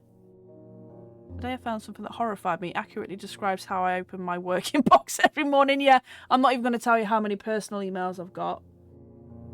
Because every time I try and delete them, more arrive. And it's, yeah, there's a lot of them. A lot of them. That definitely gives me a horrifying feeling every time I open it. Right, it's not Tommen's paralysis, because she's not paralysed. No blue tint to the eyes, and not plagued by hallucinations. Hawkins' insanity, a poison of the mind. What was that thing to reverse paralysis? It was a... what was it now? No, that's not it. That was for the mouth. Mommy could have bought the effigy. We could have a look at it, right? What the fuck? That's like when you get bitten by a snake, you know? You take a picture of it at least so you know what you're fucking dealing with. I want to lift this feeling of weakness. Okay, well, let's...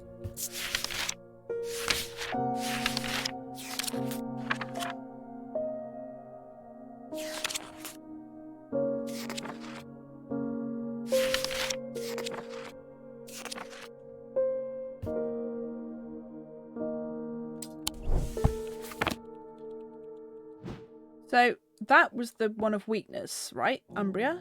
Or was it this one? Witherance. Oh, so it would be the opposite to that, wouldn't it? It would be... or something?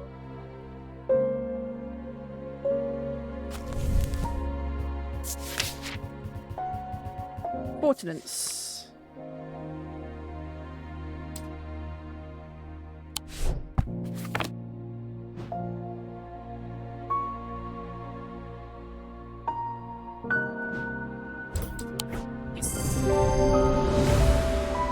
Yeah, look for strength, baby.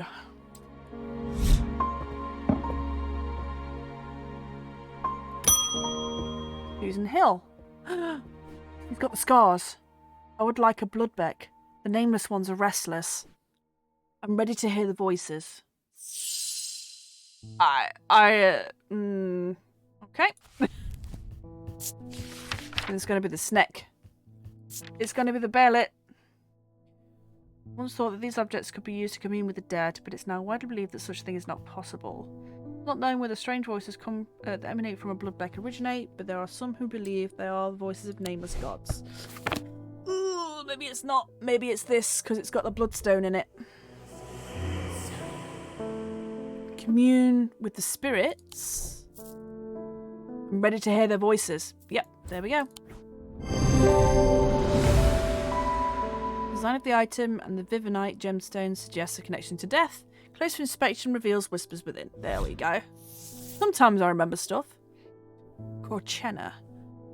There are used. These are used to call on the guile and wisdom of the goddess Corchin. She is a goddess of the earth, creation and rebirth. It's maintained by some that these are not objects of power, but they exude an imposing aura that is hard to explain. This, I think. Can't quite put my finger on it. Ooh, end of the day.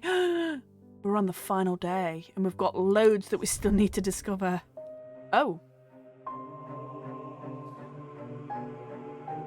Thaddeus runs along a dark corridor, his eyes wide with terror. He clutches the largest remaining shard of the shattered Lunima in hand. Uh-oh. He only has one thought in his head. He must not allow his pursuers to reach the casket. He will draw them to the armory. It's his only hope. His heart sinks as he rounds the corner. No! 3 more black-eyed assailants are coming from the other direction. He's trapped. His final thoughts are consumed by fear. There's nothing stopping them now. The casket will be opened. It's all his fault. Oh no! Did I give him the wrong thing? Shit! It festered and pulsated until it could no longer be contained. Some part of it reached out from the darkness, creating eyes so that it might find itself, and hands so that it might open itself. The casket wanted to be opened. Oh no! I'm sorry, Thaddeus.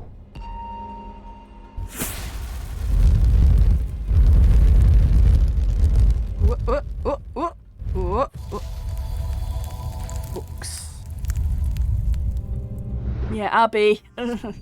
I lie below books and scrolls on the esoteric and the arcane. Uh-oh. SpaghettiOs.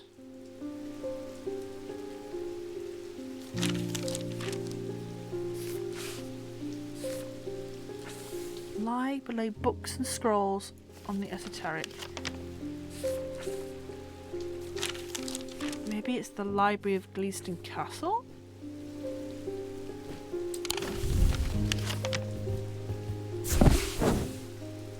Entering the library, I'm drawn to a dark alcove.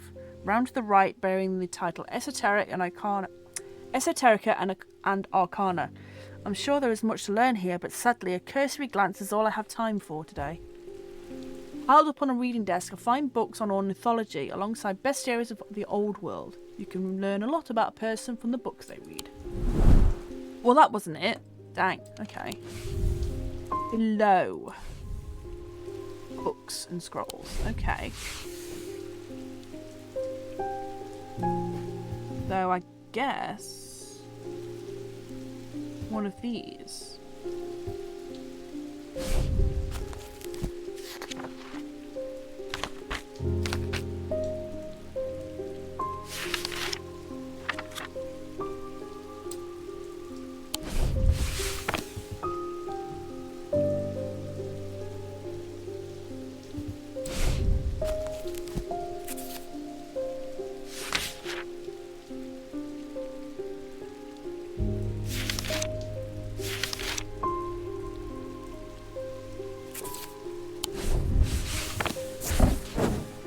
Nope.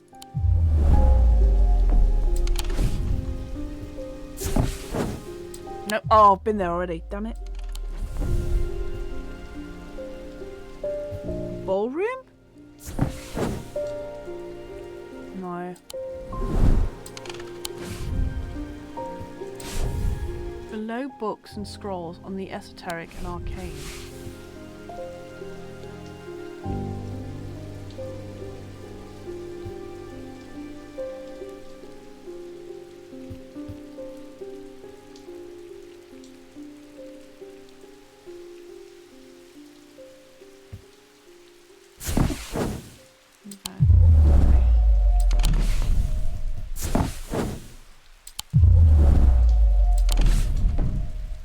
Yeah, let us in. Fuck.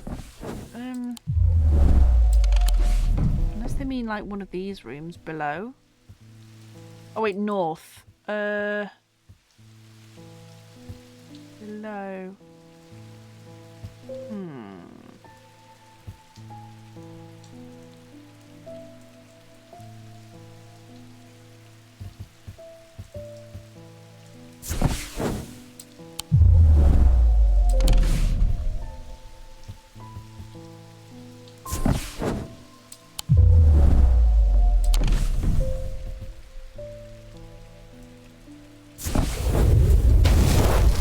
Wow, okay, cool. As I open the door, I'm hit by the musty smell of damp. This room hasn't been entered for some time. The corner of the room is piled high with scrolls and parchment and old books. Underneath the debris, I find something of interest. I knew it was going to be one of those fucking rooms. Ooh. Okay, okay. Piece of driftwood. Painted markings and a turquoise gemstone. Weathered. Polished. Nothing to remark or smell. No, okay, cool. A lot of nothing. Cool. Okay then. Eli, oh no!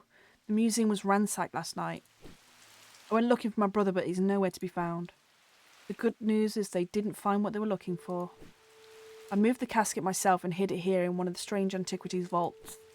It's safe for now, but we can't leave it here for long. I have more to prepare, but I've left instructions on how to access the vault and the desk drawer.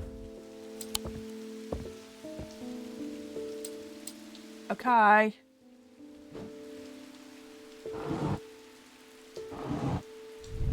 A candle that gives off no light, an anchor that has never touched the ocean, a finger but not of flesh.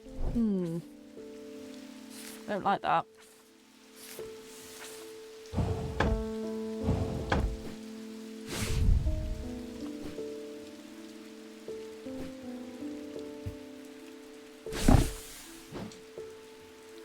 You should know the candle one, yeah, this one for sure. The anchor.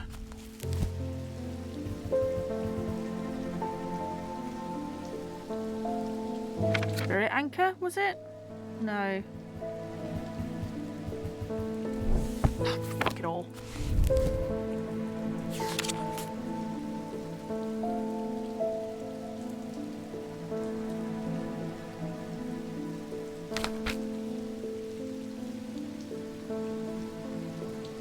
Shadow anchor.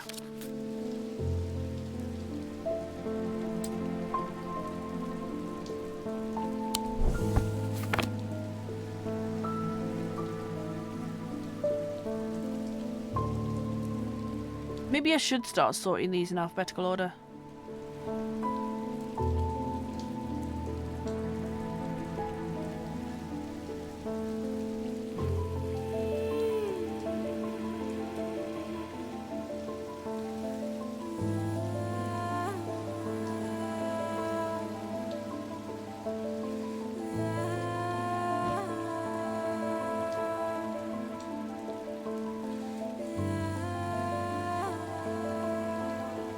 Shadow anchor, there we go. A finger but not of flesh. I don't like that.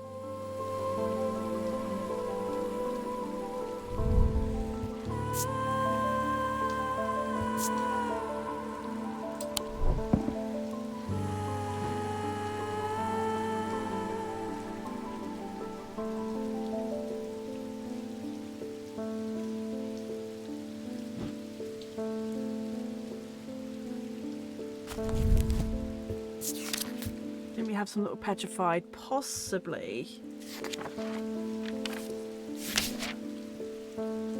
Nothing in the glossary. Index, sorry.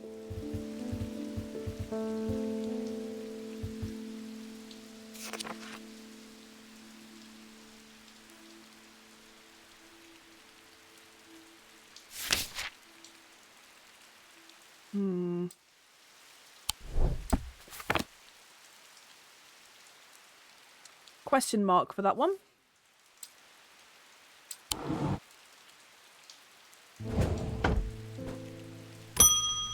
Oh, hello. The lake has turned black. Holy shit. As omens go, I'd say that's probably quite a bad one. Mail won't deliver itself. Oh yeah, it could be the witch's fingers. Yeah, witch's fingers. Forgot about those. I found this note in an old writing desk up at Gleeson Castle. I expect it will mean more to you. Fear in autumn, rising in winter. Feels too prescient as we hurtle towards winter and a terrible unknown fate.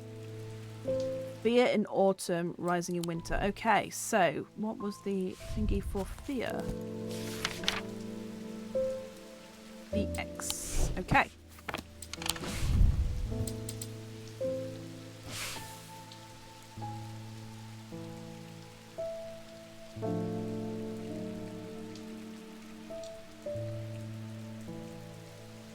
Did say fear in autumn, didn't it?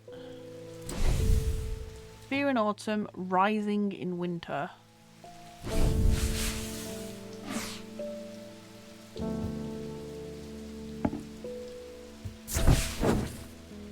Searched the room at the foot of the western tower quite thoroughly before finding a stash of papers. To my dismay, they are largely the scrawlings of a madman, but in amongst the nonsense, there is some valuable information. Sweet. Storm Ward. These simple items supposedly grant a low level of protection against the elements, but this author has personally become soaked to the bone in one too many downpours to trust those claims. They are made from metal, typically bronze or stone.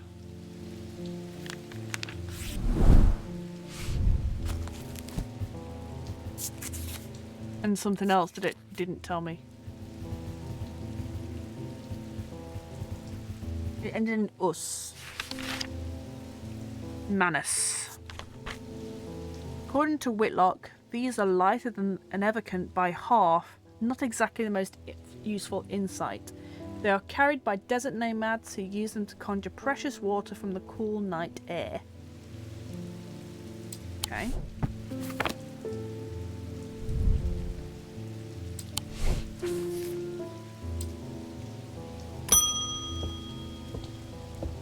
Barton, hello. I've discovered the missing piece of the puzzle. There's an ancient shrine to the nameless gods at the skull of Blencathra. It seems humanity tried worshipping them once, long ago, before we learned how little they care for us. We must take the casket there. You can shut your fucking mouth. Whatever happens, we must not allow it to be opened. Okay. Eli. What have you got, fam? It's time to end this. Now, bring the casket to the pit. But... I don't know what the things are. Damn it, Eli. Finger but not flesh. Okay, yeah, okay. So it was the candle that gives no light. An anchor that has never touched the ocean. And then the witch's fingies.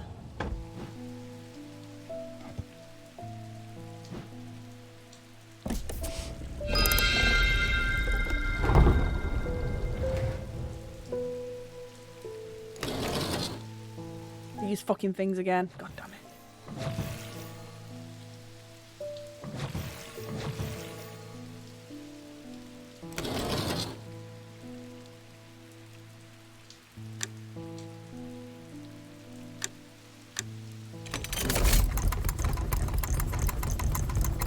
Oh my god, that's the most evil looking thing I've ever seen.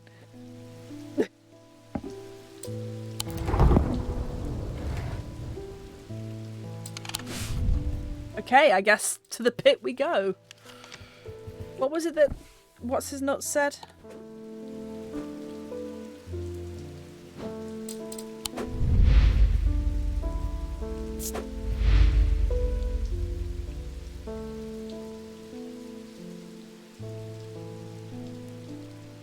An ancient shrine to the nameless gods at the skull of Blencathra.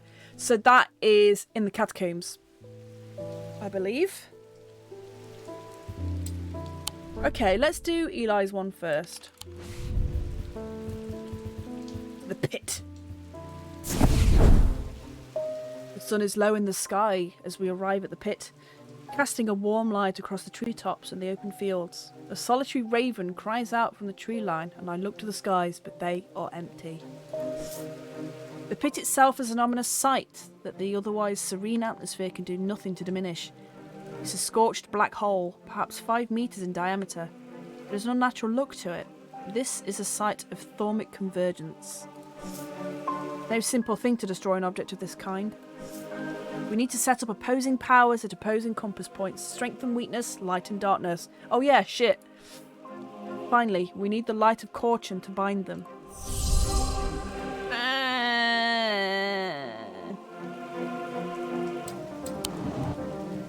Shit.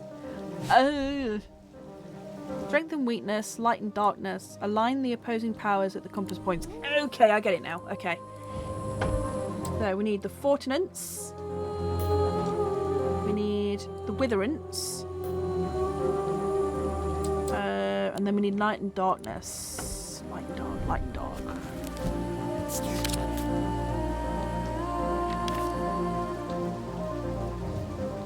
Shadow Hold and Sunbond. Sunbond.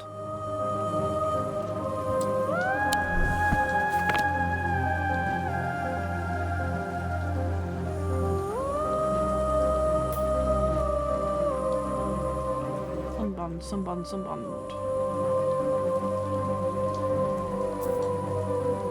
Come back here. And then the light in the middle. No, not you.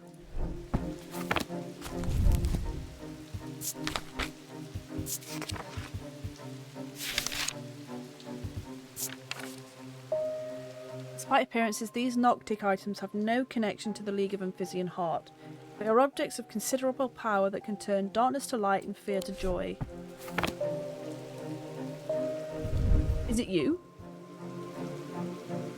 Feels unusual, not hot exactly, but energetic. Can't tell if the low hum is coming from the item or my own imagination. There's definitely something unusual about this item, but I can't quite put my finger on it.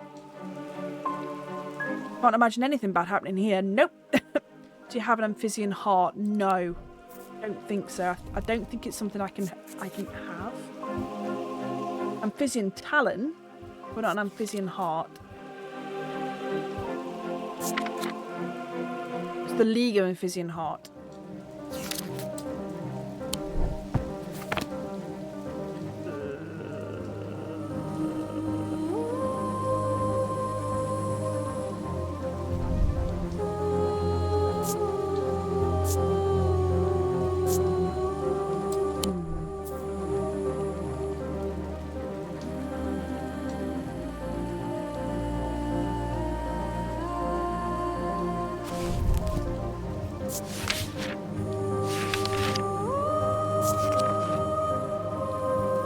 Noctic items have no connection to the League of Amphibian Heart. They are objects of considerable power that can turn darkness to light and fear to joy. Okay, search for joy. Selenic Totem.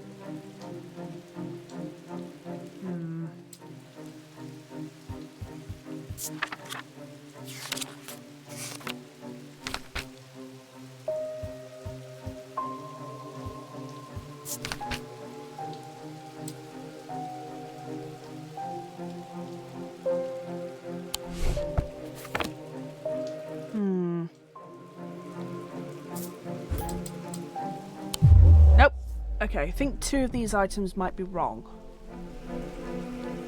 Huh.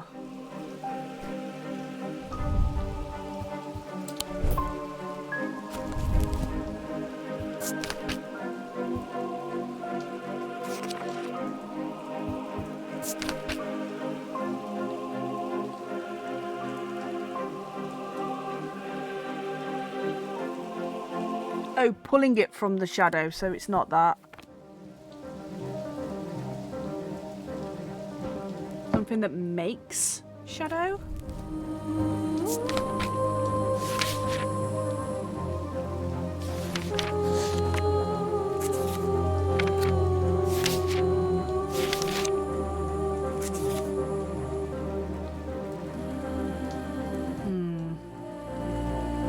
Or not.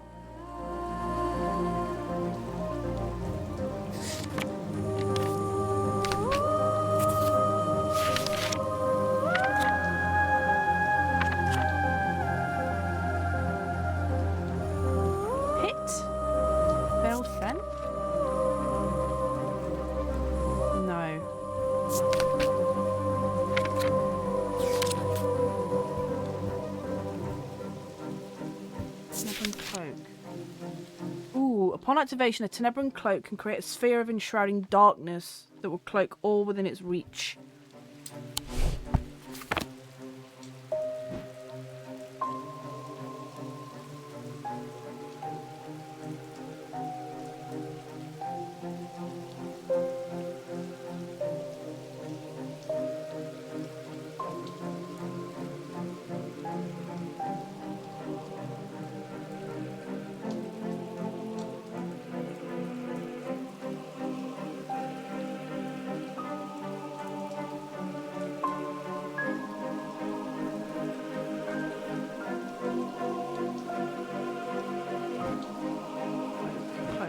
Cloak.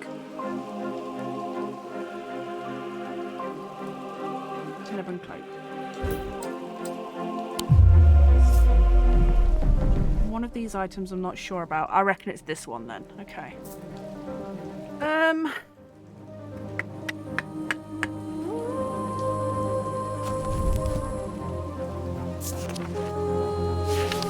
It's this light that I'm confused about, the light of Corchin.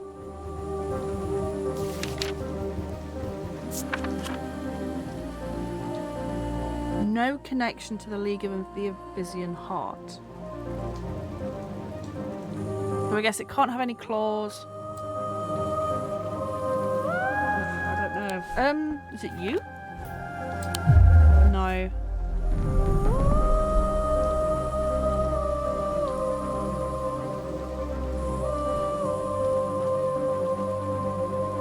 I think you're good. Maybe your items need put in different spots. Maybe. It just says one item is wrong, and I reckon it's whatever I'm putting in the middle. It's the light of Corchin that I'm struggling with. At least I think. I don't actually know.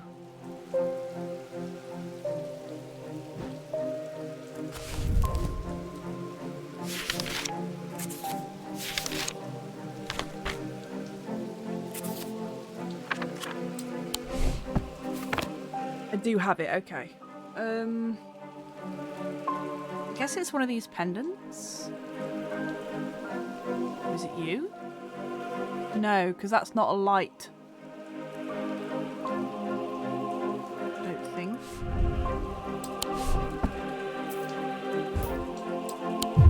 No, okay. That's fine. Insane for now.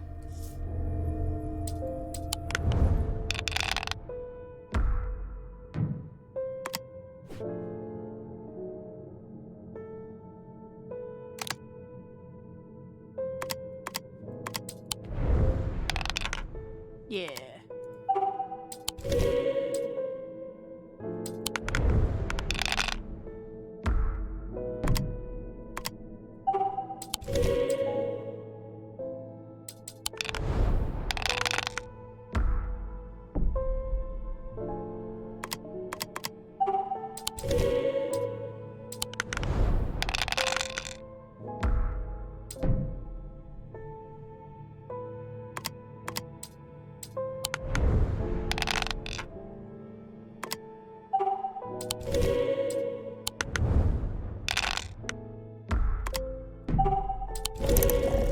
Okay, no longer insane.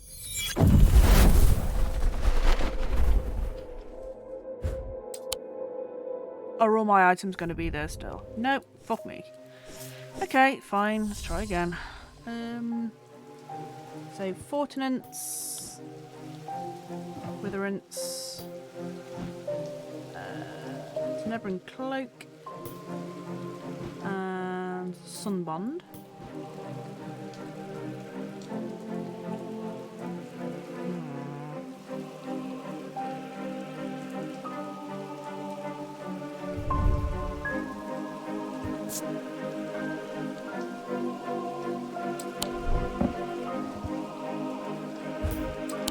No. Okay, I thought that was no.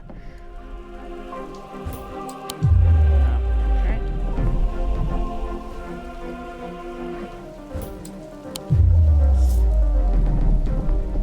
I'm just chucking any old shit in there now.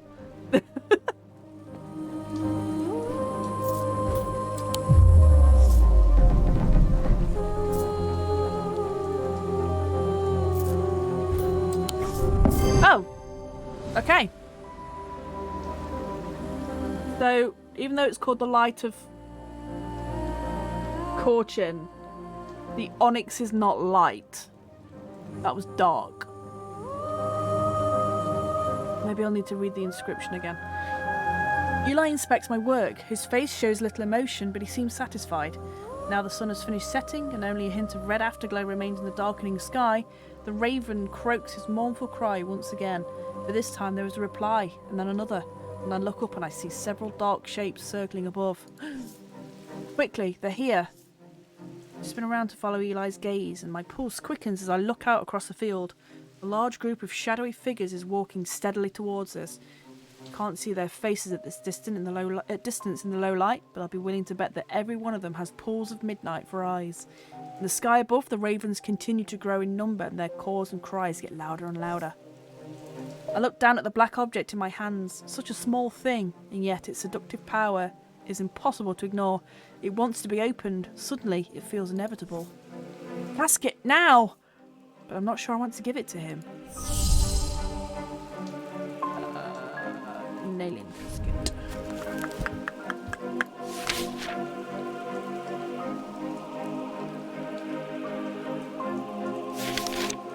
I don't even have an entry for the alien casket.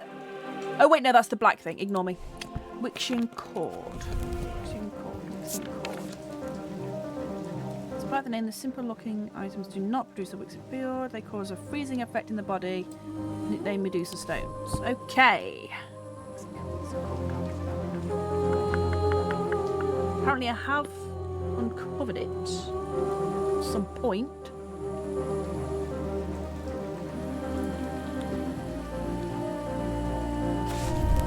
Yeah, because it's got a tick. Okay.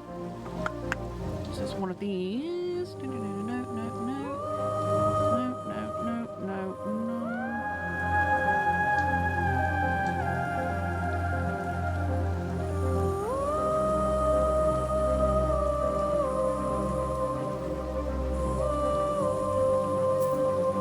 Paralysis thing.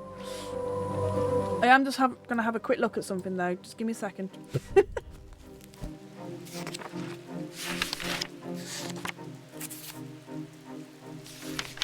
Onyx. Stone of the night and darkness. There are some who fear it and some who are seduced by it. Black and striated.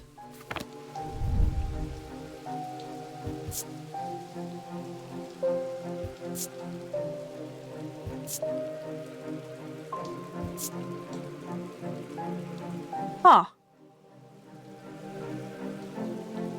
So, like, everything that the Light of Corchin described is completely opposite to what the item actually is.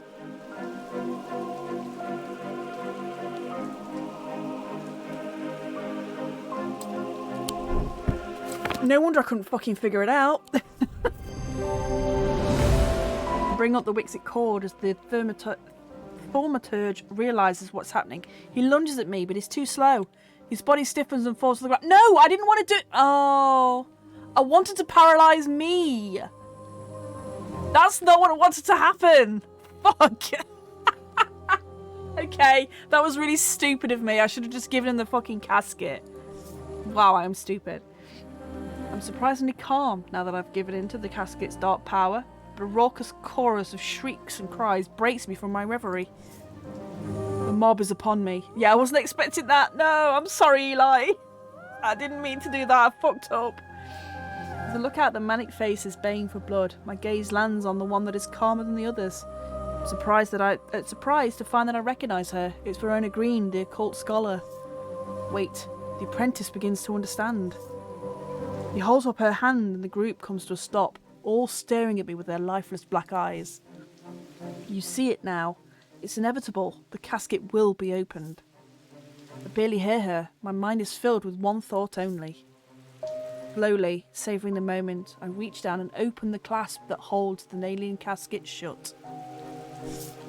The mob cheers, but I don't even notice. Time slows and the rushing roar of my own heartbeat fills my ears. Well, shit. Yeah, those eyes are great. I open the casket. Oh no!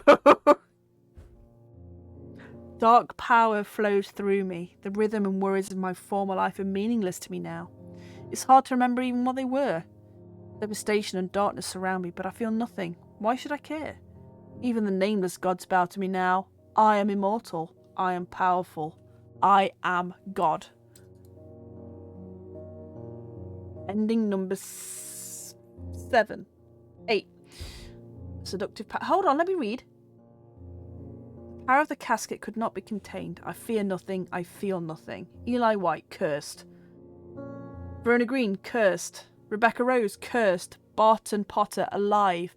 Perhaps sensibly, he left Undermere when it was clear that disaster loomed on the horizon. I destroyed the world again, yeah! Oh my god. 5, 6, 7, 8, yeah. Edmund Bishop, alive. Read the signs and fled. Francesca Robertson, alive. Survived the devastation after the casket was opened, but she is a shell of her former self. Bonnie Robertson, missing. She fled after trying and failing to murder Barton Potter and has not been seen since. How many endings are there? Many, I think. I can't remember how many there were in Strange Horticulture, but there was quite a few. Orgy Bell, deceased, failed to perform the sacrament, killed when the casket was opened. Jack Hungerford, cursed. Thaddeus White, deceased. No, I'm sorry, Thaddeus. Perish believing that the casket would be opened. Simone Green, hanging out in Wordsworth Library. Jupiter, alive. He is resilient and resourceful, surviving and thriving. Well, that's good to know. At least Jupiter survived. Yay! Oh, that was awesome. I fucked it, but it was awesome. Oh, day 19, Epilogue. Tess Sherwood. There's 3 main endings, apparently, a few others. Oh, okay. My father's suffering from Morgan's insanity. His doctors have given up on him, but Dr. Robinson told me there may be a way to save him. He said it might be possible to... She said it might be possible to stop the infection spreading by cutting the poisonous thoughts from his mind, but it said it was beyond her skill.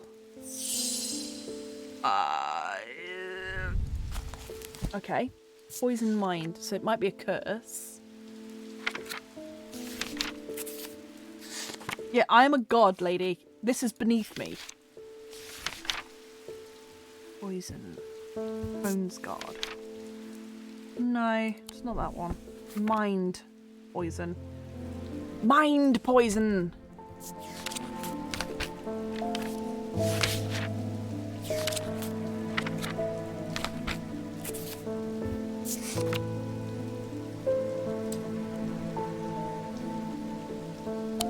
Okay. Maybe not that then. I don't do customer service. Whatever the outcome, the cat always wins. As he should. Wait, does that mean we can trash talk Karens? Absolutely. One of the Mathers. Oh, it could be, yeah. Maybe a god, but I still want to speak to your supervisor. God.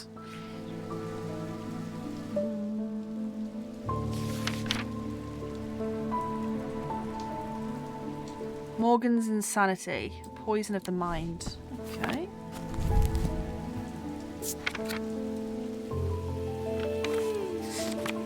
Oops, shit.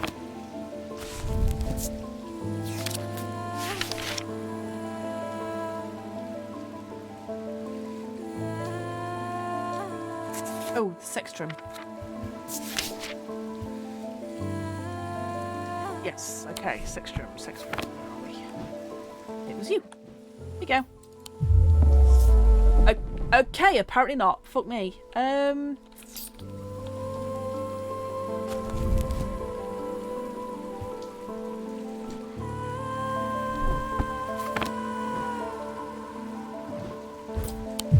Nope. Okay.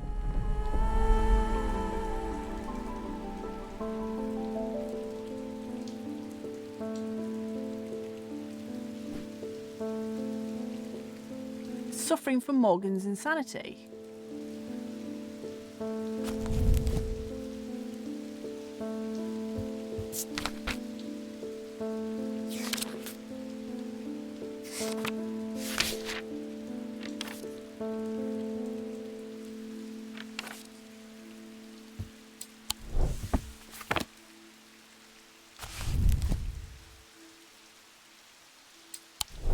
What do you fucking want from me? Bones guard? I don't fucking know. No? Alright, cool. Yeah, it's gotta be a Mather. Restful Mather? No. No. Damn it. Fuck it. Fuck it.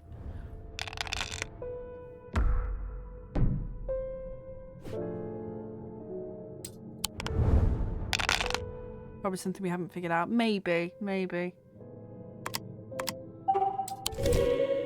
I've got quite a few items that I don't know the name of yet.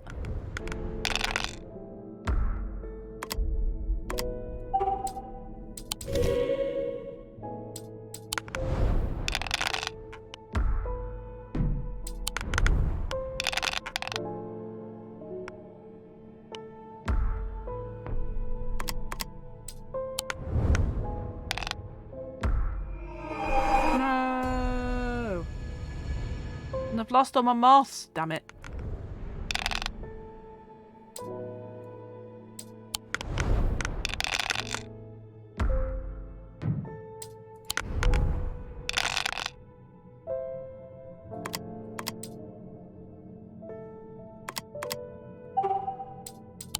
Fine. I'll do that one.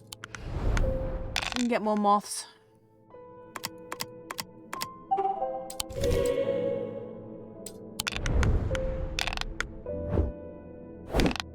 Thanks, Jupiter.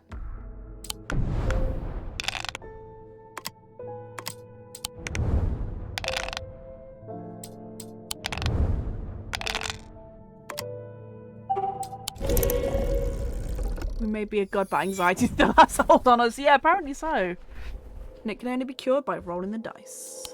Right, okay.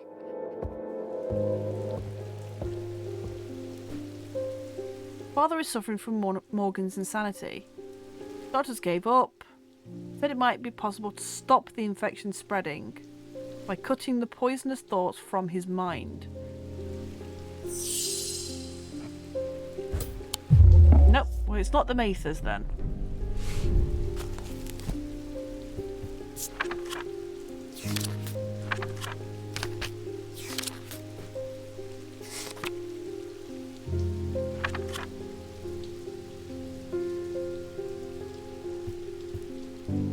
Diverging hook?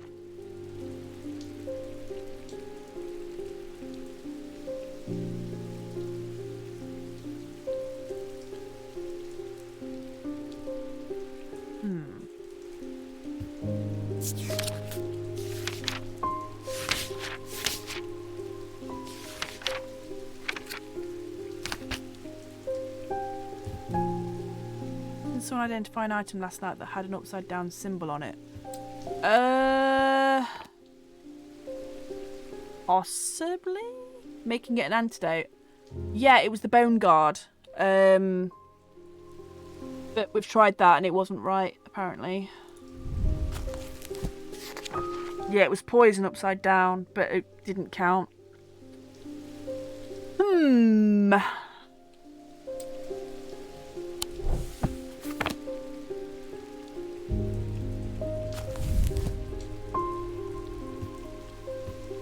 Ecumenical? No, that's a memory, so it's not that. Okay.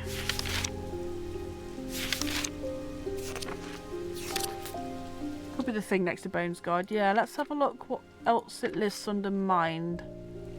Sander.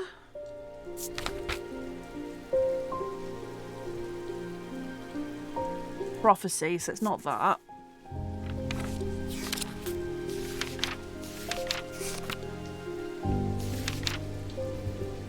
I have Sanunos.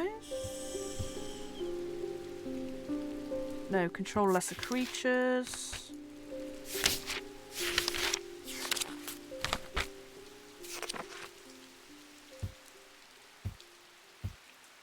Shadow Anchor? Sometimes using the practice of shadow casting. No.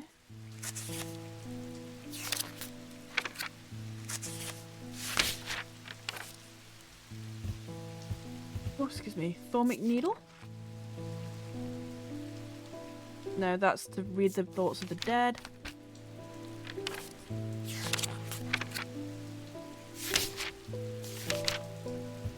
Truth conduit.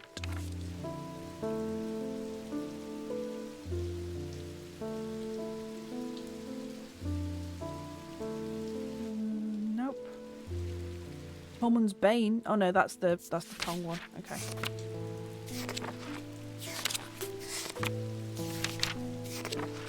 Weaving Edge.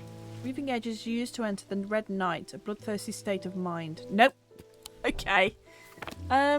Fuck it, chuck that in there. Yep, that's the one. Diverging Hook. The item is a gemstone from each of the Thormic branches. Amber for the diurnal, aquamarine from the celestial, and topaz from individual. Okay, cool. Well thought. Cool. Well thought. Press that bell. Peggy Grafton. Hello. There's an old hermit living out past Wastwater who barely comes into town. He brings me lists now and then for odd things. This time he wants something that will pull water from thin air. No idea if he's mad or onto something, but I said I'd ask around. Okay, so that is that new item that we found. Well, not found, but the information we found about Manus? Yes, Manus. According to Whitlock, these are lighter than the Evercant by half. Not exactly the most useful insight. Conjure water. Okay. Oh, is it this? No. There we go. Item features an aquamarine gemstone, a stone of water. Using my scales, I can check that it weighs half a pound, half the weight of an Evercant. Yeah, I totally did that. Yep. That's what I did. Hopes. Cecil Bateman, hello. My lungs are shot. My doctor's told me to settle my affairs. I'm not ready to give up, not yet. I've heard a local story about the Witch of Undermere and her healing abilities. They say it's dangerous and painful, but sometimes it works. Alright, okay.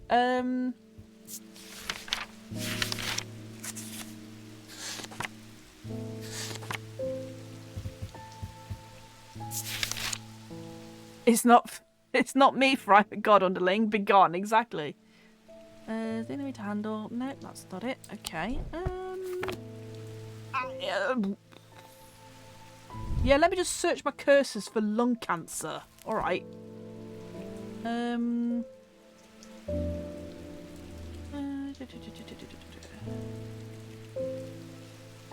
Breath of Lyra? While those affected appear to be able to breathe normally, they feel as though they are choking. Well, no, because he said his lungs are actually fucked, so...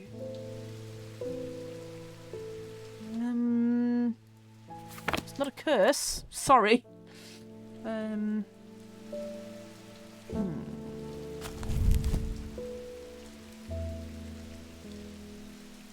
Is there one for sickness? Sickness.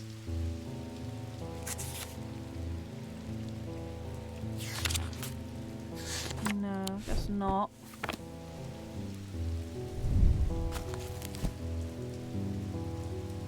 Life. Stone of containment, water. Calming stone of peace and safety. Dark bluish purple.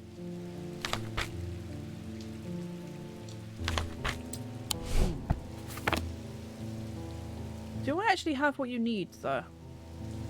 I don't know if I do.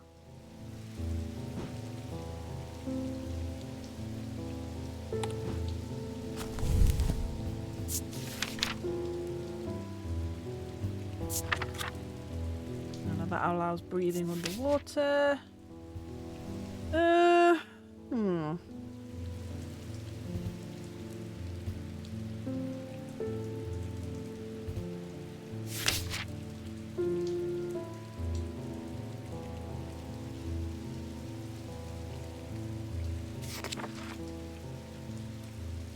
Vessenger. Prevent the spread of disease? Maybe? No. Okay. I guess it's not to cure it, it's to just make him feel better. Okay. Calm? Is there a calm? No.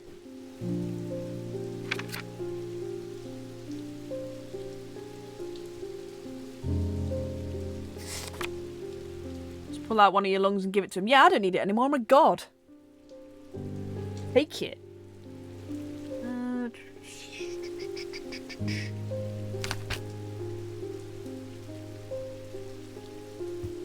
Selenic totem? Feeling of love and joy. That's with someone though, surely. Nope. Okay. It's gotta be one I haven't used yet. They're not for your problems, puny mortal. Oh, hang on, I'll just check whether I've got one in the bag. Yeah, basically.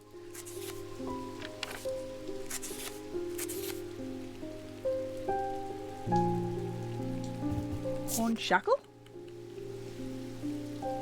Used to bring about changing one's lives. Bestowing ability to overcome personal demons. I don't think it's that either. No, oh, I'm an insane again. Oh well, that's fine too. It's got to be ones I haven't discovered yet.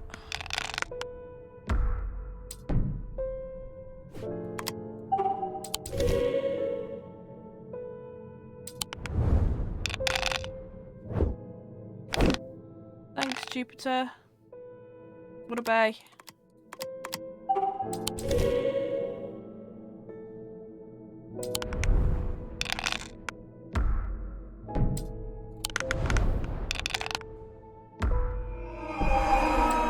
Damn it.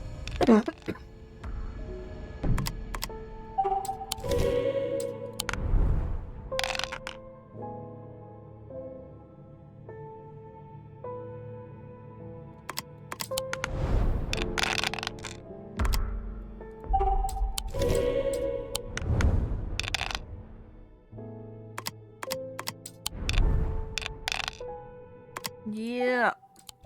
No longer insane. Woo.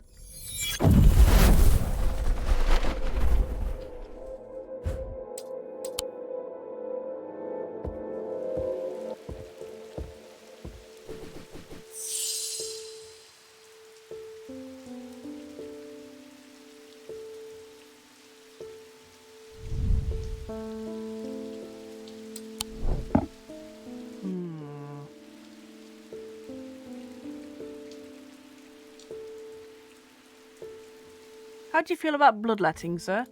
Nope. Not good, apparently.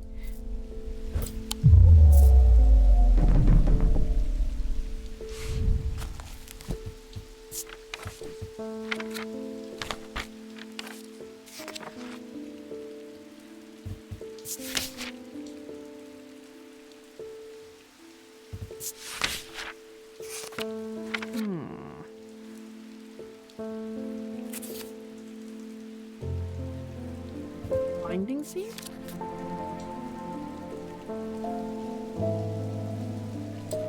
No, amplifies guilt and shame. Not that one then.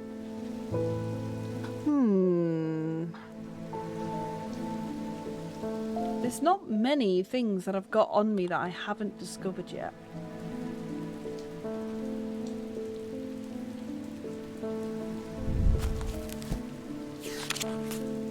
Hypnosis, that's that one.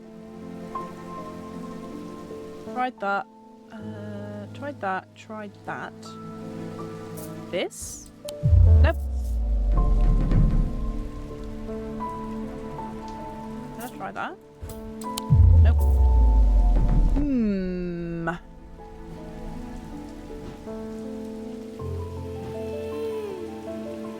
You? Nope. Insane again. God damn it. I'm just getting click happy because I'm like, I can't think of what it could be. So I just start clicking.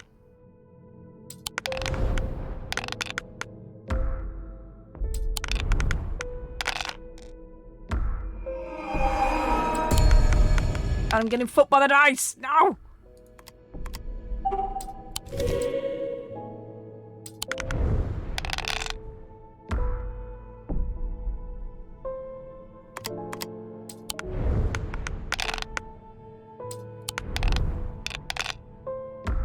Give us sun, please. Give sun. Give sun. Yes. Thank you, Jupiter. Bailing me out the shit.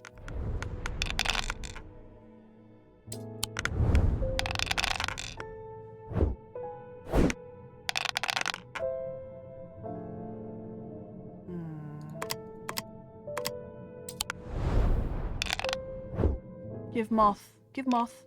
Yeah, there we go.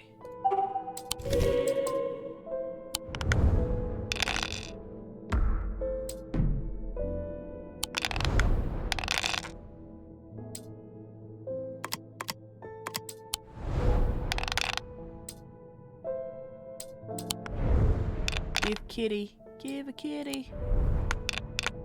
Damn it. Damn it. Oh my god, please. Fuck.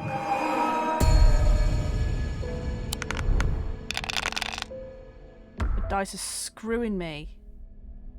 Holy shit.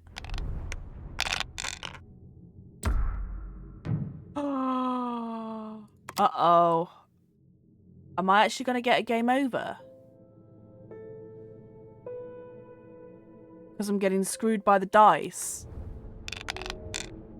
Yep, that's it. Oh. Okay.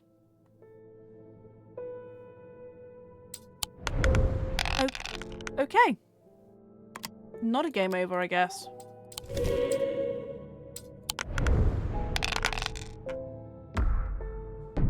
That was weird.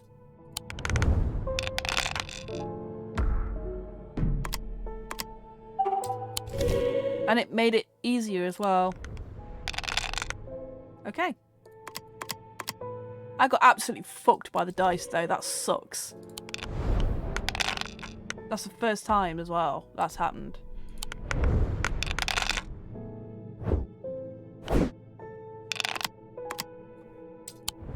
Oh, what? Okay, no longer insane. Let's try again, shall we? More water, there it is.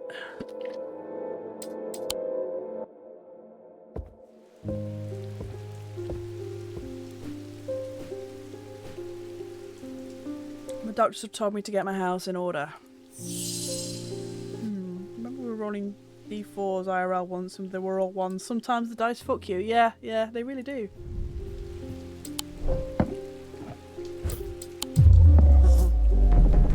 Okay.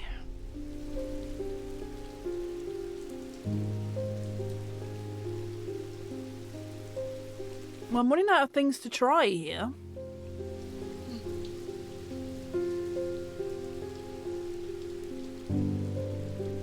Yeah, I'm thinking one of the jars too. Maybe giving the Zephim? Nope. Neck? Nope. Nope. Okay, well that's all 4 of these things down, 5 of these things down here. Tried that, tried that. Okay. Back to insane we go. I must be missing something. Because I'm pretty sure I've tried everything now that I have. Unless it's something I have already discovered, but I just can't figure out what.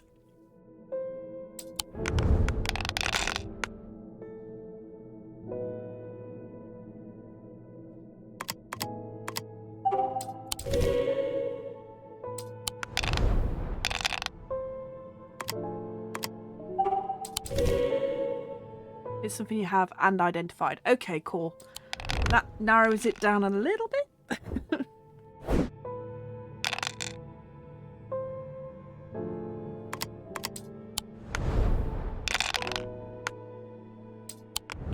moons, please. 2 moon. 2 moons. 2 moon. Damn it. Fuck it all. Here we fucking go. Oh, I'll take those 3 cats though. Yeah, boy. Oh, 5. Oh! Okay. 5 of the same thing is an instant win, apparently. It's not a pendant. Okay, thank you.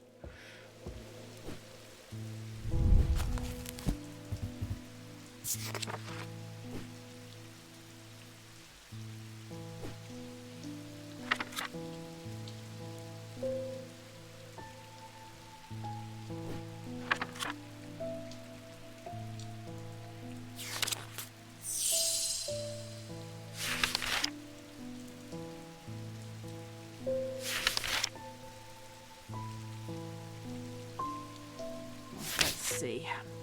Breathe underwater, no. Palea, no. Running seed, no. Bloodbeck, no. Bones guard, no. Great charm, nope. Oh! Protection in times of darkness and wisdom in times of certainty.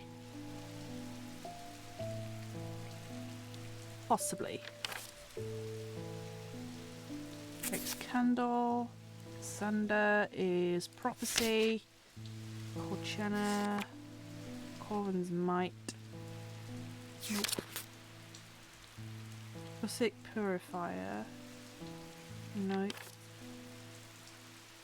Nope. No. No levitation.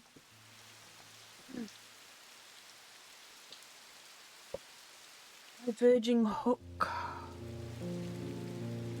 No.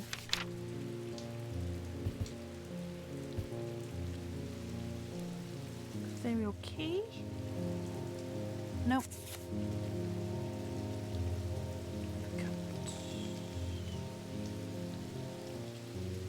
Weigh the man's heart.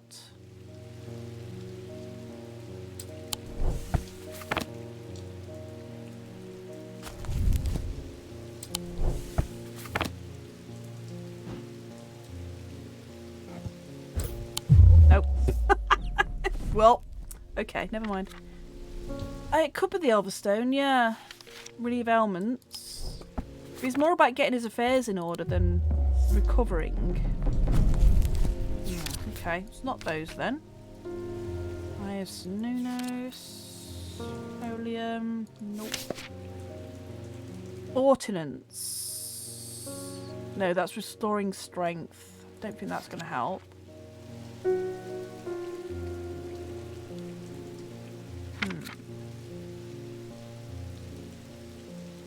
Gray's Grace? Dispel melancholy.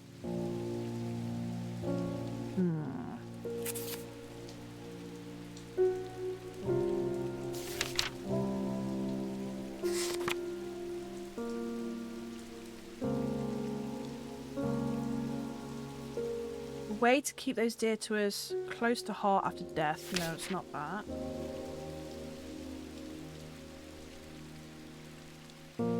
Protection. Personal demons, Hunters of Boon. Reverse the effects of a black heart curse. Lead heart. Libula.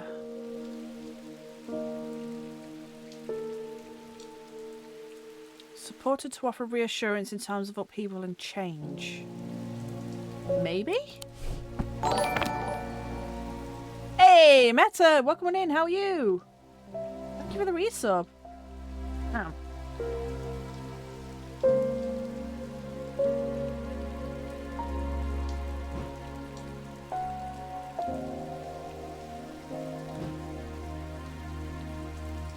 You say it wasn't dependent, so it's not that then. Light of Caution, Loam, Armenia. Well, nibbled on by a goat. Oh no! My worst fear. Well, not worst fear, but my PTSD from being a child. Comforting Guardian.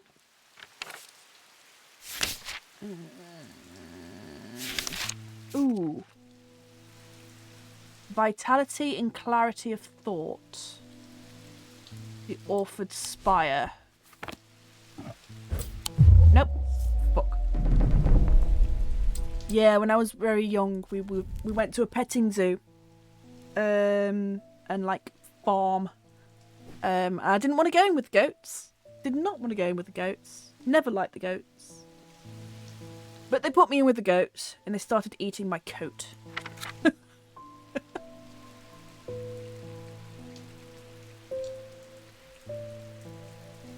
And I was distraught because I was like fucking like 5 at the time.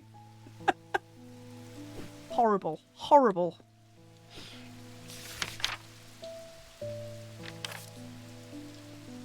Is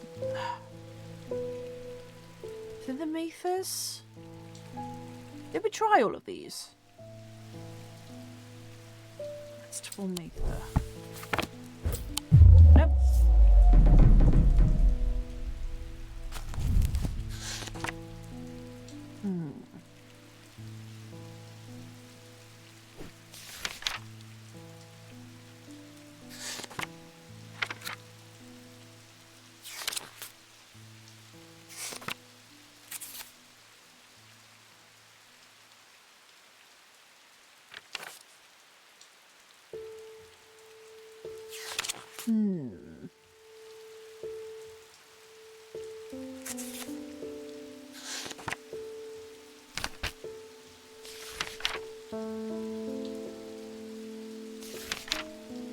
It's dicks like geese. Yeah, a little bit. Yeah, no, just stood there and let it happen. Just like, why do you do this? Yeah, you've got actual food. Why are you eating my clothes?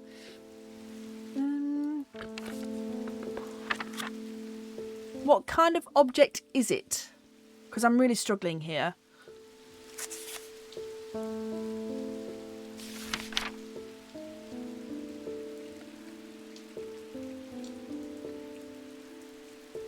Because it's not a pendant, you say.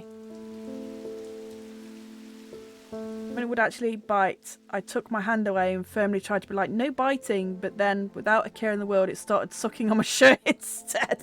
It belongs to a witch. Oh, the fingies. Okay, the witch's fingies.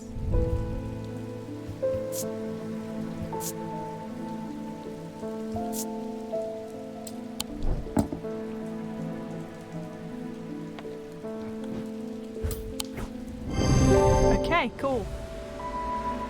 When visiting High Green Church, I was able to learn that the witch refers to a yew tree and the item is made of yew. It also features a symbol of witchcraft. Cool. Okay. You say so.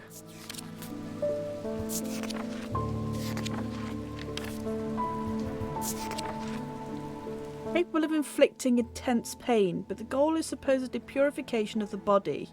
It's a most unpleasant experience, but as a last resort has cured some and finished others off. Okay, fair enough.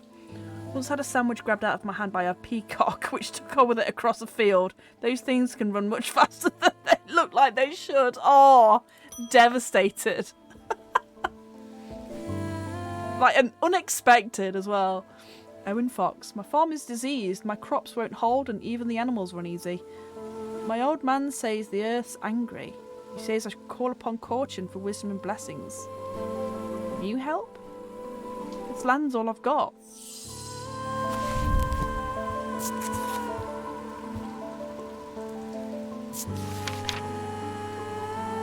Corchina. These are used to call on the guardian wisdom of the goddess Corchin. She is the goddess of earth, creation, and rebirth. Maintained by some that these are not objects of power, as they exude an imposing aura that's hard to explain. Probably not that then. Ossic ring.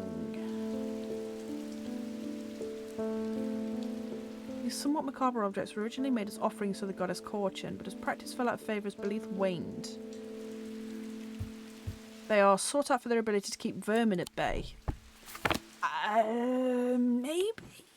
Maybe it's that? is not that. Okay, cool. Oh, and I'm insane again. Great.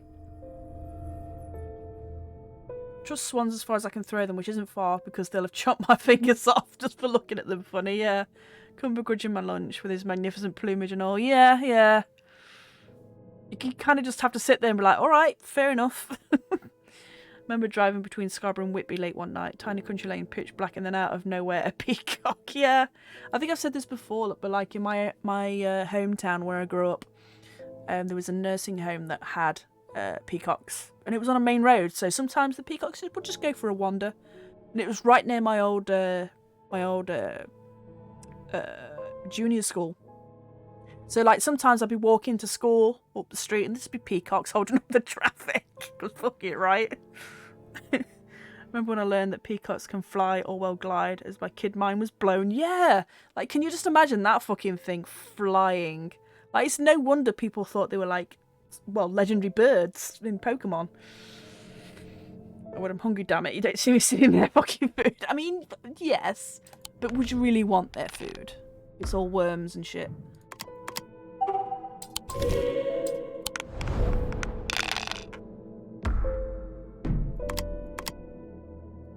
So far, unfortunately, I've seen very little Cthulhu-related things in this game. Like, there's the occult, but it's been more like pagan stuff than actual like eldritch horrors, which I'm a little disappointed about. But I don't really know what I was expecting.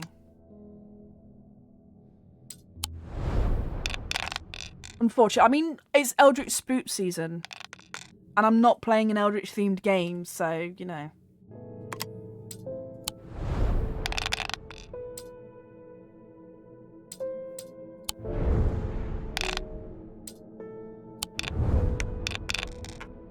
Or at least so far it's not been Eldritch themed, but the same can be said for Strange Horticulture until right at the end, so who knows.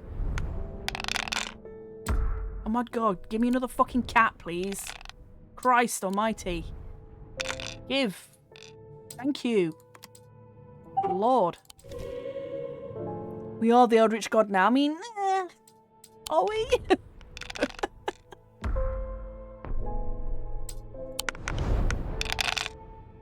Oh yeah, 3 sons, baby. Get in there.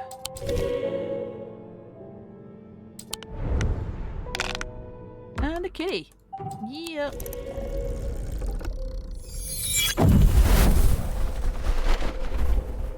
We're free. We are the Sky Daddy. I mean, you'd think with it being, you know, an occult artifacts shop that there would be more Eldritch themed stuff. But yeah, it is what it is. Fortune.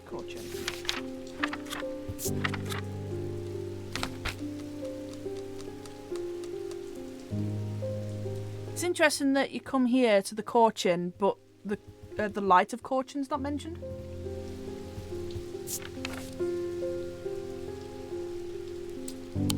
Sick ring.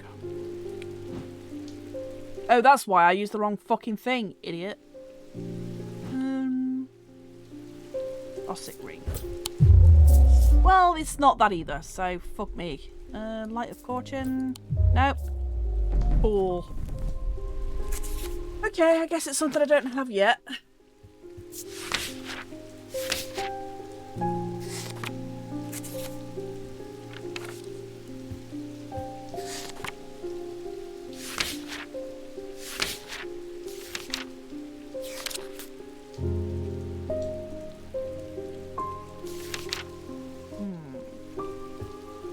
Get fussy, Eldritch just means weird and a bit spooky. Not really. It's more like elder gods from space, tentacles. I guess maybe Cronenberg monsters. What's called Chenna? I tried it and it wasn't what I thought. Well, used to call the guile and wisdom of the goddess Corchon. She is the goddess of earth, creation and rebirth. Maintained by some that these are not objects of power, but they exude an imposing aura that's hard to explain. But I don't have it discovered. So maybe it's this? Nope. Okay, never mind. Guile and wisdom of the goddess Corchon. She is the goddess of earth, creation and rebirth. Is it not something I have? Because I would have thought it would be that, because that is a jade, which is an earth stone.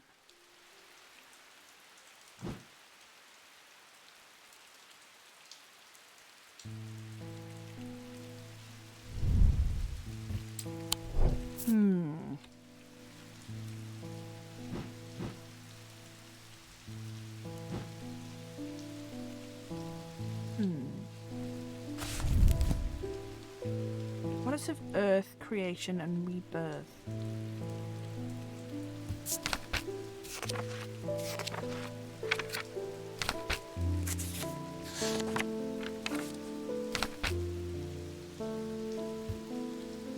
Well, I don't think it's going to be necromancy related, do you? I mean, who fucking knows anymore? Rebirth. No. Resurrection is the only thing, really. Do I want to go insane again, though?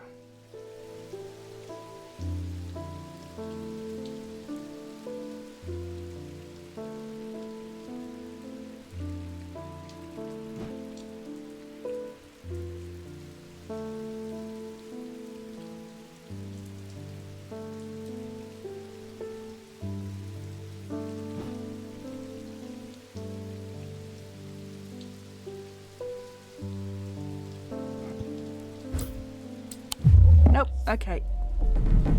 Insanity it is. Is it something I don't have yet? Or is it the Visager?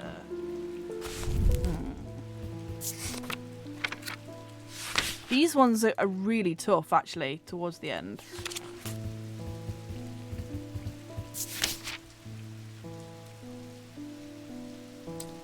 Disease and pestilence. Maybe it is this. Nope. Fuck me. Okay, cool. Ugh.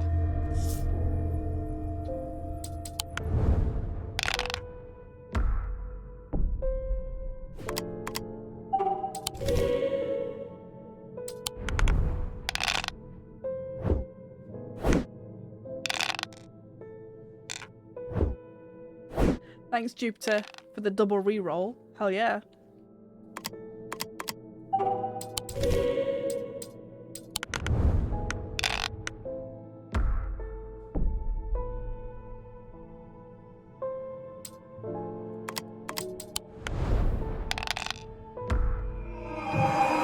Fuck.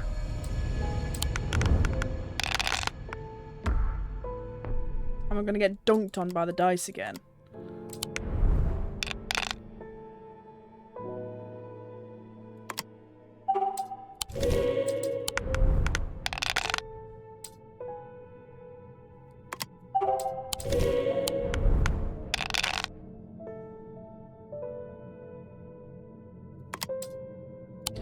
Maybe it is the Corchana, but I don't think I have it. I can't do.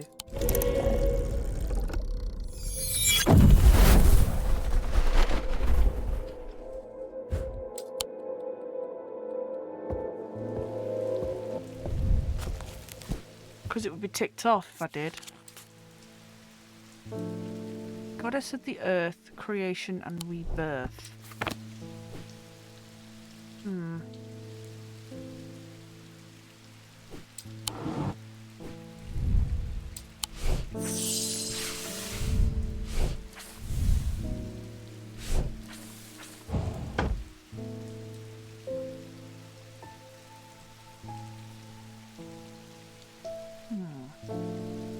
A part has earth symbols. Oh yeah, could be.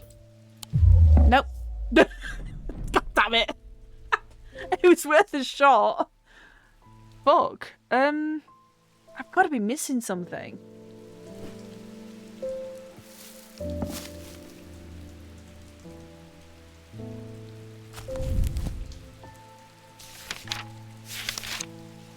Because I've tried everything that I have labelled relating to Fortune.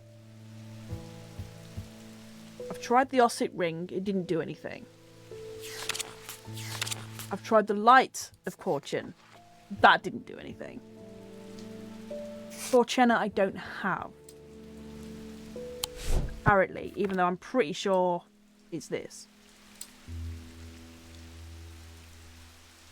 It says Goddess of Earth. And that has a stone in it. That's my thought anyway.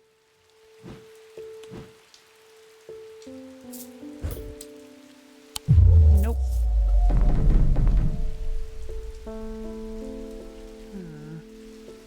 Want a tip? Yes, please. Because I am struggling here. Lamb siphon? Eye of Senunos? No, because that's not Corchin.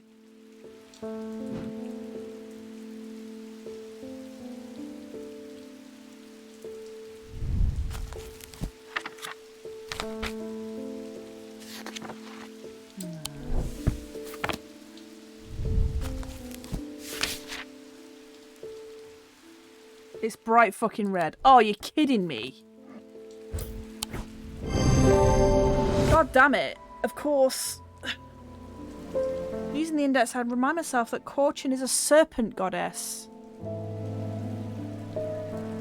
Sure. Represented in the design on the jar. Closer inspection reveals that they have an imposing aura. The item has several connections to the earth, the jade eyes, the clay material, and the Dradic field they produce. Sure. Yeah, why not? Of course. It's all so obvious. It's... what? Okay, cool. Martha Chapman. Hello, Martha. I collect rare artefacts, especially those with, shall we say, questionable uses. The weaving edge has always fascinated me. Don't plan on using it, heavens no. Blood magic or traditions, I simply must have it. Alright. These clues always make me feel bad. Yeah! Like, what? Alright, okay. Sure. Whatever you say, game. Whatever you say. Weaving edge. Weaving edge is used to enter the Red Night, a bloodthirsty state of mind. Tradition dictates that the handle should be made of wood from the great oak. That would be you.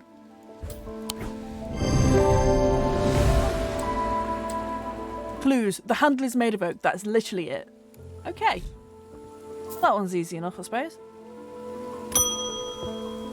Francis Mason. Hello. Read the tales of Calaris from cover to cover. I'm surprised to learn of some of the powers he could wield. Did you know he can walk through walls? I read that he used water's shadow, but we've lost the knowledge of how they work over the years. I don't expect to get very far with it, but I'd like to study one all the same. Who knows? Wait, where did it go? Oh, there we go. Who knows? Maybe I'll succeed where others have failed. I reckon that's this, you know. Like Gumby, he used to walk through walls if he wanted to. I'm not familiar with Gumby. Where are we? What was it called? Water Shadow. The items themselves are often uninteresting, producing only a faint thaumic field.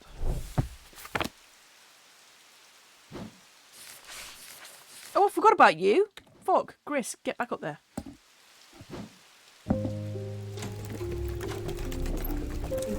Maybe I'm just built different, yeah. Is that just Eli in the picture? Yeah, probably, yeah. Oh, well, that's not it then, because that's not faint at all, is it?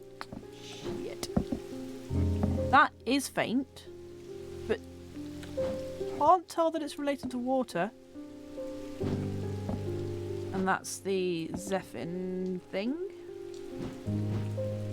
Okay. He'd totally be walking through walls, shifty bug. He would. I don't think that's it, but... Nope. Okay. Okay.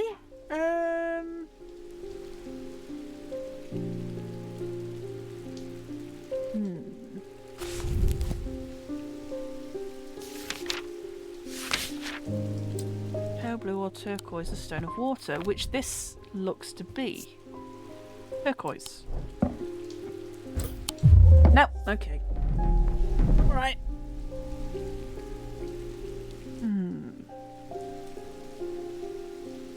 I don't think I have this one.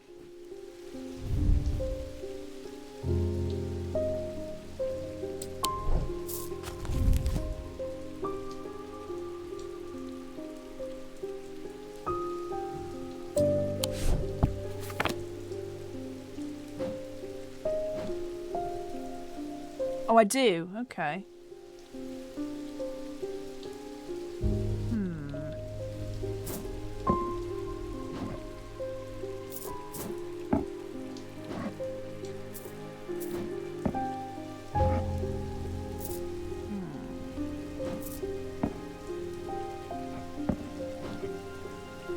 That is quite faint, but it does have one.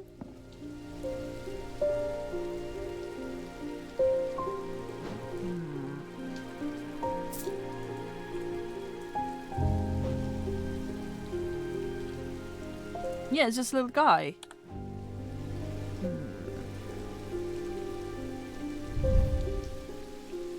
Tin, though. That's not particularly watery. Gives me goosebumps. Okay. So I've tried both of those, and it's not those. That's earth. I'm pretty sure that's an argyle, so it's not that.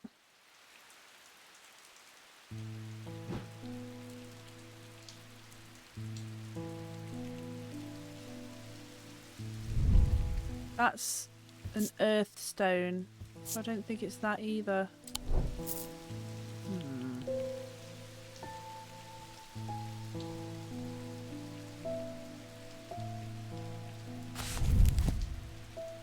That's hypnosis, so it's not that. What am I missing?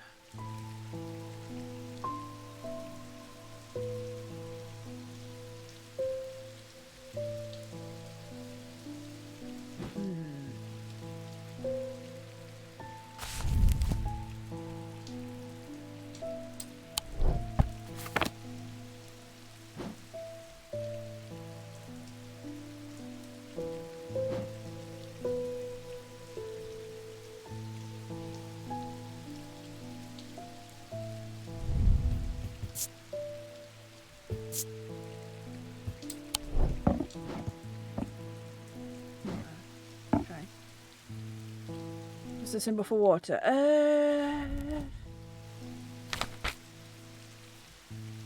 Downwards triangle.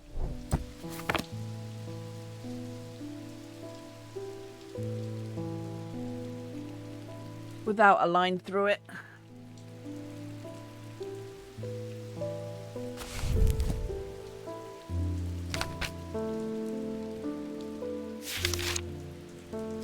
Oh, I nearly had it. Okay.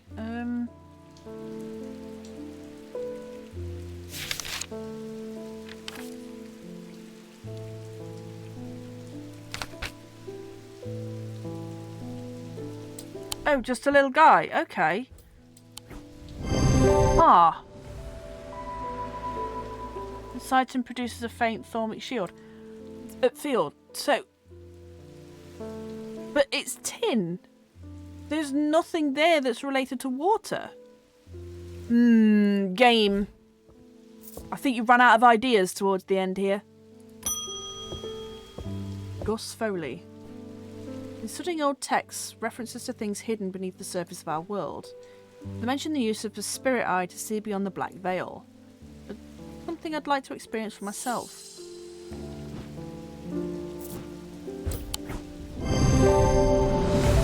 Yeah, some of these are getting a little silly. Time's turning, I think. Nice to hang out with you all. Enjoy your new career as a god and maybe get lots of worshippers. Thank you, much appreciated. Thank you, Simon. Have good sleeps, and I'll speak to you soon. Yeah, I thought I would have finished this by tonight and got all of the endings by now, but clearly not.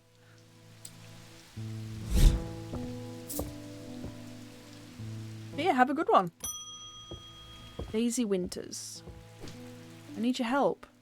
We found a cave out past the old mill. Inside, some sort of mirror was casting a strange beam of light.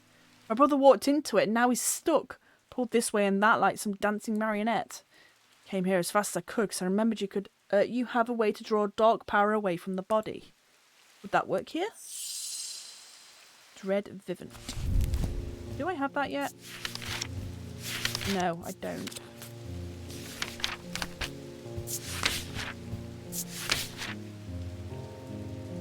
Siphon power away from oneself. Power rising above a dread vivant is subtle but noticeably invigorating. These objects represent the balance of life and death, of good and evil, and hope and despair.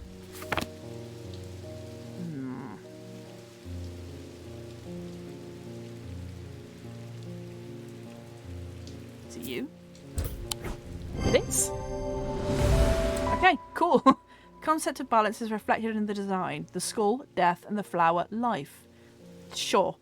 Closer inspection reveals the power the item exudes.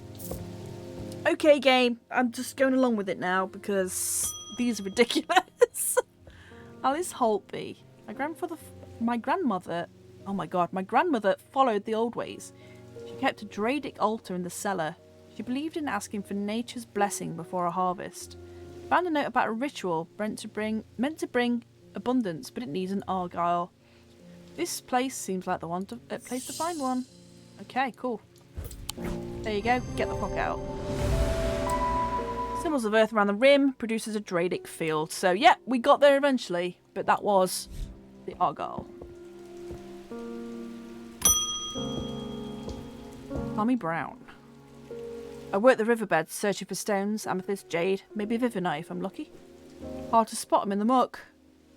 But I've heard about these remnants that let you feel glimmer through the dirt. Worth a shot. Okay.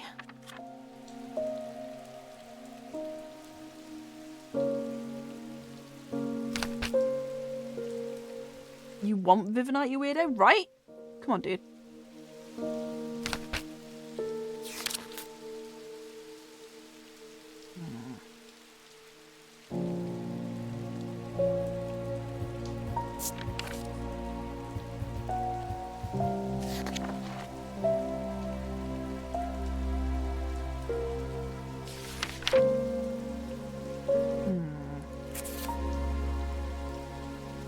Morgan's Folly, or maybe a shin. Morgan's Folly. A folly symbol that can be revealed to induce a trance-like state. Nope, I don't think it's that. Okay, what about a shin? Common items are made using materials with a connection to the ocean. They began as superstition, simple objects made by sailors and fishermen to keep their boats safe. No, I don't think it's that either.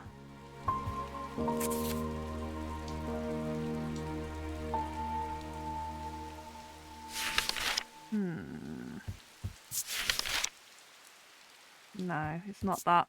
So it must be something I already have.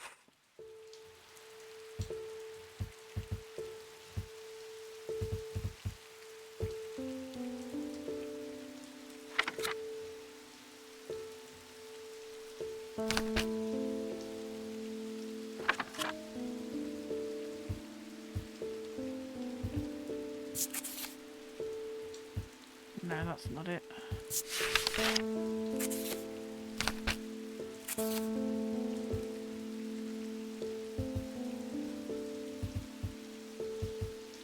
No, I don't think it's any of those. Well, they probably fucking is, knowing this game. Okay,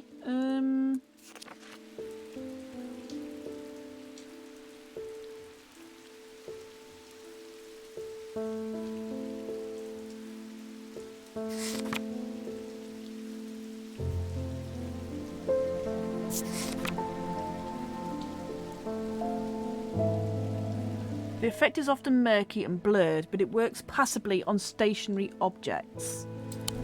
Maybe? Nope. Okay, cool. Time to go insane.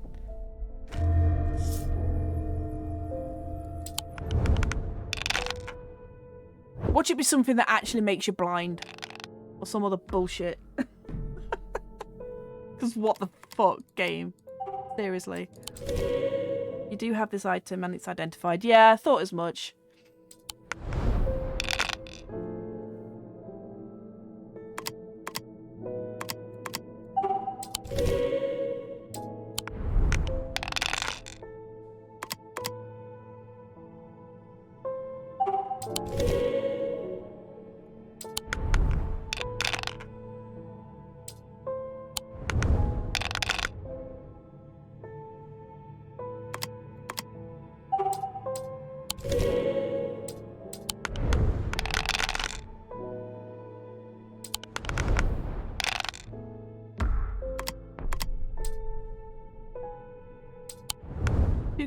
please? Yeah, that's what I'm talking about. Right. Let's get back to throwing random things at this man.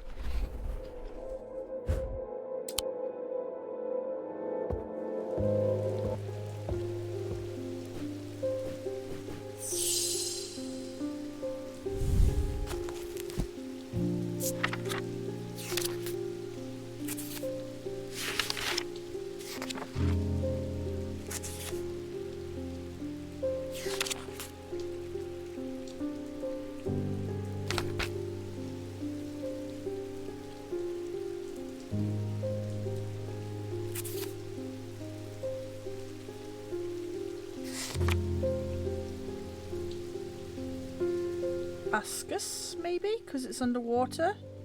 But that's breathing underwater, not necessarily seeing underwater.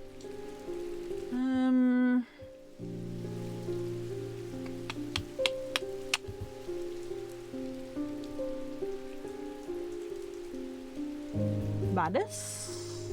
Maybe? If it was in the dirt, you'd struggle to find it. Yeah.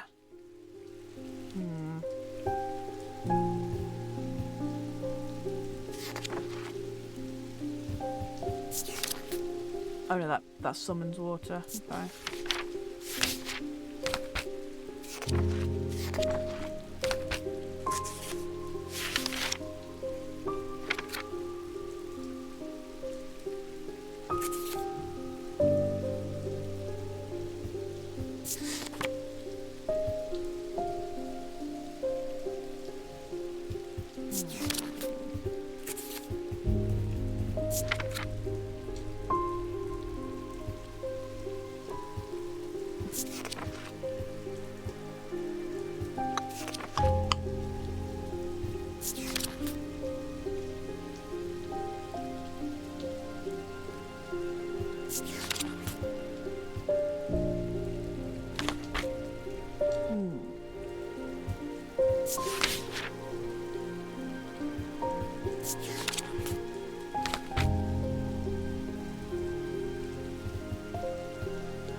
Is it a pendant?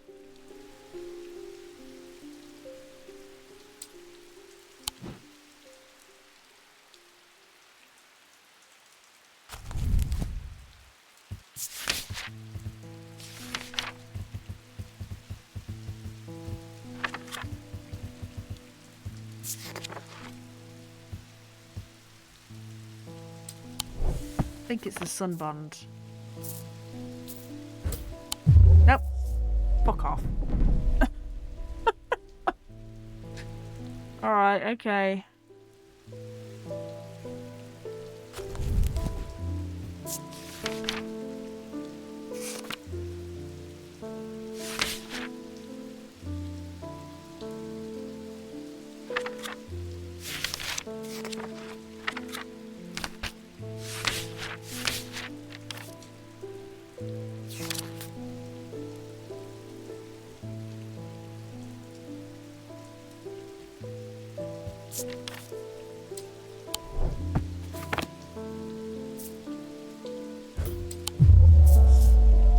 Yeah, please, yeah. Is it a pendant or is it a statue or something? Because these are real tough and stupid. Got purple gems on it. Oh, really? The Ares remnant?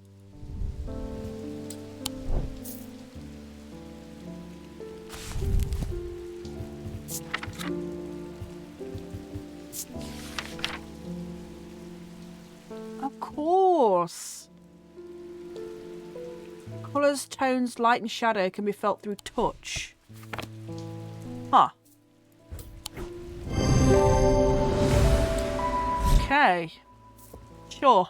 that was a throwback. Fuck off, Pope. Alright? Get out of my shop. A bit of a snag and I've had to shut down the quarry. Oh, shame. A dynamite supplier has had a little accident. I'll spare you the details. I wonder if there's anything in your fine collection that can get us up and running again in such a short term. In the short term. I'm losing money by the minute. Good, fuck you.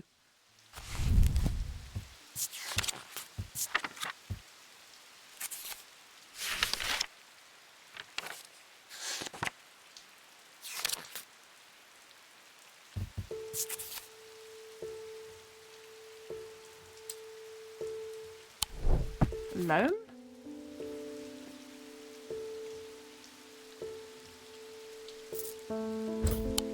Nope.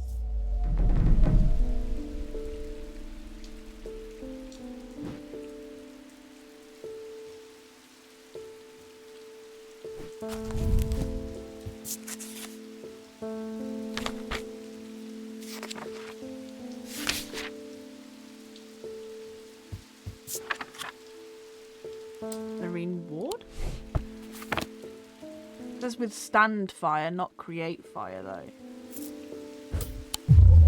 Okay.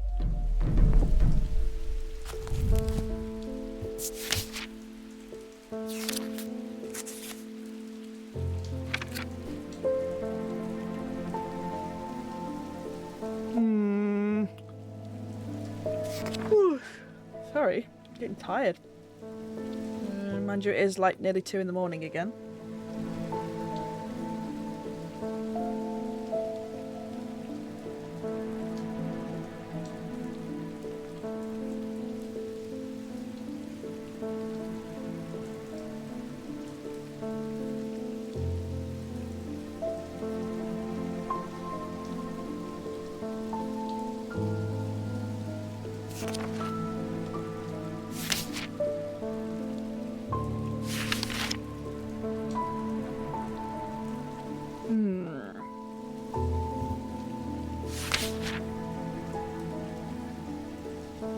Something that cracks stone. I did see earlier, but I can't remember what it is. Stone.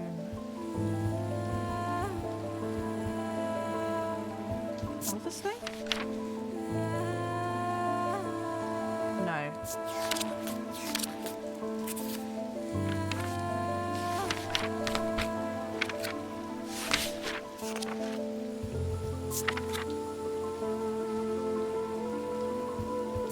Yeah, we can.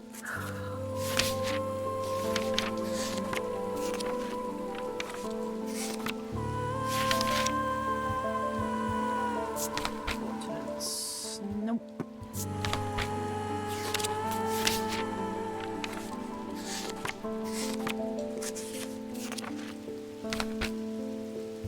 Never cloak. Nope.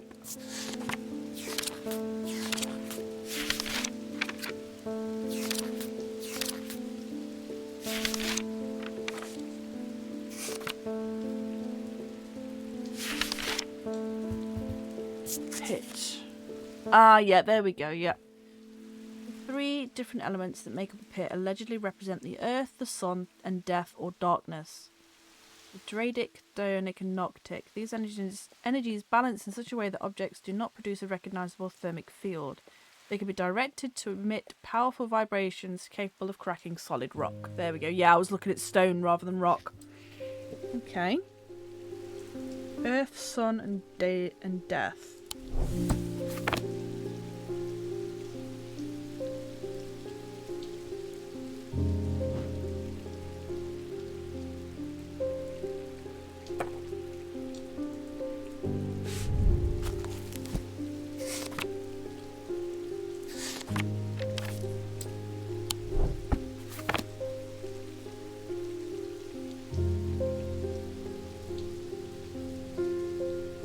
I'm gonna go insane again as soon as I've done this. And I've only got 1, 2, 3, 4, 5 items to choose from. It's definitely not that. Maybe it's this? Yes! Okay. This item is made of 3 different materials. Gold, sun, earth, clay. Sorry, clay, earth, and skull, death. Cool. William Wheatley, hello. My thesis on the psychology of fear, is on the psychology of fear, but the books can only take me so far. I need to feel it properly. I'm sure you have something. Alright, cool. Whatever you say, sir. One shit your pants scary item coming right up.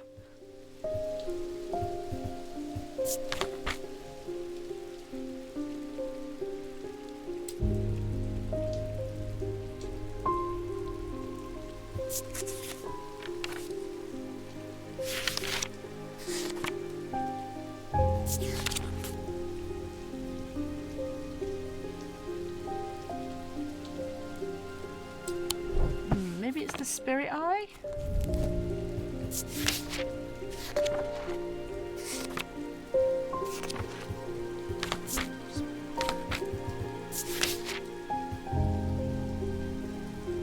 This is here. Instill a sense of fear and paranoia. Have fun with that, weirdo. Hi. Constance Bader. I'm not trying to hurt anyone, just shift their thinking a little. Sometimes all it takes is a suggestion in the right state of mind. Do you have anything suitable? I sure fucking do. Hypnosis. Morgan's Folly. This pendant features a hidden symbol of hypnosis.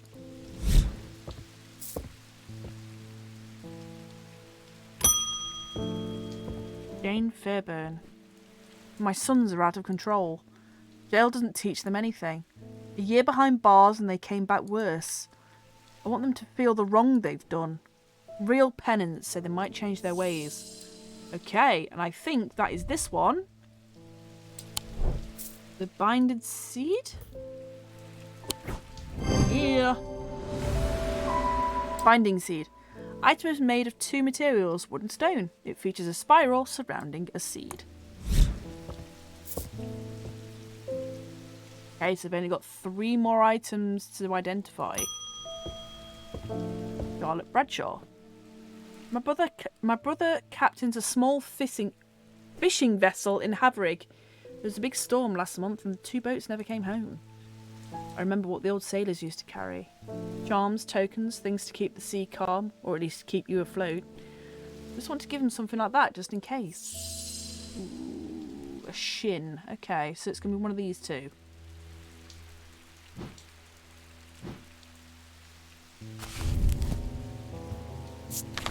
Driftwood. What's this? Yes! The statue is made from driftwood, a material with a connection to the sea. It features an aquamarine gemstone, a stone of water.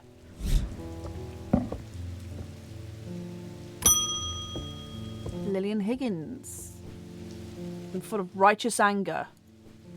I won't be taken advantage of anymore. It's time to fight back against my tormentor. He's bullied and threatened me all of my life and I've had enough. Zephyr him. Have at it, girl. Fuck him up. I'm able to use the resonance compass to confirm that this is a resonant object. Oh yeah, totes. And closer inspection reveals the scent that I'm expecting. Yeah, now we've narrowed it down so much, it's actually going really quickly. Oh, David, hello. Rain, again. Soaked to the bone before I'm halfway through my rounds. This is the weather protection. I'm fed up with it. Got a few bob to spare if you know a way to keep me dry. Hell yeah, I do, and you can have it for free, sir. Because you're a good egg. Thornward. An item has numerous weather-related symbols. It's made from bronze. Ah, yeah. Ah, yeah. That is everything identified.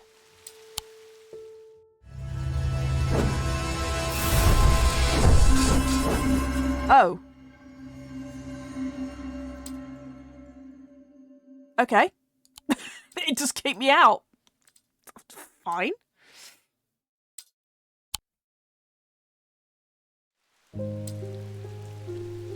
Oh. Okay. It saved me at the end of the day, so I can only quit. What a weird way of doing it.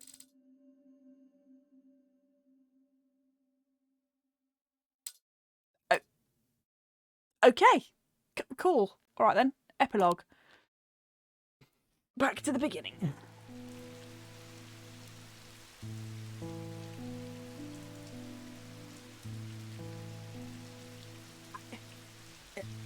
Alright. Weird way of doing it. Unless I can still travel around at the end of the day? Maybe? Maybe I don't have to end it. Maybe I can just go straight into it. And it's overwritten the end game. Like I was saying earlier. So I've got to do all that again, basically. Okay, well, no,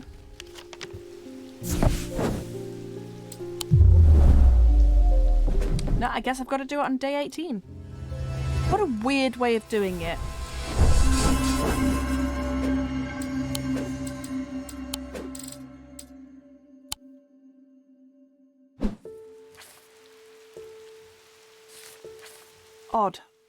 Odd way of doing it. Okay, explore.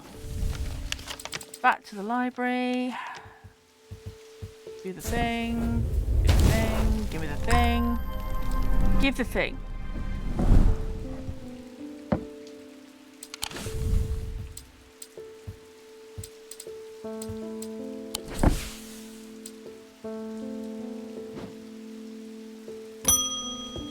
Eli. Museum was ransacked. Nowhere for my brother to be found. Okay.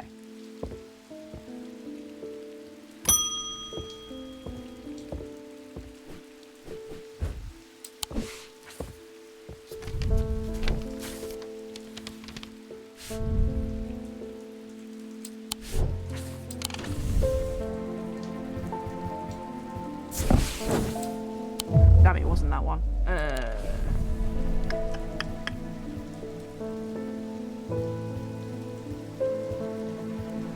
Sign for winter again?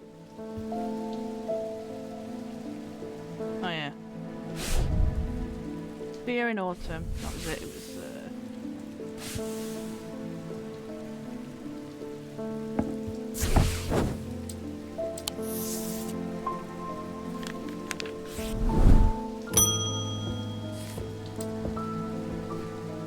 discovered the missing piece of the puzzle. There's an ancient shrine to the nameless gods at the skull of Blencathra. Okay, we must take the casket there. Whatever happens, we must not allow it to be opened. Okay, right. So let's do this one again. And we'll do Barton's this time.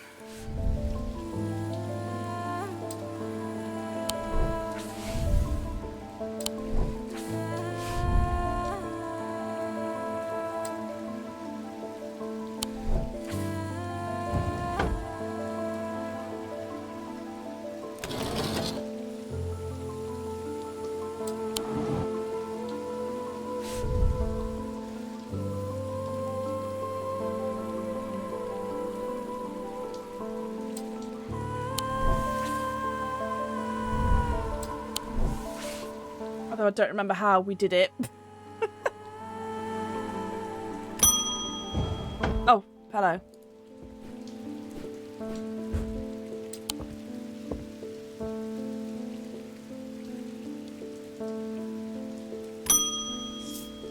Need to find the casket and decide what to do with it. I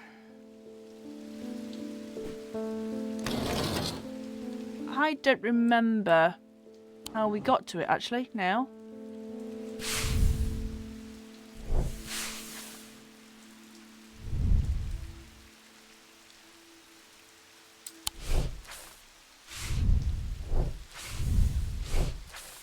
Note in the, oh, of course, yeah, note in the drawer. Thank you.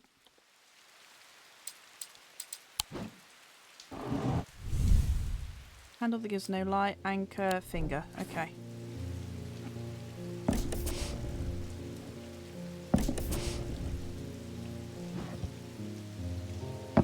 Get back here.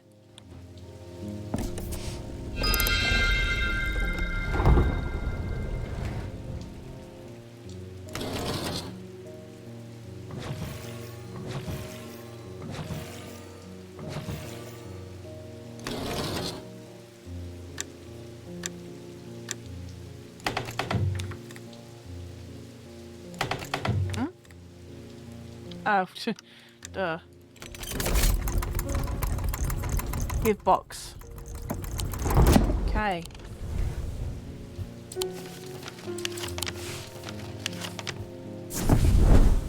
I meet with Bart and Potter at the entrance to the catacombs.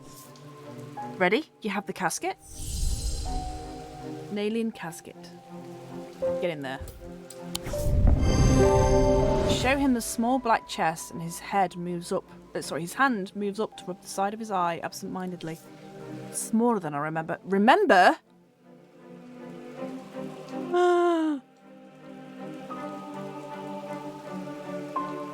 That's the guy! That's the guy from the dream! That's who he is! That's why he's only got one eye. We begin our descent into the depths, down twisting tunnels and past silent tombs. It's hard going and we pass the time deep in thought, only speaking when we need to consult the map.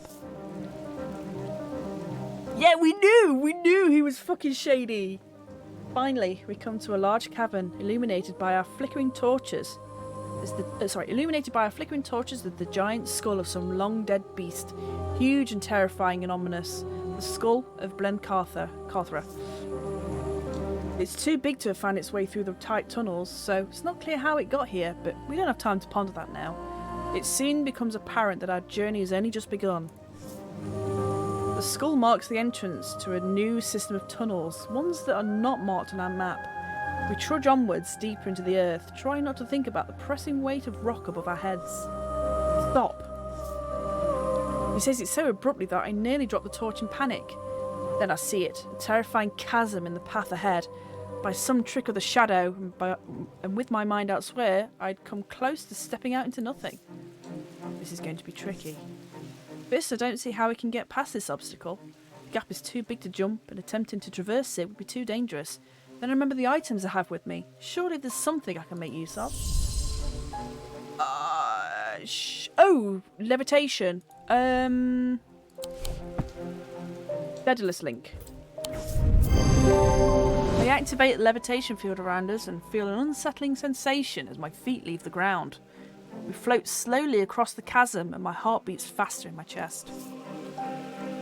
It's tempting to race across the other side and feel the solid rock beneath our feet again, but the Daedalus link requires a delicate balancing act and must be used slowly and carefully.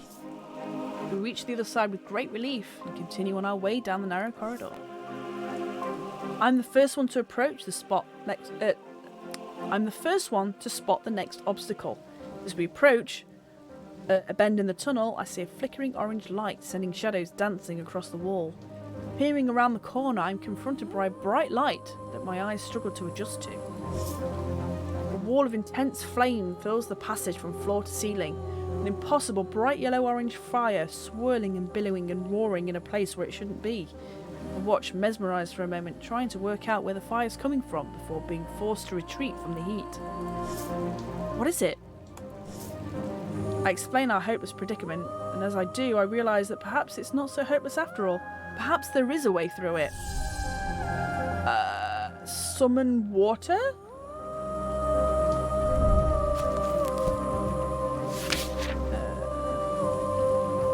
Manus. Shit, what was the Manus again?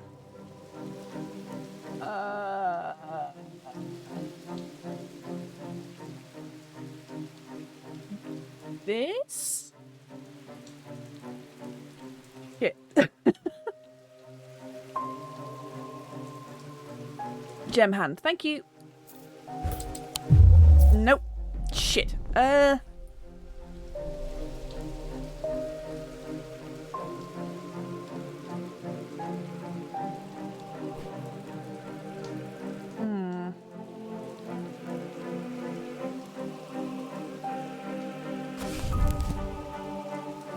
think it was the triangle hand. No, that's the loam. Huh.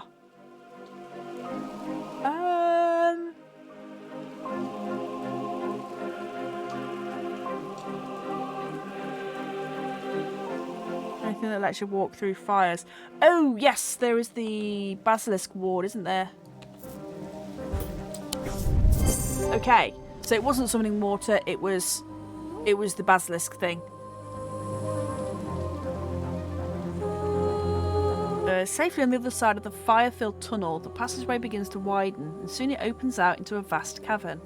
Ancient stalagmites reach up towards delicate stalactites that spear down from the ceiling far above. It's strangely warm, perhaps heated by the same unnatural fire that we've just come through. In its centre sits a dark pool, its black depths are featureless, the flickering torchlight offering no reflection on its surface. Blencathra's Basin. What do we do now? I'm stunned. I thought he knew what he was doing. We begin to explore our surroundings, both of us instinctively swaying away from the edge of the imposing dark pool. We scour every corner of the cavern looking for some clue as how to proceed, but after a lengthy search we find nothing. My companion is growing impatient. Kick him in! I guess we just throw it in? Can I throw you in with it though? I'm not so sure about this plan, but before I can react, Barton's grabbed the casket and taken it up to the edge of the water. He pauses, contemplating, when suddenly a shuddering vibration rocks the cavern and knocks us both off our feet.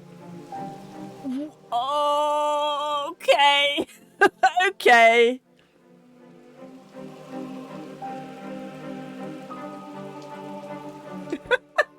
There it is. There it is. So about those eldritch horrors, yeah. The surface of the pool swirls and churns as three terrifying appendages burst out from the depths. They're long and black and spiny, and they stab and scrabble at the rock floor around the relic hunter. Ah, yeah, rightly so, Barton. Barton stabbed through the abdomen, and a second appendage pierces his heart, killing him instantly. It all happened so quickly. Before I know it, the spiny appendages have retreated below the surface of the pool once more, carrying Barton's body and the nail and casket with them, and the black waters return to stillness. I shiver, despite the warmth of the cavern, and turn and run without looking back. Well, shit. It's been several weeks now, and I still wake, sweating and screaming in the night. Can't sleep without a moonstone guardian at my bedside, and even then, it's a turbulent, disturbed sleep. Every night I relive the horror of those moments in the catacombs. Every night I try and rewrite what happened and save Barton. Every night I fail and watch him die again. I'm grateful at least his sacrifice was not in vain. Those who were under the casket's spell, including my friend Verona, have been released. They remember nothing from their ordeal, but it seems there's no lingering ill effects, and Dr. Robertson says they've made a full recovery. And yet still, something feels unresolved. I can't shake the feeling that whatever took the casket was not the recipient we intended. I push these thoughts from my mind, but at night my resolve is weaker and the fear takes hold. I can only hope that time will help, but something tells me these wounds will never heal. Ending number 2, Disturbed Sleep.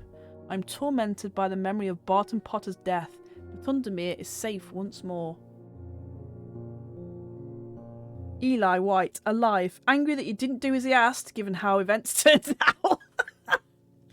Barton Potter, deceased, killed by some eldritch entity while trying to give the casket to the nameless gods. It's almost like the nameless gods were eldritch entities all along. Stayed at Castle Gleeson, weathered the storm. Verona Green alive. Rebecca Rose alive and able to paint again. Dr. Robertson, delighted to have her patients have recovered. Bonnie Robertson, she fled after trying and failing to kill Barton and has not been seen since. Audrey, murdered by her own bloodthirsty followers when the casket was not opened. Whoopsie. Oh, Thaddeus is still dead. Perished believing that the casket would be opened. Simone Green, ready for a new challenge. Jupiter alive and safe in Strange Antiquities.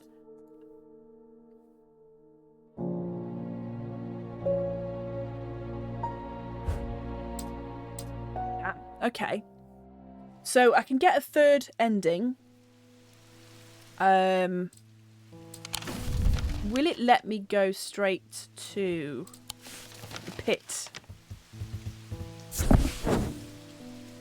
No. It has to be day 18 to be able to do that. Okay, that's a really odd way of doing it, that I've got to go back to an old save to do the ending. Because that almost makes it feel like I'm supposed to play the game through again and again and again to get all the different endings. Whereas I'm sure in Strange Horticulture, you could do it all in like the epilogue. Jupiter ever dies, I'm going to riot. Yeah, absolutely. Absolutely. Because I've got to do these again.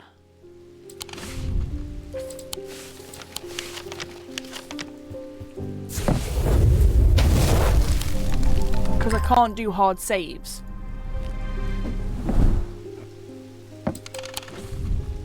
That's a really, really odd way of doing it.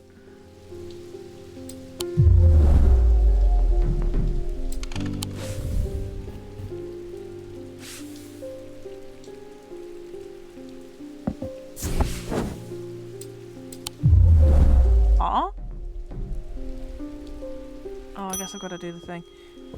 Yeah, depending on what I gave people. Yeah, good point, good point. Yeah.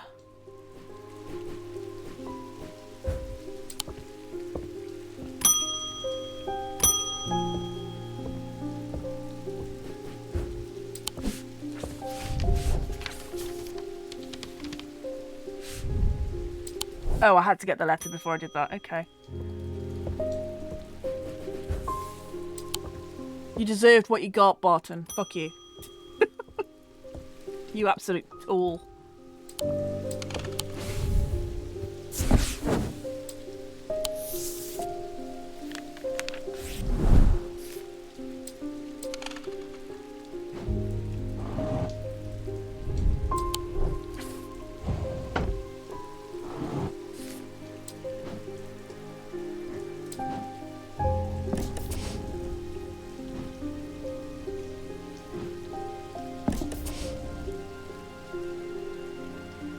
First one again.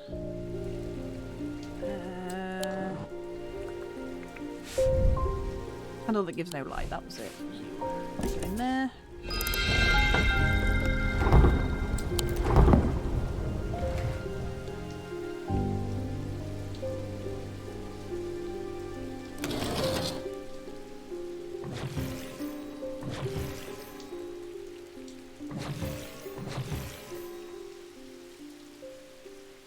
I fucking escaped before I'd finished it. Stupid. Exited, not escaped.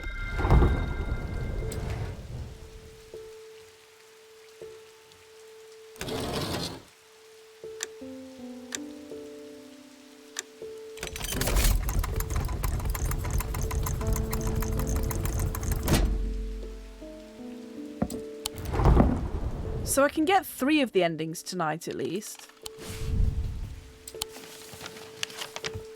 I'll have to open up some videos for the last ones because I'm not gonna play it through again this spoop season. So I might as well.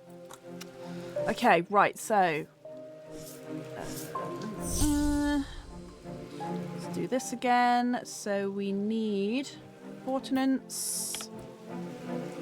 Witherance, Fun Bond, and Tenebran Cloak, and then you.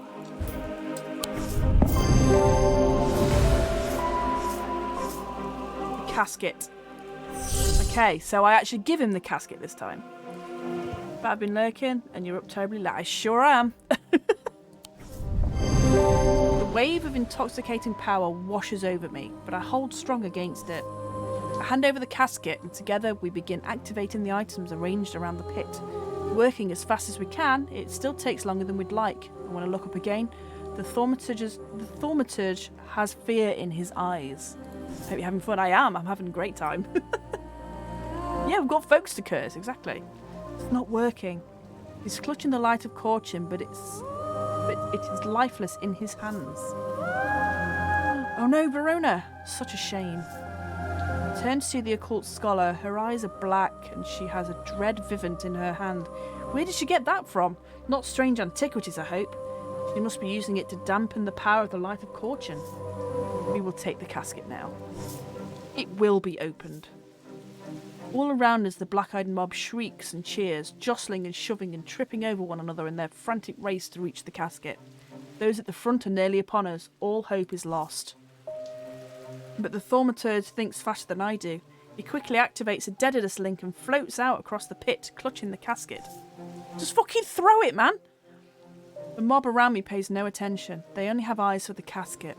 Eli begins to speak, quietly at first, and then rising in volume until he's almost shouting. I am no longer afraid. I am the dirt beneath the ground and the rock below that. I am the dust stretched thin across empty space. I am everything cold and dead and dying. But I'm also the heat and the light, the wind, the ice, the fire, the leaves on the tree and the water in the river. I'm everything warm and alive and living. Oh, bloody hell, Eli. At that moment, Eli locks eyes with me, and suddenly I understand what I need to do. Charge forward and tackle the possessed scholar.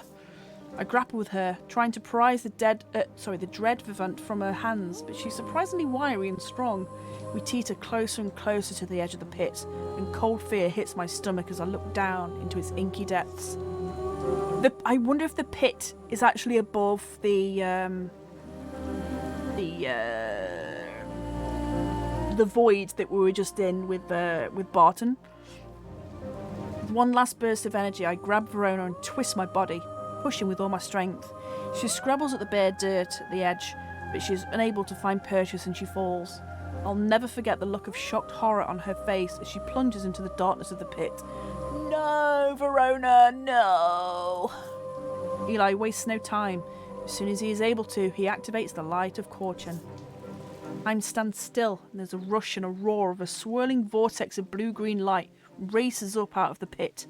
The full force of it strikes Eli, and he is obliterated by its power.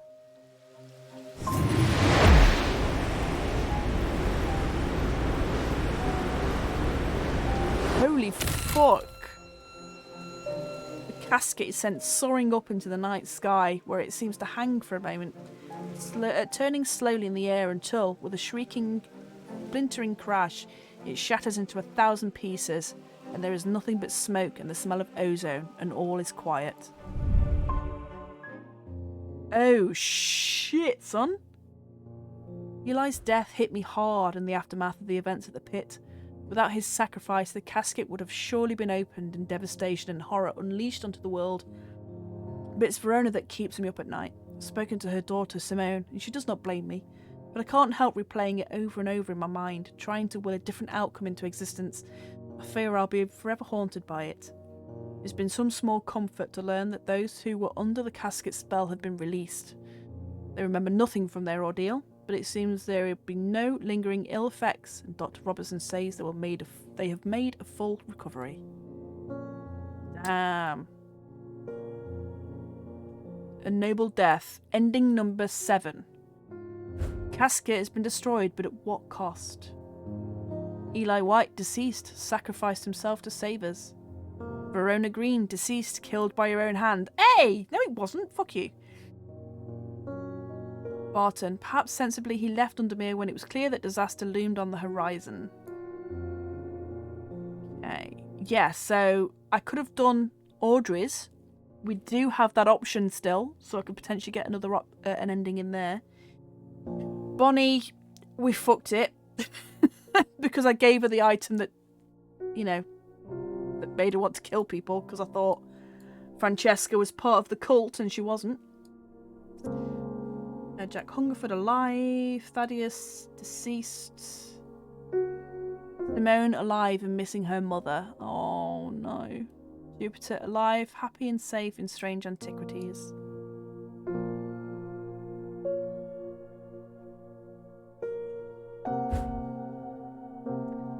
Well, shit. Damn.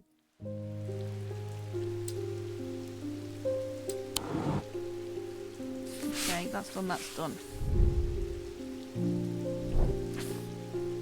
Okay.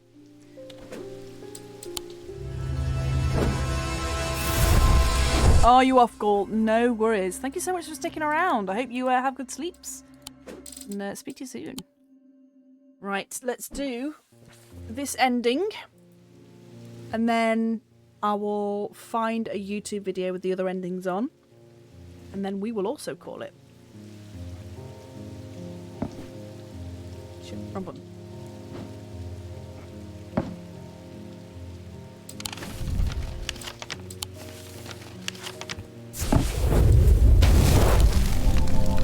Yeah, maybe a secret dog ending. Yeah, yeah. I wonder if there's even a good ending where everyone lives and gets cake. I hope so. That'd be nice. But I don't think it's to be, unfortunately. Oops. I'm sorry, Jupiter. I don't mean to keep frightening you, but I'm trying to skip through all this. Thanks, bruh.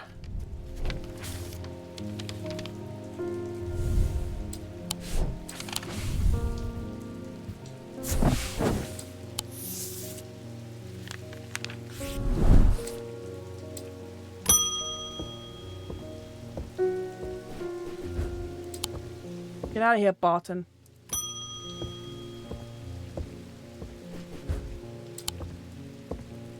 Right, okay.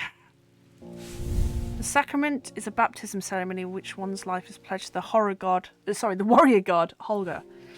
It's performed by a blood priest within a stone circle. Charm of green growth, pendant of yellow sun, instrument of the red knight, a totem of blue fire. Okay, so... Stone circle. The eye? Or the bleak stones? Try the eye. No. Okay. Okay, here we go. As I approach the island in a small rowing boat, I notice a shrouded figure standing watching me from the shore. The priest. She is lit by flickering orange torchlight which deepens the red of her cloak and makes her look taller and more threatening somehow. For a brief moment, the dim lighting in her dark eyeshadow makes me think that she is one of them, but the flame flickers across the whites of her eyes as I get closer and the moment passes. Welcome, do you have the sacrament? I guess. I nod and she helps steady the boat as I climb out. Together we walk slowly up the small beach in search of the bleak stones. The small ring is made up of slabs of grey slate, the largest of which, the king stone, is only waist height. It's not hard to find. Fear hits my gut as we get closer and I see something I'd not expected. Spread out amongst the perimeter of the stones are dozens of the priest's followers standing motionless, their heads bowed. That's the 9 ladies, yeah. Yeah, for those that don't know, there is there's quite a few stone circles sort of dotted around in the peak districts that still have like quite a pagan significance, which is really cool. The casket will be opened, and when it is, we alone shall be spared Holgar's wrath. The followers let out a cheer that is more of a bloodthirsty roar. The priest gestures towards the 4 stone plinths arranged in a semicircle in the centre of the ring of slate. Arrange the sacrament while I prepare. Okay.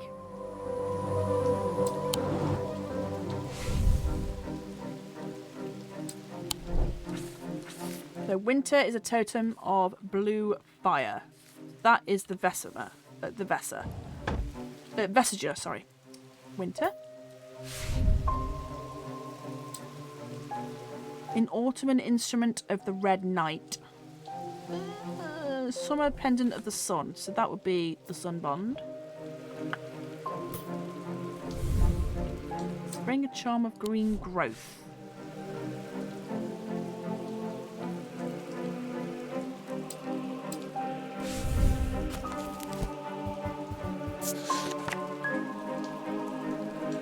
No, that's prophecy. Break charm?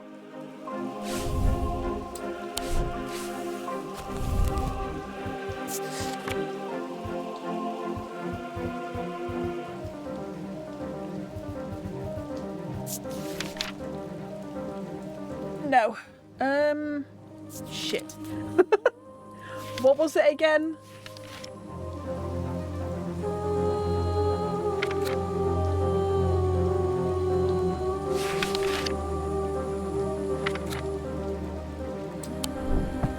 Was it the Ossic ring? Oh, I don't know if it was. Shit.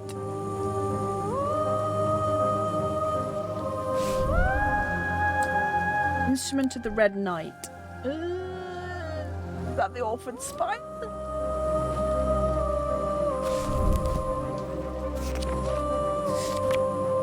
Weaving Edge.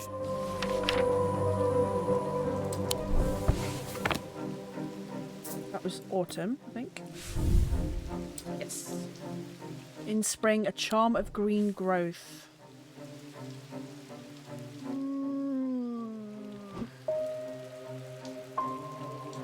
Grace Grace?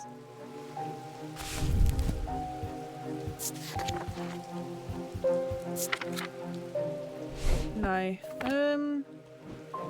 Shit. Oh, it's the Eye of Serunos?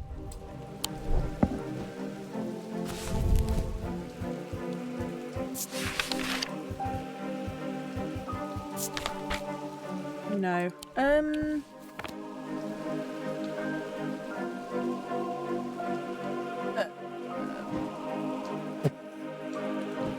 Dang it, I don't remember.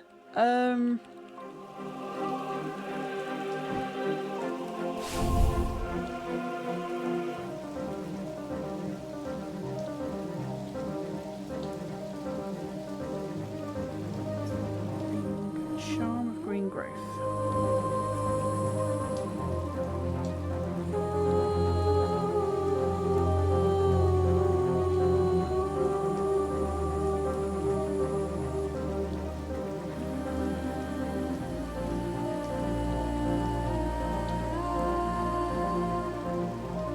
Scythian charm.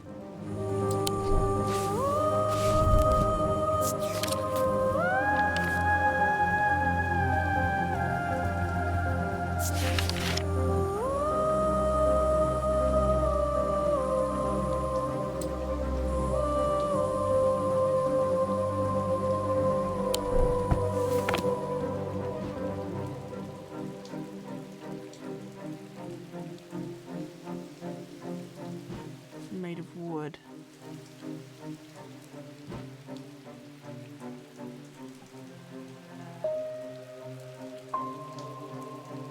Scythian charm, Scythian charm. How bad did you think this is going to go? Pretty badly. Pretty badly. Charm.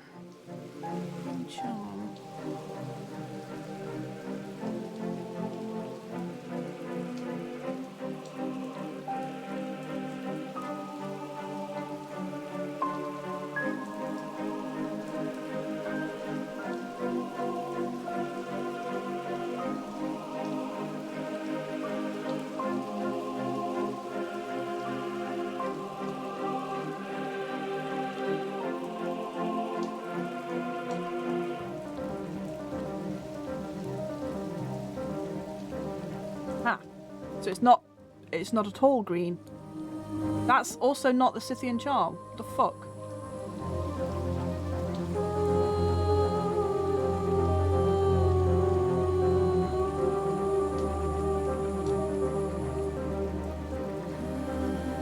Oh, you off, Boops? No worries. Enjoy your gaming time, and hopefully speak to you soon. Okay. As they've been preparing the sacrament, the priest has built a small pyre of tightly packed wood about waist height next to the largest of the stones. Yeah, this was super fun. Thanks for dropping in and giving us your private detective skills. I hear a raucous cry and then another and another, and I join the congregation and looking up to see a swirling mass of black shapes, ravens. The priest produces a mask from within her cloak and places it over her face.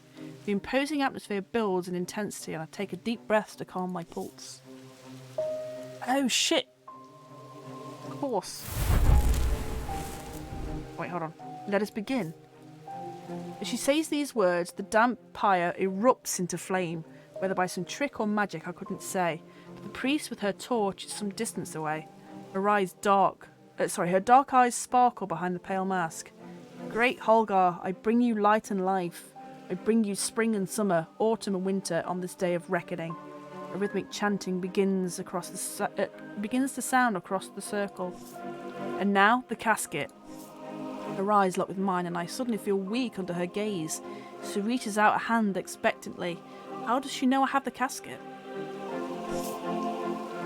Chanting dies and is replaced by awed whispers as the acolytes catch on.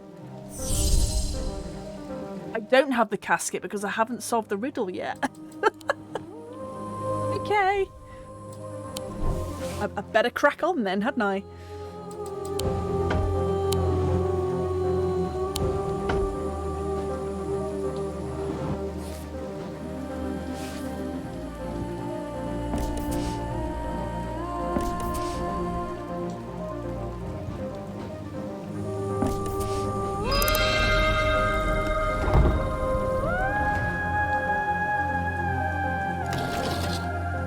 I should know this off by fucking heart by now. I've done it so many times.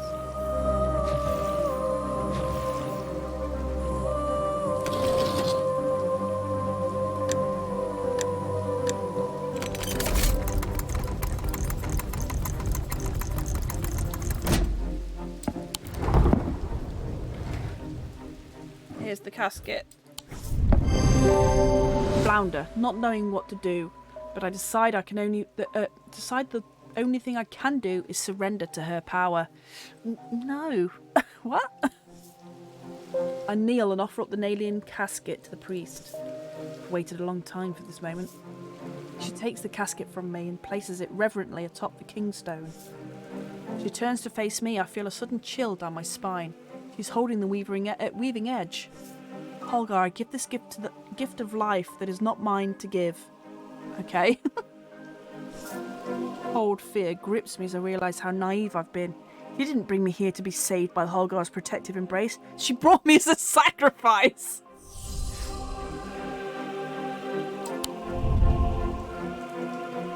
She advances calmly towards me with the blade held at her side. Pale mask wet with rain and shining in the light from the pyre. The chanting rises in volume and intensity. I must act quickly. Oh fuck, okay, so I've got two choices. Strike with lightning or use Corvin's might, because there's a lot of birds around right now. So this could be two different endings as well then.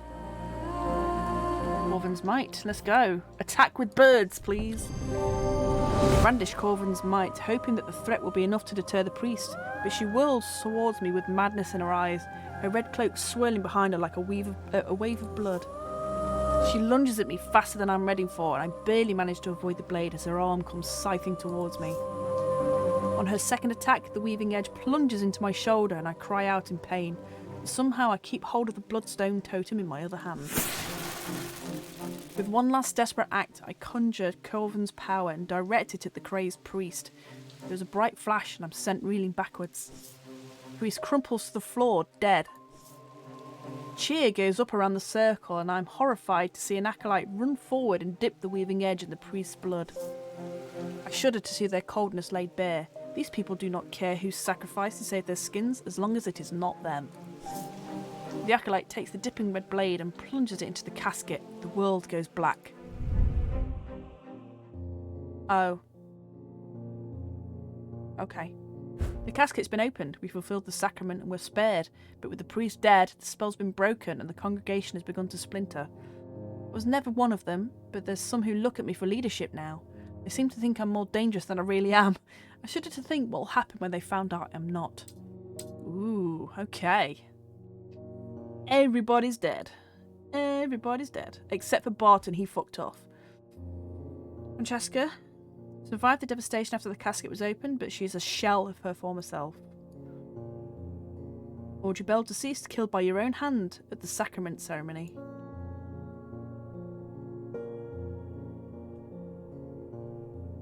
Well then. Ending number 4, Holgar's Wrath. I put my trust in a serpent-tongued priest and a vengeful god. I must reap the consequences. Well then. Okay.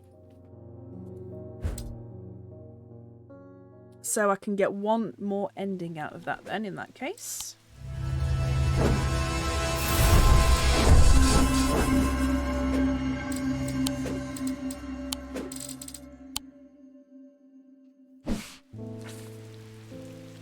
But I have to do this again, because of course I do.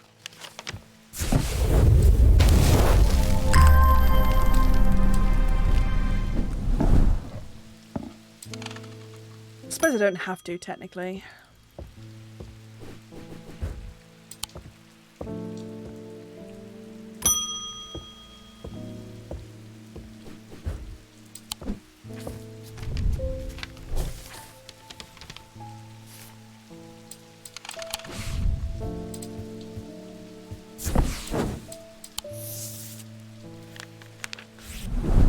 Okay. Get the casket. Do the thing. Oops. You. Nope. There. I'm surprised the holes in that never came into play, honestly. Or some of the others, actually.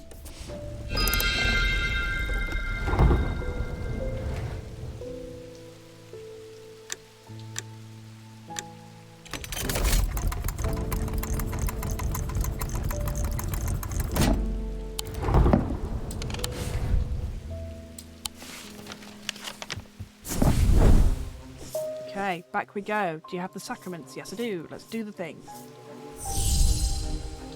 Sacraments! You were down there. You were in the sun.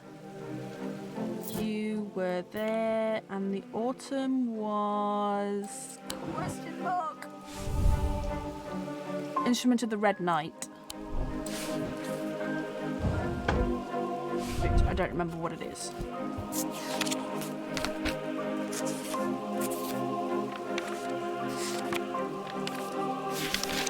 Weaving Edge, that was it.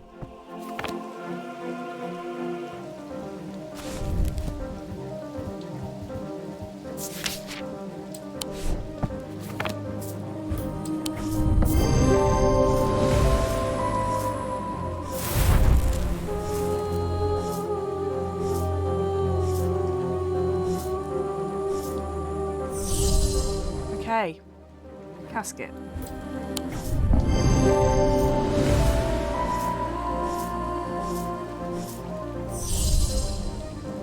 And Cedric's thunder.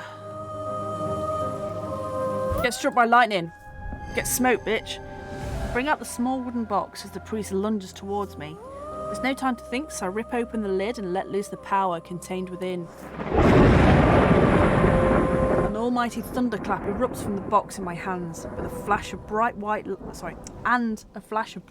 light blinds me for a moment. When I recover, I see devastation before me. Thin white smoke and the smell of ozone fill the air. The kingstone is cracked in two, and a twisted body lies on the ground nearby. To my horror, the priest is unharmed, standing next to the wreckage of the kingstone and her fallen acolyte. She whirls towards me with madness in her eyes, her red cloak swirling behind her like a wave of blood. Uh-oh. I try to run, but strong arms grab me from behind and I'm unable to move. Great Holgar, whose rage is endless, we offer you this blood of the sacrament to prove our devotion to you. Protect us from what is to come.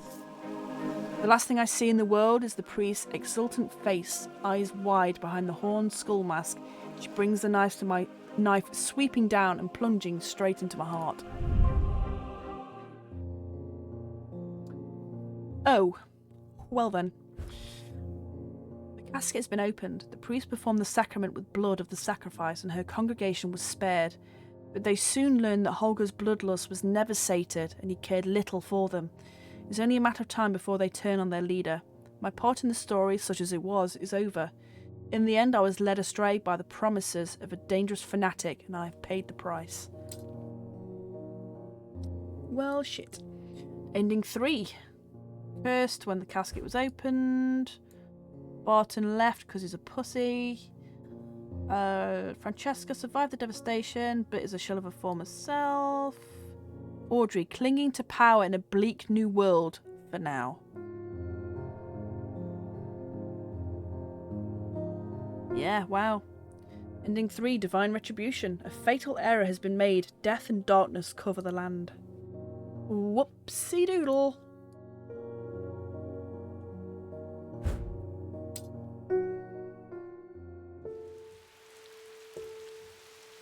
Well then. I mean, might be the most folks still alive. Maybe. Maybe. I'm not one of them, though. Okay. Right.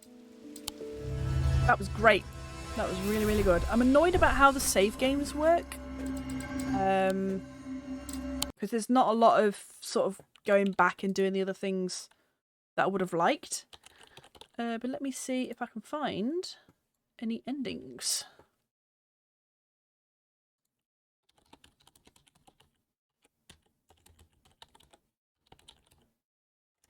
Endings. All endings. Let's see. Welcome. Oh, why? Why is there talking? Shut up. I don't care.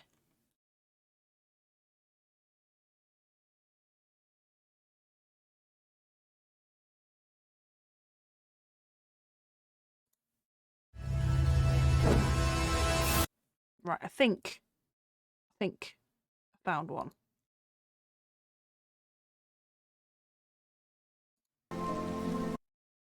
Right, okay. Right, let's see. Is this gonna work?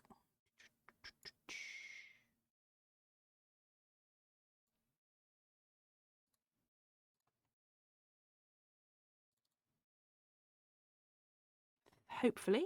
Hopefully, yes. Yes. Okay, cool. So, ending number 1. A catastrophe avoided. I guess this is a good ending.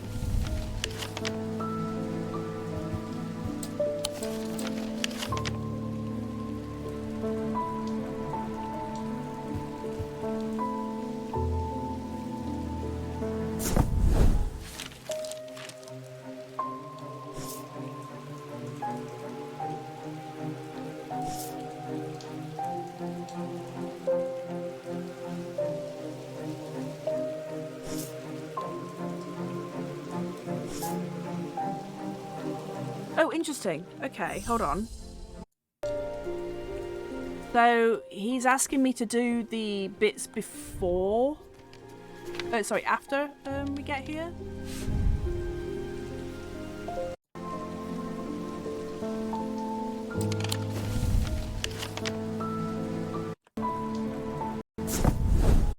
The sun is low in the sky as we arrive at the pit, casting a warm light across the treetops and the open fields. A solitary raven cries out from the tree line, and I look to the skies, but they are empty. The pit itself is an ominous sight that the otherwise serene atmosphere can do nothing to diminish. It's a scorched black hole, perhaps 5 meters in diameter, that has an unnatural look to it. This is a site of thormic convergence. No simple thing to destroy an object of this kind.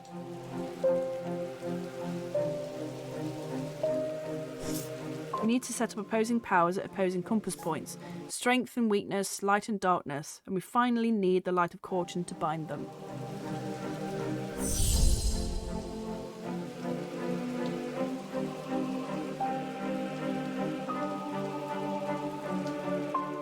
Okay, so this one we know. We've done this.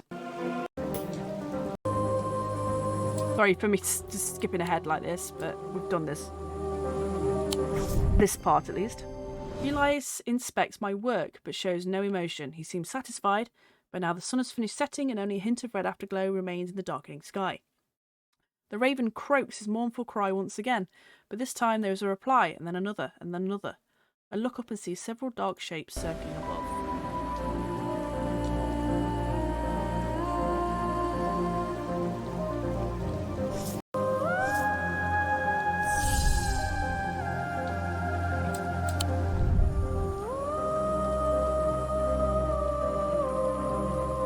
Quickly now, they're here. I spin round to follow Eli's gaze, and my pulse quickens as I look out across the field. A large group of shadowy figures is walking steadily towards us. We can't see their faces in the distance. Okay, yep. The down at the object in my hands. Such a small thing, and yet it is seductive power I can't ignore. I'm not sure I want to give it to him.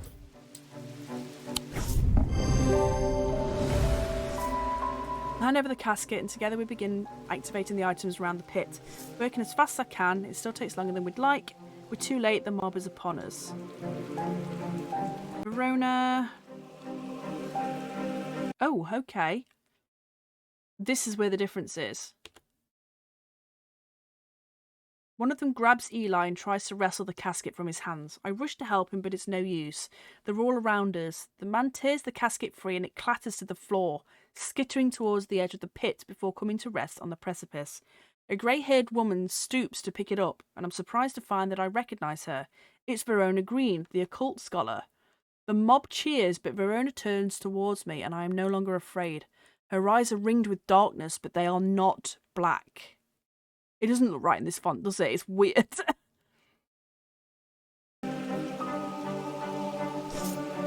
Back from the dead. What? He winks at me and throws the casket into the pit. At the same time, Eli activates the light of caution. Time stands still, and there is a rush and a roar as a swirling vortex of blue-green light races out of the pit. The casket is sent up into the night sky, where it seems to hang for a moment. Turning slowly in the air with a shrieking, splintering crash, it splatters into 1,000 pieces.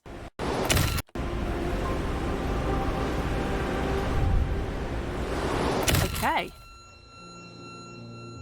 Oh, I hate this font. I hate this font so much.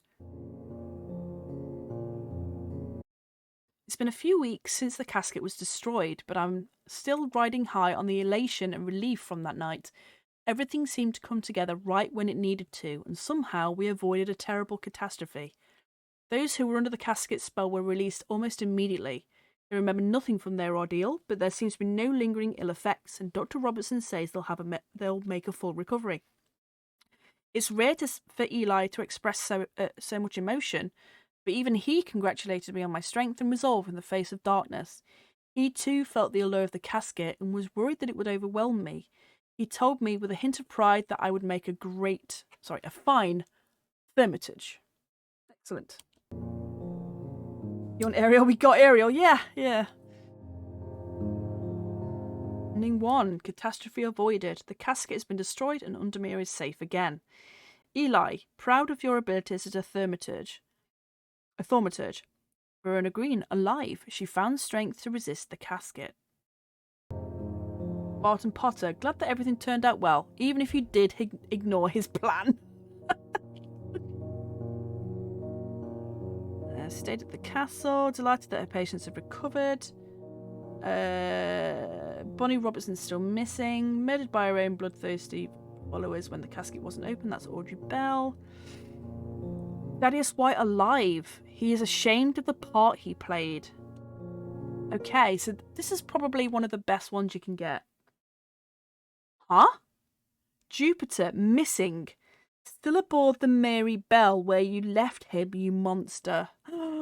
What did we do? Why would you do that? So mean. Poor Jupiter.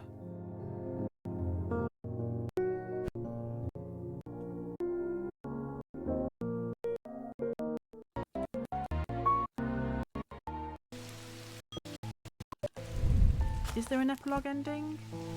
No, whatever. Ending 2, Disturbed Sleep.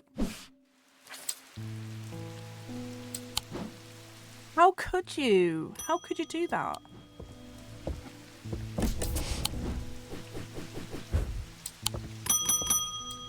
Get out of here, you.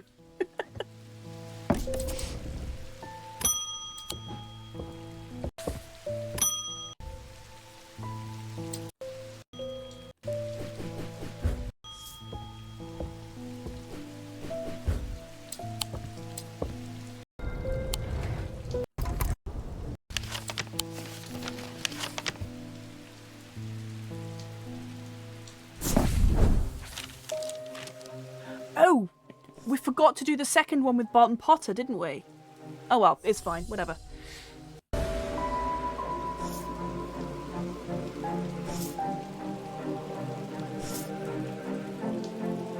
skull of Blencarthra. Okay. Yeah, I forgot we could give him like 2 items, couldn't we? And I never went back and gave him the second one. Levitation field.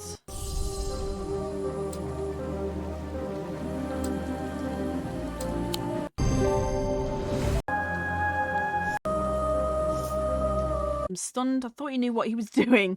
We begin to explore our surroundings, both of us instinctively staying away from the edge of the pool. I guess we just throw it in. I'm not sure about the plan, but before I can react, Barton has grabbed the casket and taken it to the water's edge. Okay. Barton is stabbed. Ah. Is this ending too?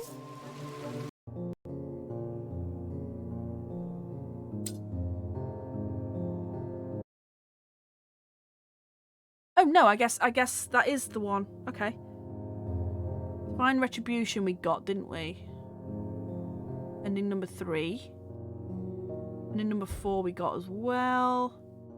Ending number 6. We didn't get ending 6.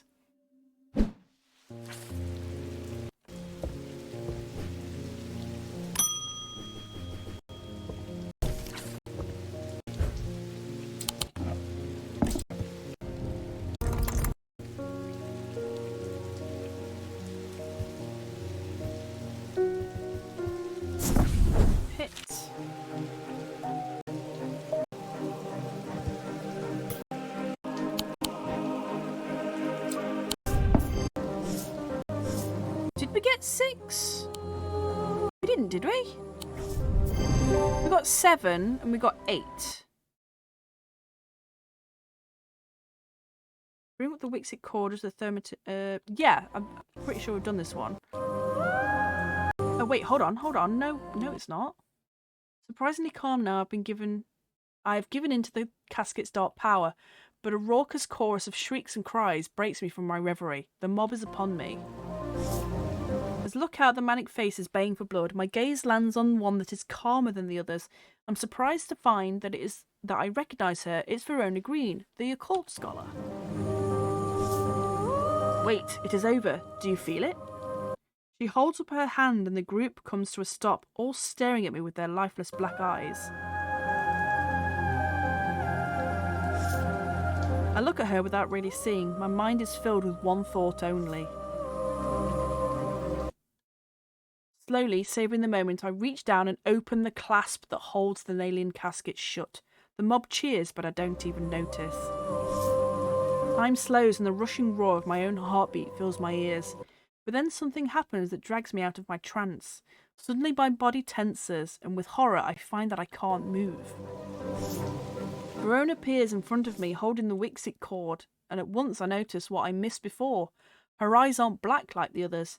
At the same time, the rest of the mob realise what she's doing and they rush towards her, but she's anticipating this and moves quickly. So that's what I was trying to do with the Wixit cord. I wanted to use it on myself, not on Eli.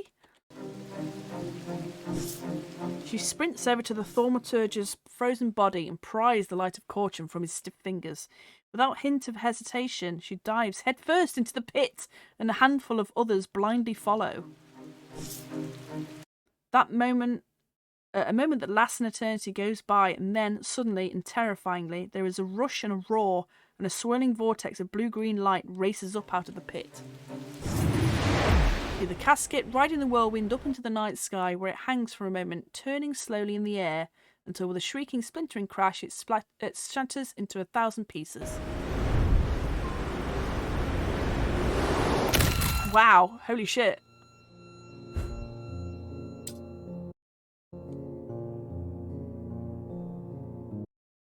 In the weeks since the events at the pit, I have struggled to come to terms with my role in it all. Eli has been surprisingly understanding. He tells me that he too felt the allure of the casket, and he does not blame me for being unable to stand up to its power. But I cannot stay here in Undermere. I toss and turn at night, unable to sleep. The town has taken Verona's death hard, and they understandably hold me accountable. If it were not for her, the casket would have been opened, and who knows what devastation would have been unleashed. The one that hurts most is Dr. Robertson. She will not even talk to me after what happened. I can't say I blame her.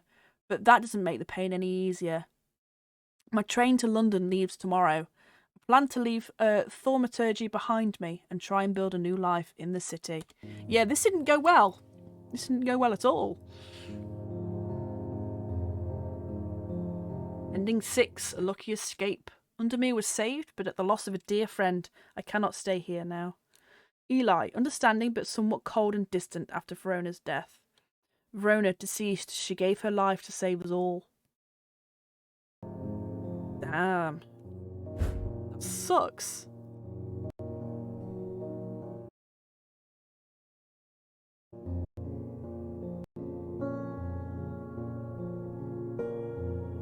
Yeah. Jupiter, still missing. Still aboard the Mary Bell where you left him, you monster. I don't understand what you did. Oh, hold on. Ending 9. The heart of the shop. Okay. Yeah, what a coward. Ooh, hold on. The Mary Bell is an old paddle steamer that hasn't been in working condition for many years. There's nobody aboard, or nobody that I can see at least, so I climb over the railing and start peering through the grimy windows. As I approach the far side of the boat, I hear a desperate crying come from behind a windowless door. I try the handle, and it opens to reveal an unimpressed cat with mismatched eyes. Jupiter. He springs from his prison into my arms. I hold him tight to my chest, and he rubs my chin with the back of his head, purring with delight. Yay! We saved Jupiter! Good.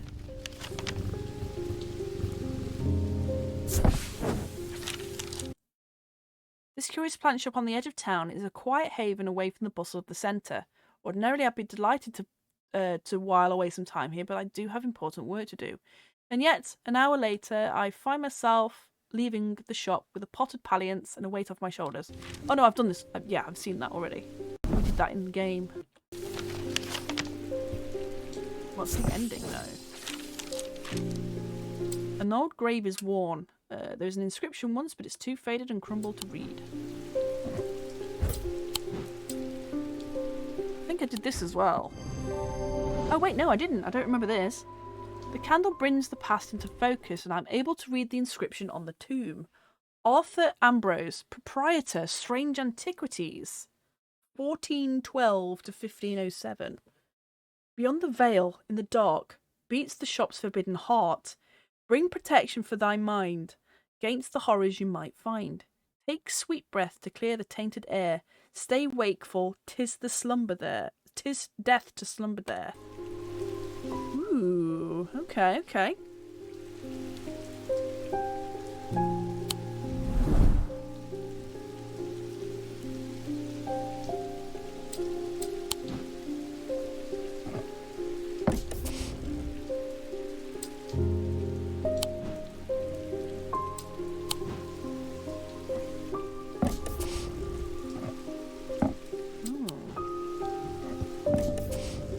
Interesting. I don't recognise that combination of items, but that makes sense if we didn't actually get to that bit.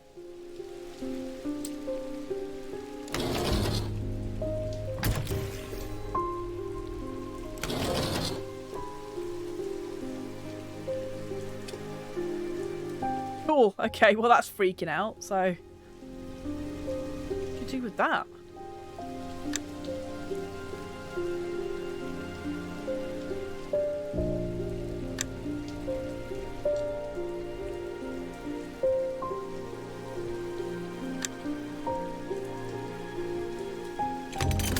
What? Okay. What the fuck?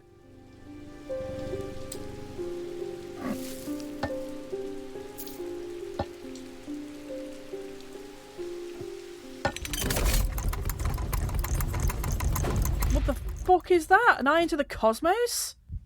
What?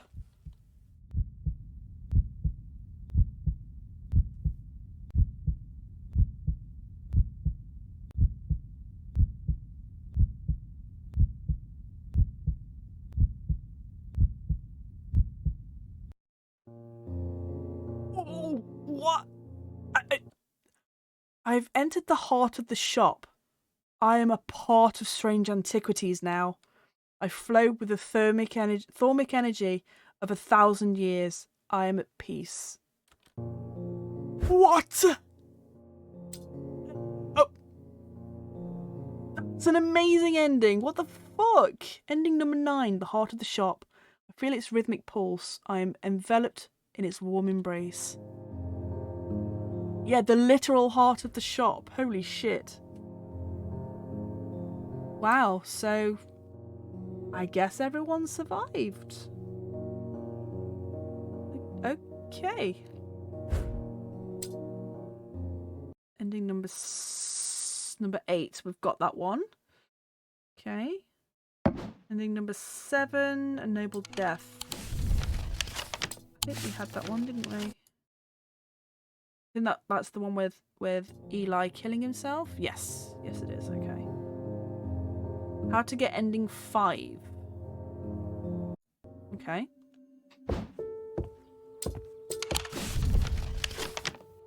Day 13. Wow, you have to do this one real early, huh?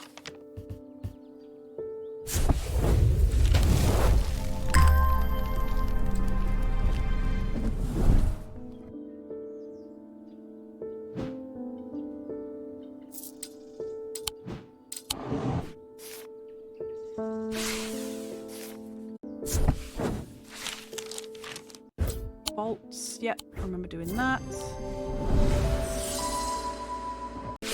That. Into the kitchens. Okay, yep, got that. Ecumenical, yep. Shadow anchor.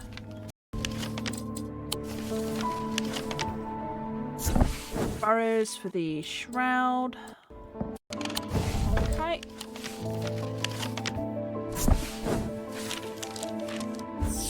The shield.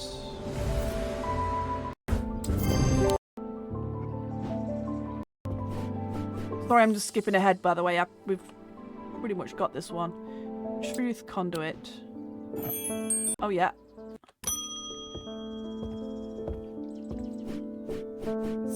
Rays of Grey. Okay, had a tip off about something exciting. Have you come across the so-called nameless gods? You know that tall stones that you sometimes find in high places were once doorways of a kind. Oh! I'd totally forgotten about this. There's an exciting part, an inscription that has appeared at the top of the stone that sits atop Weatherlam. I'm confident that a pit will open the doorway. The other... Oh, of course! We gave him a Babalia, didn't we? So he could read it rather than open it.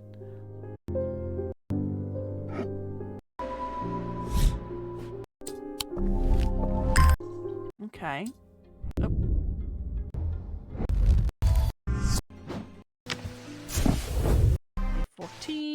Did that. Heart chamber, yep.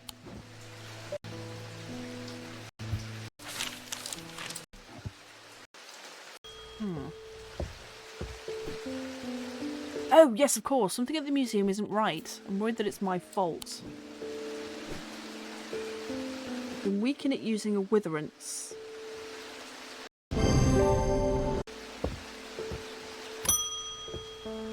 Yeah, because it only gave you the one option, I think, didn't it?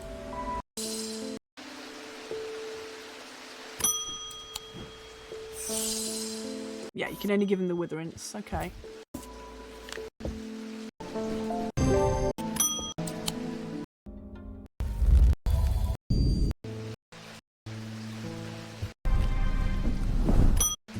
Okay, yeah, we did that.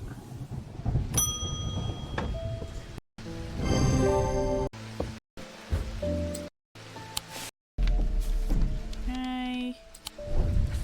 Barton.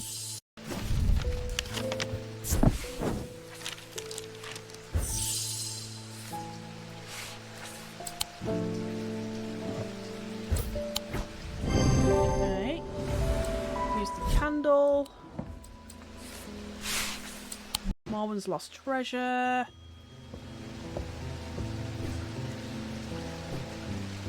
Oh, he's not silver this time.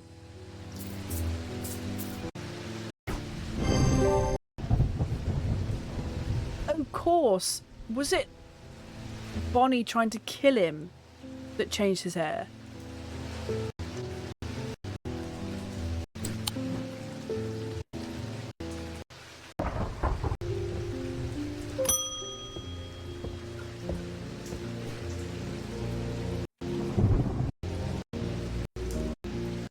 Verona.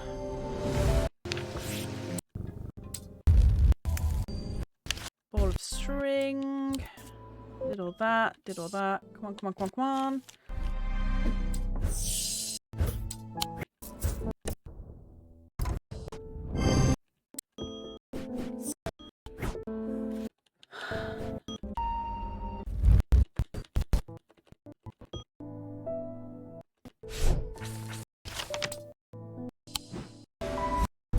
We definitely didn't get ending 5, did we?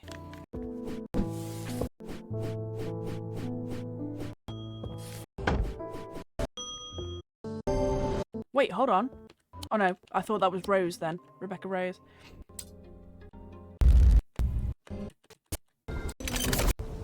Okay, yep.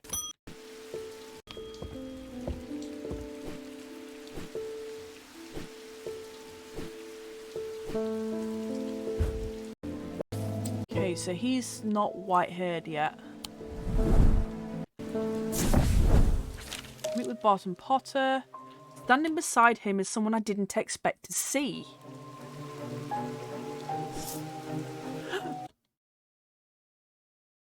Rebecca Rose. I'm coming with you. I can see things that you are blind to. And besides, I don't want to miss out on all the fun. That's because I gave her the Aries thing. Rebecca explains that the Spirit Eye has led her here. She seems to know all about our plan to give the casket to the nameless gods. Barton gives a shrug and a look that tells me he's already tried and failed to talk her out of it. Ready? Do you have the casket? I do. Oops.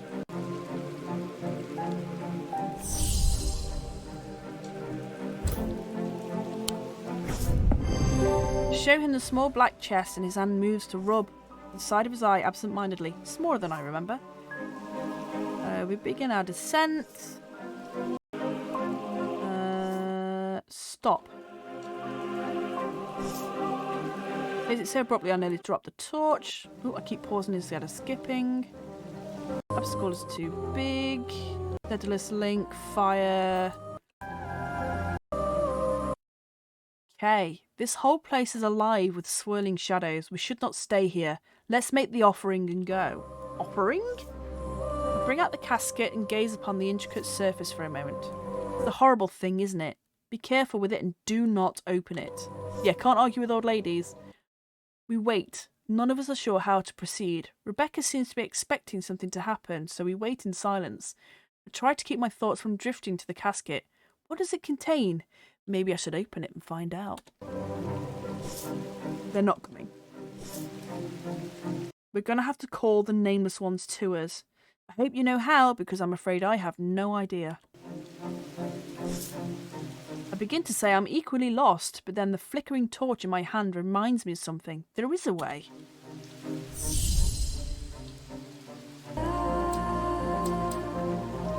Well, even they skipped it forward because they couldn't figure it out either. The Gris. Okay. Almost immediately we feel a shuddering vibration accompanied by a booming noise that sounds like giant footsteps echoing through the cavern. Small stones and some larger rocks shake loose from above, and to our right a single centuries-old stalactite comes crashing down from the ceiling and smashes against the hard rock floor. Yeah, Pandora's box, a little bit.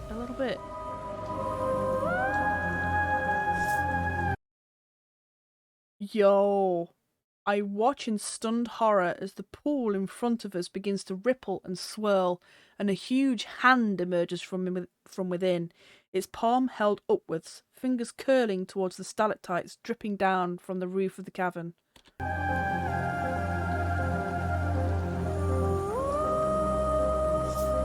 Quickly, the casket.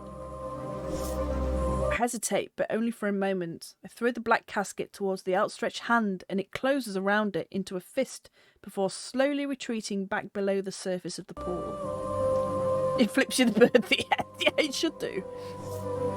The offering has been accepted. A pact has been made. The cavern continues to shudder. A handful of smaller stones clatter around us, and we don't wait to see if another stalactite is going to come down. But the danger seems to be over, and the vibrations become softer and more distant. You're strangely elated, shivering with excitement as we leave the warm cavern.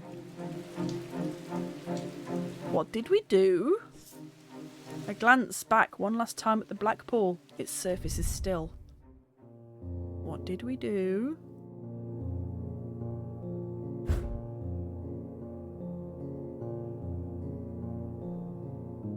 I guess this is the good ending. My easiness around the plan to hand over the casket to the nameless gods subsided in the weeks following our adventure in the catacombs. I had a conversation with Dr. Robertson yesterday, and she seemed to be confident that her patients have made a full recovery. They remember nothing from their ordeal, but there seems to be no lingering ill effects. Wow, damn. Verona Green came by the shop a few days ago to thank me personally. She reassured me that the nameless gods would never even consider opening the casket, nor would they use its dark power against us. They have no interest in the lives of men. Undermere feels at peace once again. As I write this, Jupiter is purring softly in my lap, having tried to bat away the quill several times and nibbled the pages on a previous attempt. The warmth of the fire is making me drowsy. I will sleep soundly tonight. Yeah, so that is the good ending. Ending number 5, The Lap of the Gods. The nameless gods have the casket. Our fate is in their hands. Eli, proud of your resourcefulness in resolving the situation. Verona was saved from the casket's power. Rebecca Rose, thrilled to have played a role. She is looking forward to new adventures. Barton, jubilant after successfully following through on a plan to give the casket to the nameless gods. Damn. Bishop, alive, he stayed in the castle. Robertson, glad her patients recovered but saddened by the one she could not save. Bonnie, her thoughts are scattered after being sliced with the diverging hook. Audrey Bell, murdered. I'm sure she's fine. I mean, she's not, she's dead, but you know what I mean. Jack Hungerford, never recovered after falling deeper into the trance. His mind is broken forever. Oh, Thaddeus, deceased. He perished believing the casket would be opened. Simone, alive and ready for a new challenge. Jupiter, rescued, fully recovered from his catnapping ordeal. Catnap? What the fuck did we miss? Huh. Wow. Okay. Holy shit. Well. That's it then for Strange Sorry, my fucking blood pressure monitor went off. Strange Antiquities. Holy shit. That was great. That was really, really good fun. Wow. Well then. This went on a lot longer than I expected it to because I've fucked around for so long. But I really, really appreciate everyone that stuck around. Thank you so, so much. And thank you all for the raids and the resubs and all of that jazz. That's super great. I hope they make another game. Yeah, same. Another Strange game. I wonder what it could be this time. Yeah, pub, maybe. Or the library, even. Maybe it's about literature this time instead of artifacts and plants. Who knows? Who knows? We'll see. We'll see. But yeah, thanks everyone for sticking around. I will be back on again next Friday. I won't be on Saturday. So I'm going to try and figure out a game that I can do in one night. I think I've got one in mind that should work, but this was also only supposed to be, you know, a fairly short game. So we'll see. But yeah, I'll stop talking shit because I'm exhausted and I'm clearly not making any sense anymore. But I hope everyone has a good rest of the night, rest of the day, rest of the weekend, whatever it is you're getting up to. And I'll speak to you all very soon. Bye-bye.